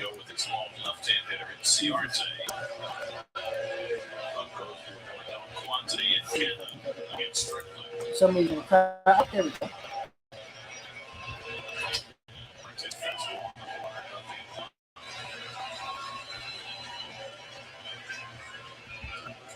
All right, there we go.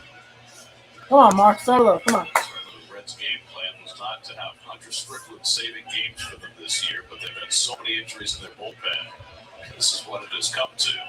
Strickland had not had a save in the big leagues since 2019 before this year. And Cannon takes a slider for a strike. Strickland got the call in the corner and it's 0-2. It's a generous strike, especially considering he hasn't necessarily been consistent. He won't play on Paul Clemens, but a Cannon in the 0-2 hole. Sometimes for Mark, this is where it is advanced again.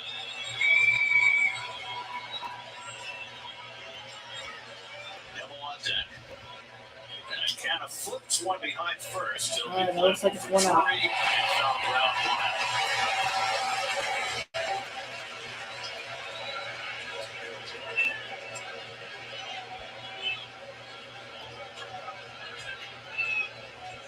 So Strickland gets the first out of the top of the ninth, and now Nemo. He's 1 for 3. He's also been hit by a pitch. He scored the first run of this game back in the first. All right, so Nemo's up with 1 out. Nemo homered in the opening game of this series.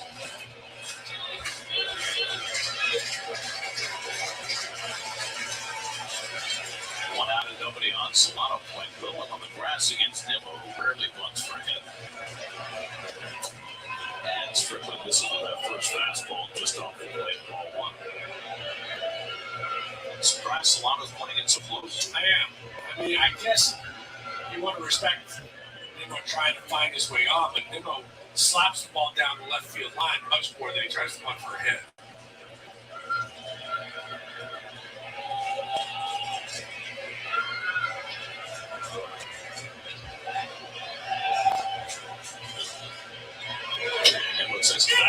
Oh, they called that a strike? Wow, that's not even close. That was the worst call yet, guys. Wow. Jesus Christ. That ball was really close. Jesus Christ.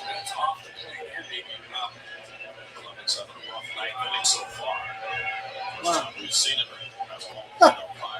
This umpire is freaking horrible. Oh my God. That's I don't know what he's on, but yeah, you tell him, Buck.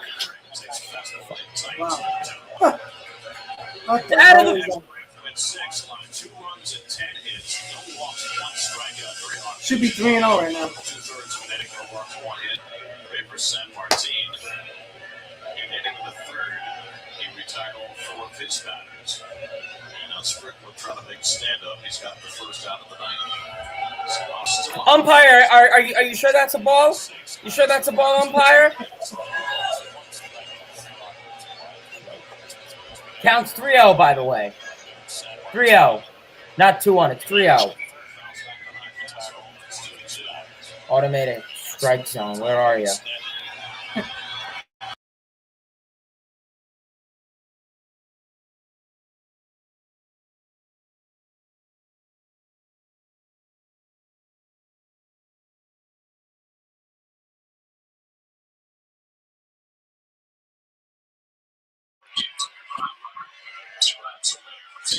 Oh, Lord. Come on, Nemo.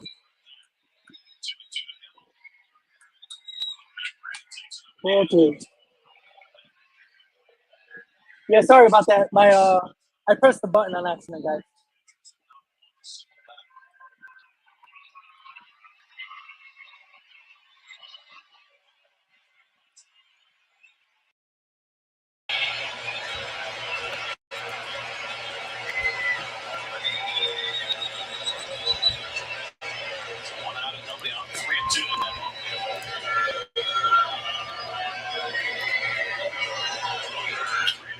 There we go, Brandon. Base hit. There we go.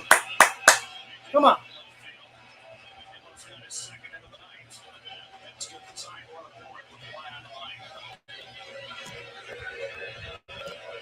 Come on, Starlin. Let's go.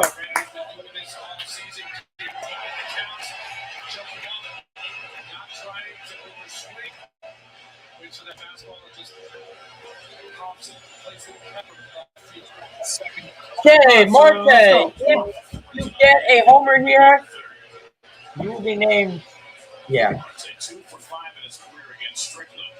Okay, Marte, let's just him one 400 feet to left field.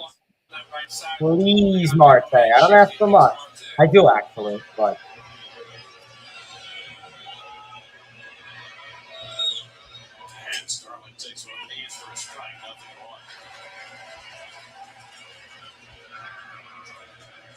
Diaz and Ottavino warming up in the bullpen. I'm assuming Ottavino comes in for with the Mets tired, and obviously Diaz will come in if the Mets take the lead. Solano playing even with a bag of third against Marte. Demo shortly to first. And Marte swings at this to the slider. What a freaky swing tonight. Little struck it out with sliders in the seventh. And now Strickland has it at 2-0. Yeah, he's been chasing sliders that are not even all that close. You gotta figure Strickland's gonna stay with a steady diet of those when Marte is hitting the fastball. Door waiting on deck. 0-2 to Marte. Dude, swinging at freaking balls in the dirt. Ooh. I'm surprised the ump didn't call a strike on that one. Shit. 4 for 12 in this series. So one of the hotter bats in the lineup. That's now with a dozen hits in this game.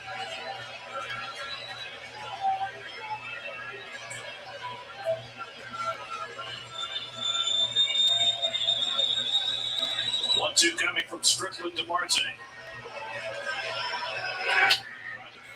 Fair ball! Go! Come on, Brandon! Run! Run! Run! Yeah! Tie game, baby. That's what I'm talking about. Woo! Yeah! Fair ball. Fair ball. Tie game. That's what I'm talking about. Clutch by Marte, baby. Go! Go! Go! Let's go! Go, you must go! Go, go, Yeah. go, go! Let's go. He's safe! Let's go! Woo. Let's go! And Gary Cohen called it foul, but the umpire called it fair. No, that's fucking That was a fair, fair ball. baby. Fair. Just fair. You can't challenge fair balls, Rex. I'm sorry. Fair name the week. Go. And it's not a reviewable play. But the third baseman called it. That's in. That was in. That's in. That was All right, fair Lindor, play of the week. give us the lead right here, guys. Let's go.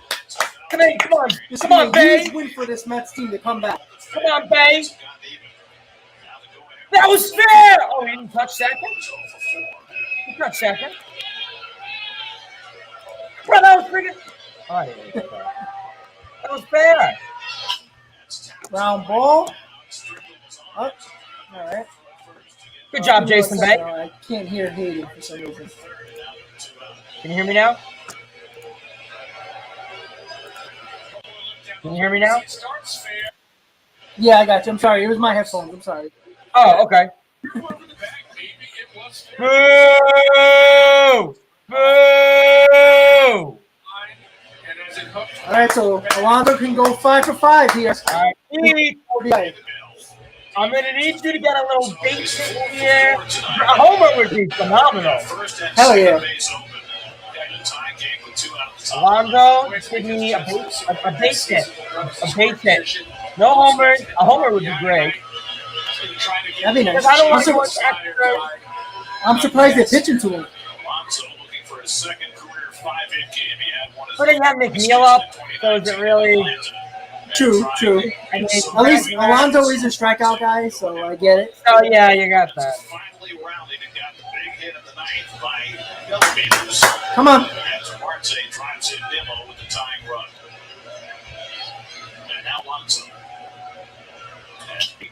Oh, first pitch, but he thank God it's it's a pop up. first pitch. Alonso retired for the first time tonight. Marte's doubled up, ties it. Sends us to the bottom of the ninth, tied 3-3. Damn it. Swinging at the first pitch, man. All right. Well, we tied it.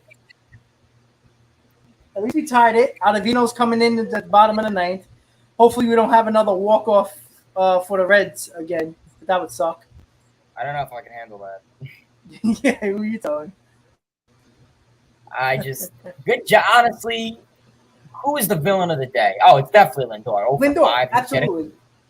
Yeah, Absolutely. Over 5? No, that's a joke. No. 0 for 5 is an embarrassment against the worst team in baseball. Everyone else manages to get a hit, but you, that's a joke. And how many times did he come up with people on base this game? He had 3 runners. He stranded 3 runners. You're 2-11. 2 for 11 with runners in scoring position. 10 left on base. Yeah, no, horrible day for Lindor. Like I said, I don't like to trash talk players on here, but that was a horrible day. Yeah, I don't like the crush him either. But man, I mean, it's situations like this where you get frustrated with Lindor. Like you have 1 out, a man on second, or you get a base hit. Like stop having like. It seems like he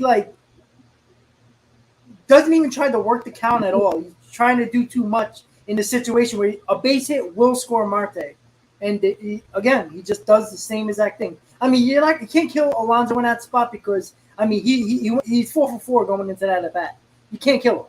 You know, he can't do everything. I mean, granted, I thought he was gonna get it done there, but you know, he did it. So we get an Ottavino coming in to the bottom of the ninth. Let's see if he can hold it. And I see thunderstorms, lightning in the background, so that's not a good sign. But if the Reds get another walk-off, and James McCann is catching up, by the way. All right. Well, because you took out Nito for me. Yeah, for Canna, yeah. All right, well, Ottavino win, tie game, bottom of the ninth. Let's hope the Reds don't walk it off. Slider, especially for that 3/4 arm slot, something that he usually has to try to get a feel for when he first comes into a game, especially if he hasn't been in there for a few days. I wish this had vodka in it. Make me feel better. From Ottavino last night, said he was unavailable for the second straight day, but available tonight. Faced the lower third of the order.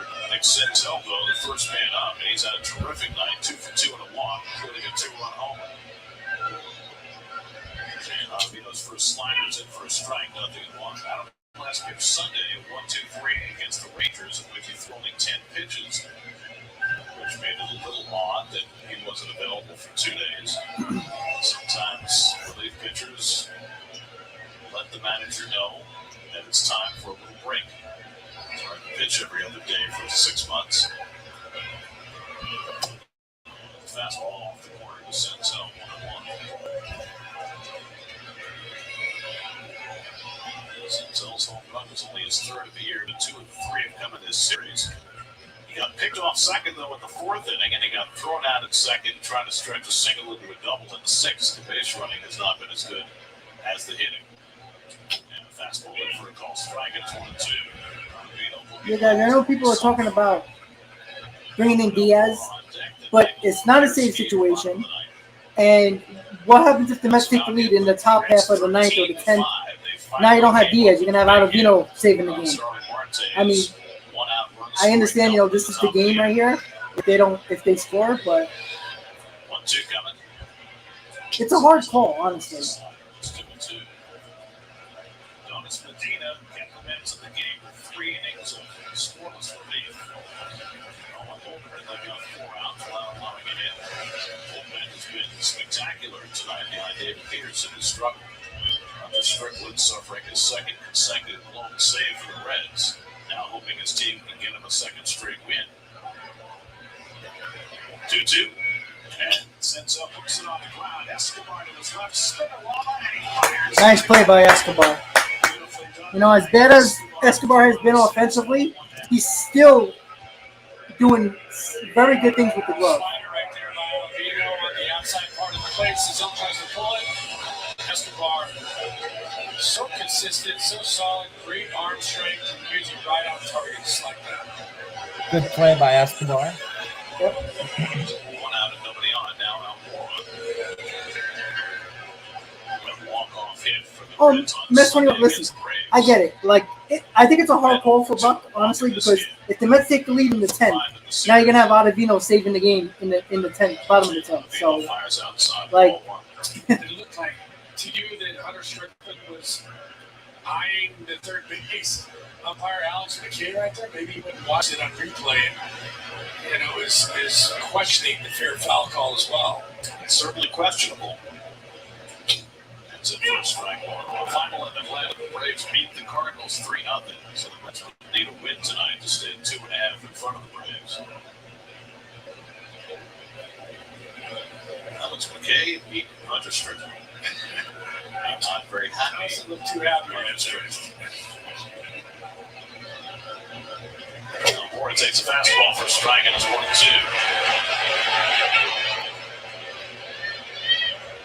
As you said, it doesn't look like Ottavino has missed a beat. Looks like he's in rhythm. A little bit on the fastball and command of the slider. come on, Adam, get it done. Come on. 1-2 coming to Almora. Sliding off the plate, 2-2. Finally, Miami, the Angels beat the Marlins 5-2, snapping the Marlins' 6-game winning streak. Ohtani, 7 innings, no run, no earned runs, 2 hits, 10 strikeouts, 2 RBIs, and a stolen base. What are you going to do for an encore? That's the league, yeah. 2-2. Yeah, that's it. Andy, you shouldn't be watching Georgia football right now. Because let's be honest, Braves fans aren't real Braves fans. They only show up when they're winning. Honestly, come on. That's tough. That arm slider. So that's on the night with Max for Michael Piersky. Return for the injured list for a time after this 31 games with 1 injury, went 1 for 3. So 5 home runs this year. We all hate the ghost runner rule until it helps us, and then we hate it again. So, yeah, I'm not salty, bro. Don't talk to me like I'm 10, all right? Talk to me like an adult. Please. Again, where were you Braves fans when it was April and May? That's what I don't like. That's called a bandwagon fan. This is this is the team that's taking the NL East, boys. I'm going to be a Braves fan for the night. Let's get it, Braves. No, it's actually a really nice jersey, though. Remember they're supposed to have an All-Star jersey? That's one of the best jerseys in the league. I'm not going to lie about that. That's like the fresh from Yeah. last year. And they were supposed to have the All-Star game there. Yeah, unfortunately, that was a stupid call by Major League Baseball. They got scared off by the weakness. One of the best players in the league, Acuna. Absolutely. Yeah, I just don't appreciate bandwagon fans that don't come in the stream in April and May, but when their team's winning, they show up. That's what I don't like. Like, I'm here win or lose. You can come at me either way. Well, don't worry. I'm wearing a Mets jersey, so it's still cool everywhere. Yeah, sure, and I'm at every Met game. So, like, I mean, come on. Like, that does not mean nothing to me. You come on a Mets stream when your team is winning. When your team's losing, you know where to be found. That's called a bandwagon fan. I don't care what you are. You're a bandwagon fan. Sorry. I'm here win or lose. You're here only when you win. That's a problem. Well, we got 200 people in the chat, so appreciate y'all. Yeah, it's looking nice. Thank you for that, guys.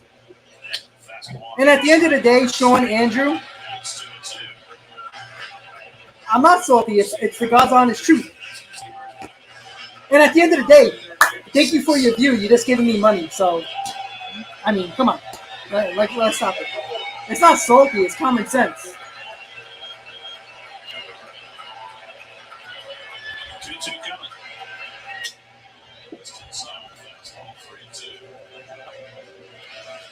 Keeps hitting a line like Stockis. But it's not excuses. I've been killing the Mets all year. Where you guys been? Come on, pay attention. Let's get this game to extra innings. They'll have Diaz. Tim, the last time you were in my stream, we were playing the Braves. So come on. First on the Vita's got to get up there. 3-2 coming. And I think you Brave fans, this is how funny you guys are. You guys come on the stream and never hear what I say about the Braves. Go back to my season preview and see who I have winning the NL East, and let me know if I'm a bandwagon guy or a biased Met fan. Come on. I had the Braves winning the division in the beginning of the year, so I show respect to the team that won the championship. I think I should. I haven't won in the division. Yeah, I did too. I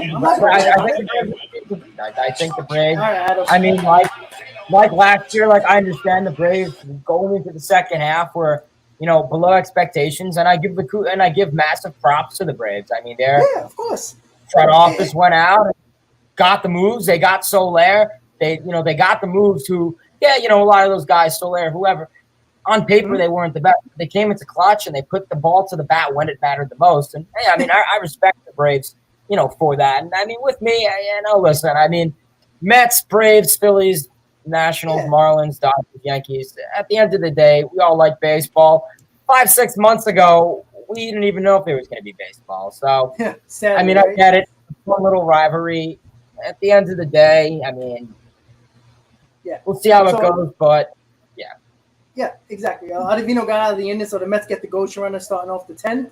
And yeah, Tim, if you said you're here all the time, then you hear me say the Mets are known to choke. But again, what Braves fans don't seem to realize is that that's the Wilpon era. That is the Mickey Callaway's, the Luis Rojas era. This is a veteran team that's a lot different than years past. And I think people forget the fact that everybody goes off to the year before and is like, the Braves, put it this way, the front office of the Braves know what the hell they're doing. It's just that simple. You know what I'm saying? So, the front office made the exact moves that they needed to make. They needed an outfield. There you go. You needed the outfield, and you got it. And your MVP was the guy you got at the trade deadline. That's a great front office. And if anybody who comes in here who's a Braves fan, Yankees fan, any type of fan that's not a Met fan, if you go back and just talk shit only because you want to talk shit, which is hilarious because most of you guys, Tim was here, but in April and May when you guys were not here, that's the problem. That's what I don't like. And I'm not the type of person to go on a Yankees channel or Braves channel. If there is one, I don't go on there and talk shit because there's no point in me talking shit because of the fact we have to be realistic about our teams, right? And if you go back to my season preview with my stand-ins, I have the Braves winning the division. I have them winning the division by 2 games against the Mets. So that's how unrealistic people think I am. And that's not a Mets bias. That's just common sense. All right, guys. So Inciarte's in second base. The ghost runner, which I think every baseball fan hates. Top of the 10th, tie game. Man on second. Yay. All right, guys, here we go. His spot will come up in this inning so they can move him to first base.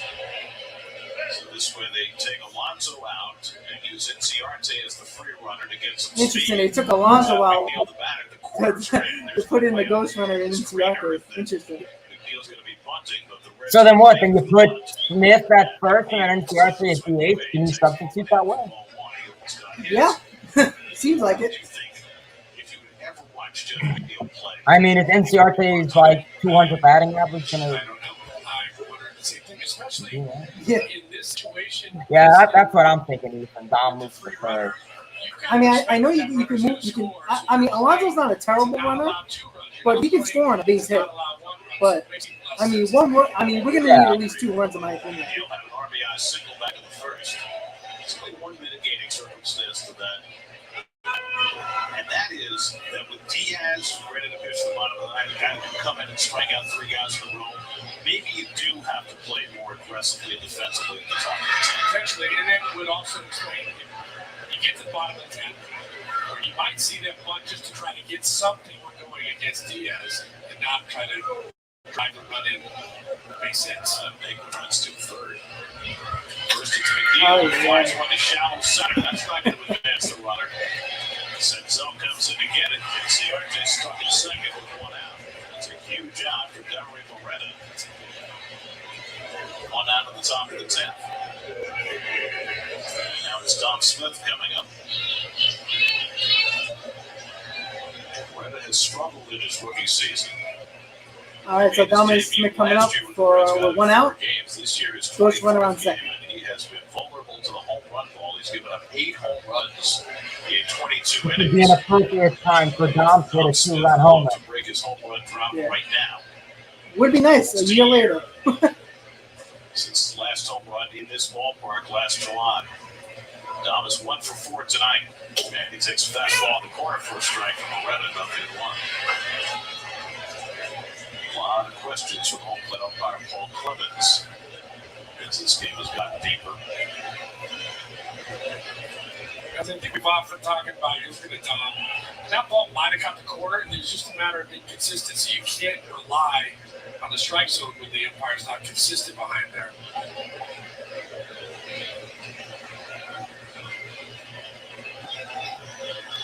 Dom goes after a high fastball, and Moretta's up in the count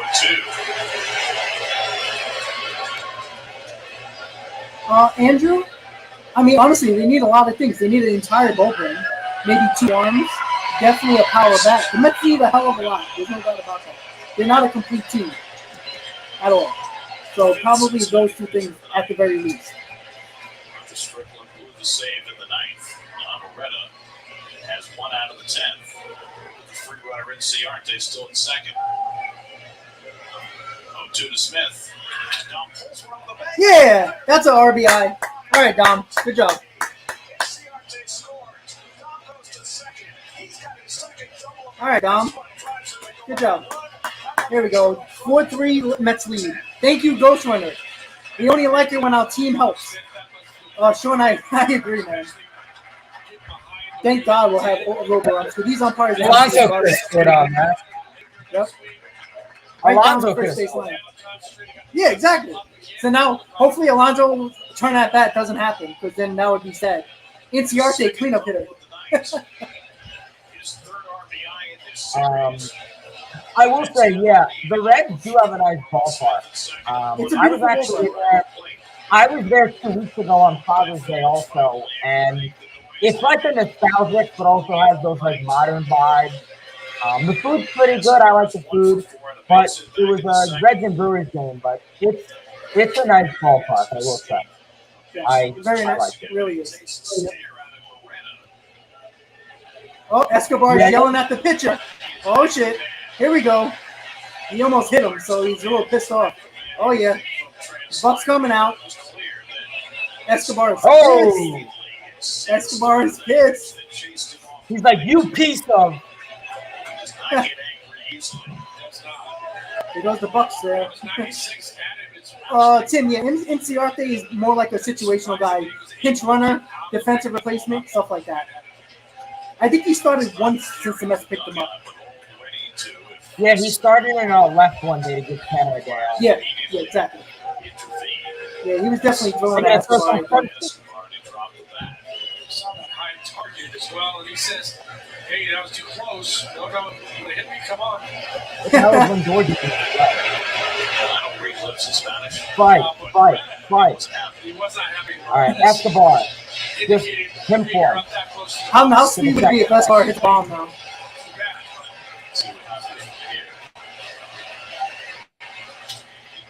God damn it.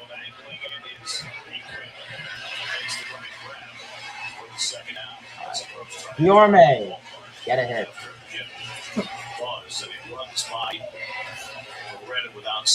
Because you need another run. With one swing of the bat, Reds go home. In the bottom of the 10th, Aikman will be the free runner. The stock is Drury and Pham will be the scheduled hitters. Edwin Diaz. You put Diaz in? Yeah, obviously. Oh, yeah, definitely. Escobar. The Oceans run hot. Now they're going to walk They're walking Guillorme intentionally to get to McCann. Oh, that makes yeah, sense. Yeah, that makes so much sense. I do that every day of the week. Yeah.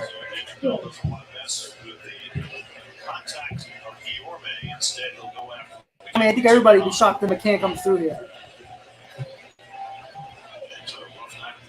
I was going to say, remember McCann hit a 3-run homer here last year in extra inning? Yeah, you're right. I remember that. Come on, Mick Chicken.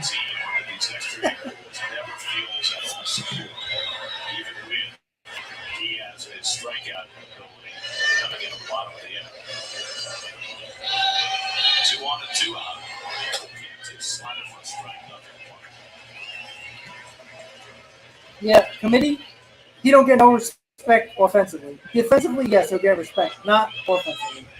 I mean, he did a home run here, and I still don't think he's a good hitter. Smith with the go-ahead double. He's in second. Guillorme intentionally walked his at first. Nah, McCann's so fast. That was the first walk of the night. Defensive earn. They didn't even earn it. Oh! Oh! Dom, run, you bastard! Run! See? Yeah! Let's go! Yeah, Chicken! Yeah! Happy with the RBI! Yeah! Let's go! What is going on? Dominic Smith hitting, James McCann hitting, drug test them. Steroids. Freaking steroids. All right, Nimmo now drive in the 2 runs in scoring Jesus. position. What the hell is going like on here? it. What the hell? I like They it. get drug tested after the game. I'm telling you. This test, let's go. That extra run means a lot, especially with the ghost runner with the Reds coming up next in the 10th.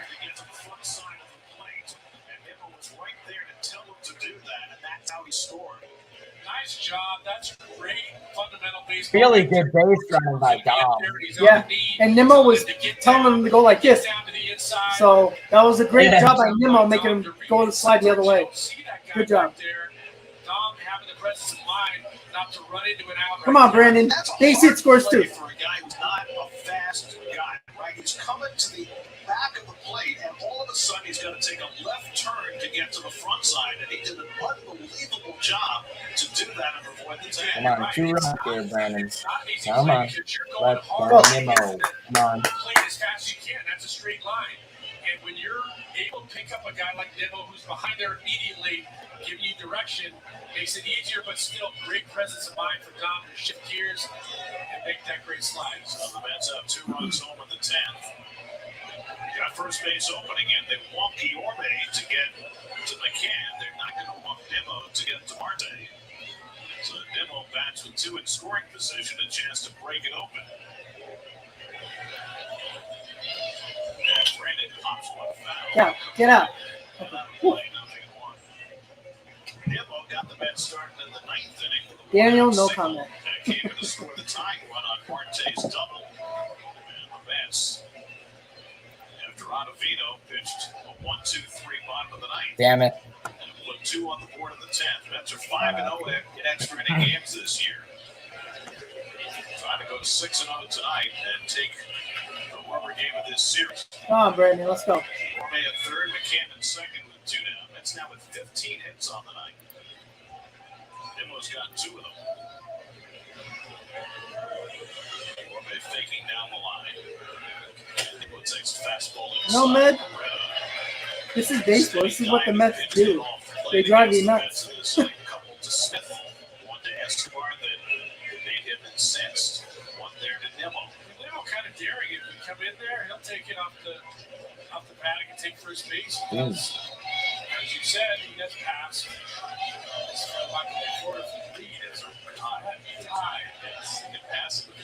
Oh, get out! That's a 3-run homer. Get out! Yeah! Woo! 3-run homer, baby. Woo! That's what I'm talking about. Go! Offensive juggernaut, baby. Go, go, go, go, go, go, go. That is. Let's Oh, go! yeah.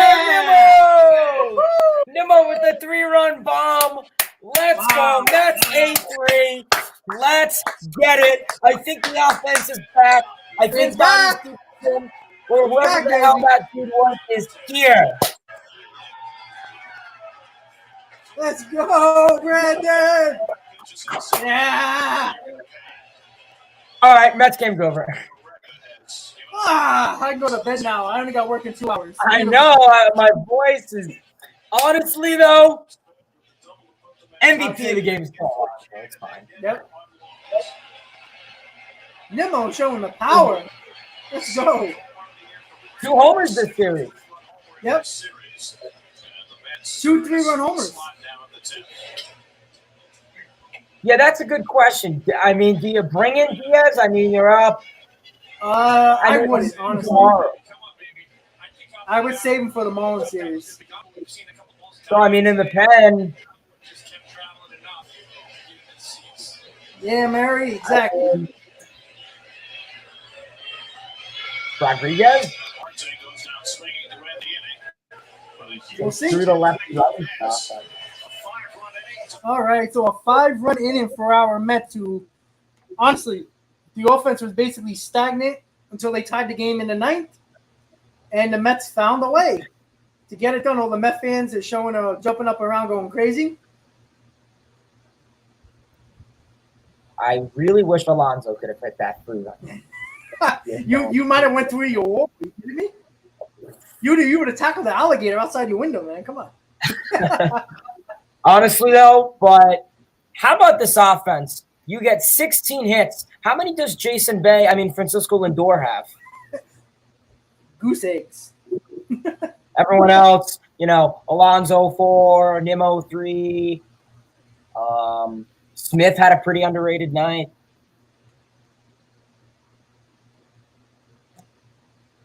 Yeah. How is Truist Park? I've never been there.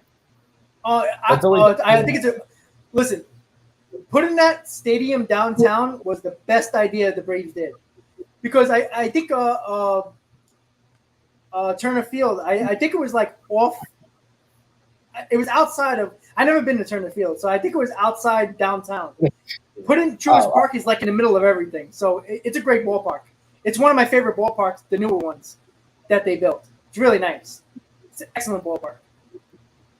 Yeah, I mean, I've been to Lone Depot dozens of times because I live down in Florida, but I don't know. Like everyone always says, like Truist, and it's like near me you got Marlins, okay, Tampa, which is a dump. Well, and it's not that bad.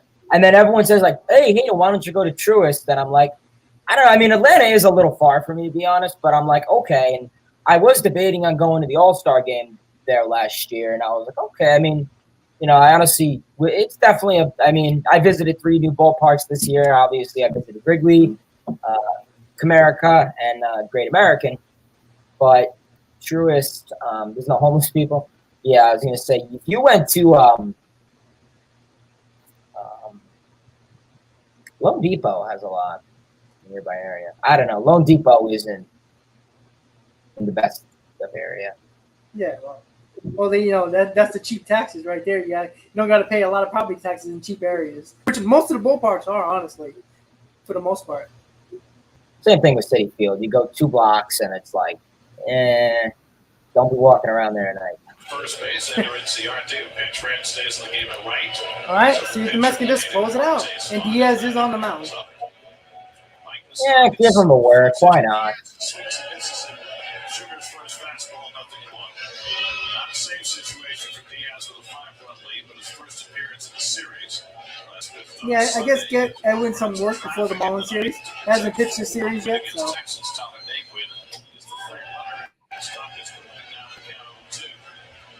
Well, honestly, against the Reds, to show offensive power like they just did is so needed after 2 weeks of basically no offense. It's all good, Grant. No problem, buddy. Wow, I think he flinched enough to knock his own mask off. That was weird. Unless it's possible that the kid jumping up to get the ball could have nudged him. Oh. Interesting that Diaz throws inside there to Mustakas. And then again.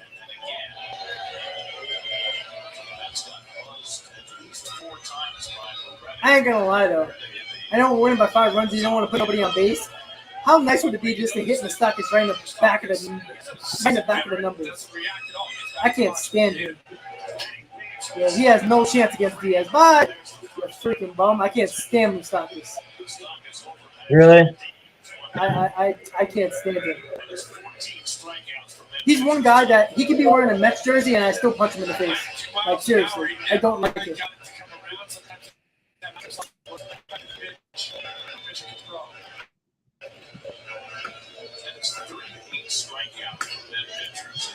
Moustakas had no chance against Diaz. 11 on Monday, 13 last night, and 14 tonight. They're not touching Diaz. They're swinging at everything.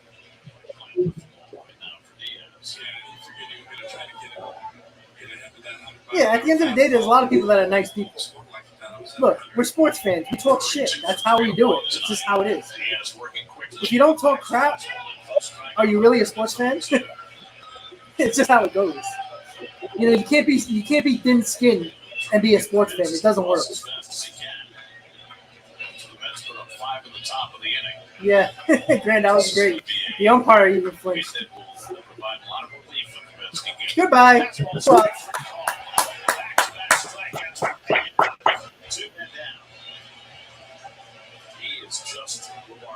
Yeah, I mean, he's had his family here. He's had his brother on the other side of the diamond. It's been a big deal for him. You saw a lot of his family here on the 4th of July as well. His first opportunity to pitch here, and he's making most of it, just dialing it up right there. His bullpen has been amazing tonight. 6 innings, no runs, 1 hit. It's a strike to Finn. So Adonis Medina will be the unsung hero of this game. 3 scoreless innings to keep the All right, we're finishing up. Finally able to tie it at 9th. And then go ahead with 5 in the 10th. All right, one more try.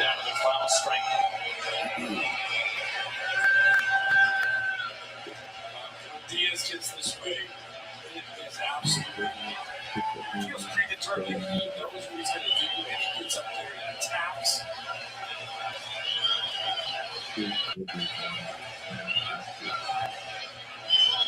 2 coming to Fam.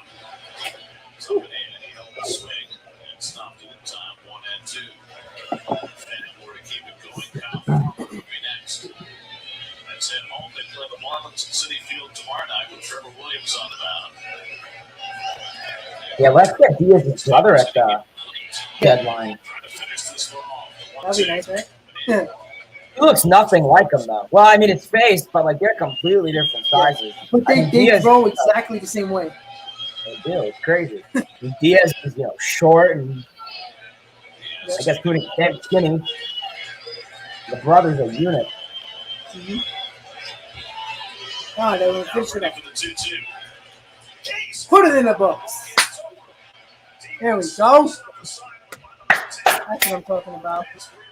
That's a win that I don't think any we were expecting this after we could not score at all. I mean, honestly, coming back home, this was a huge win. Honestly, like we needed this. The Braves are just kicking ass right now, and look, the Mets are trying to stay afloat basically. But Mets win 8-3 with a 5-run 10th inning. God knows we needed it. Let's give it up to the bullpen. 6 innings, 1 hit, and no runs to the bullpen. Absolutely great. That's exactly what we needed for a bunch of basically. Look, Medina is the star of the game, keeping this team in the ballgame because it could have easily been a shit show for the rest of the game after Peterson got out in the fourth inning with 2 outs. So Hayden, again, 20 games over 500 once again. Braves still breathing down our neck. But the Mets have done this all year. When you think they're going to just throw in the towel, they find a way to win. And this is what they did right here in this game. So Mets win 8-3. They're going back home for 4 against the Marlins.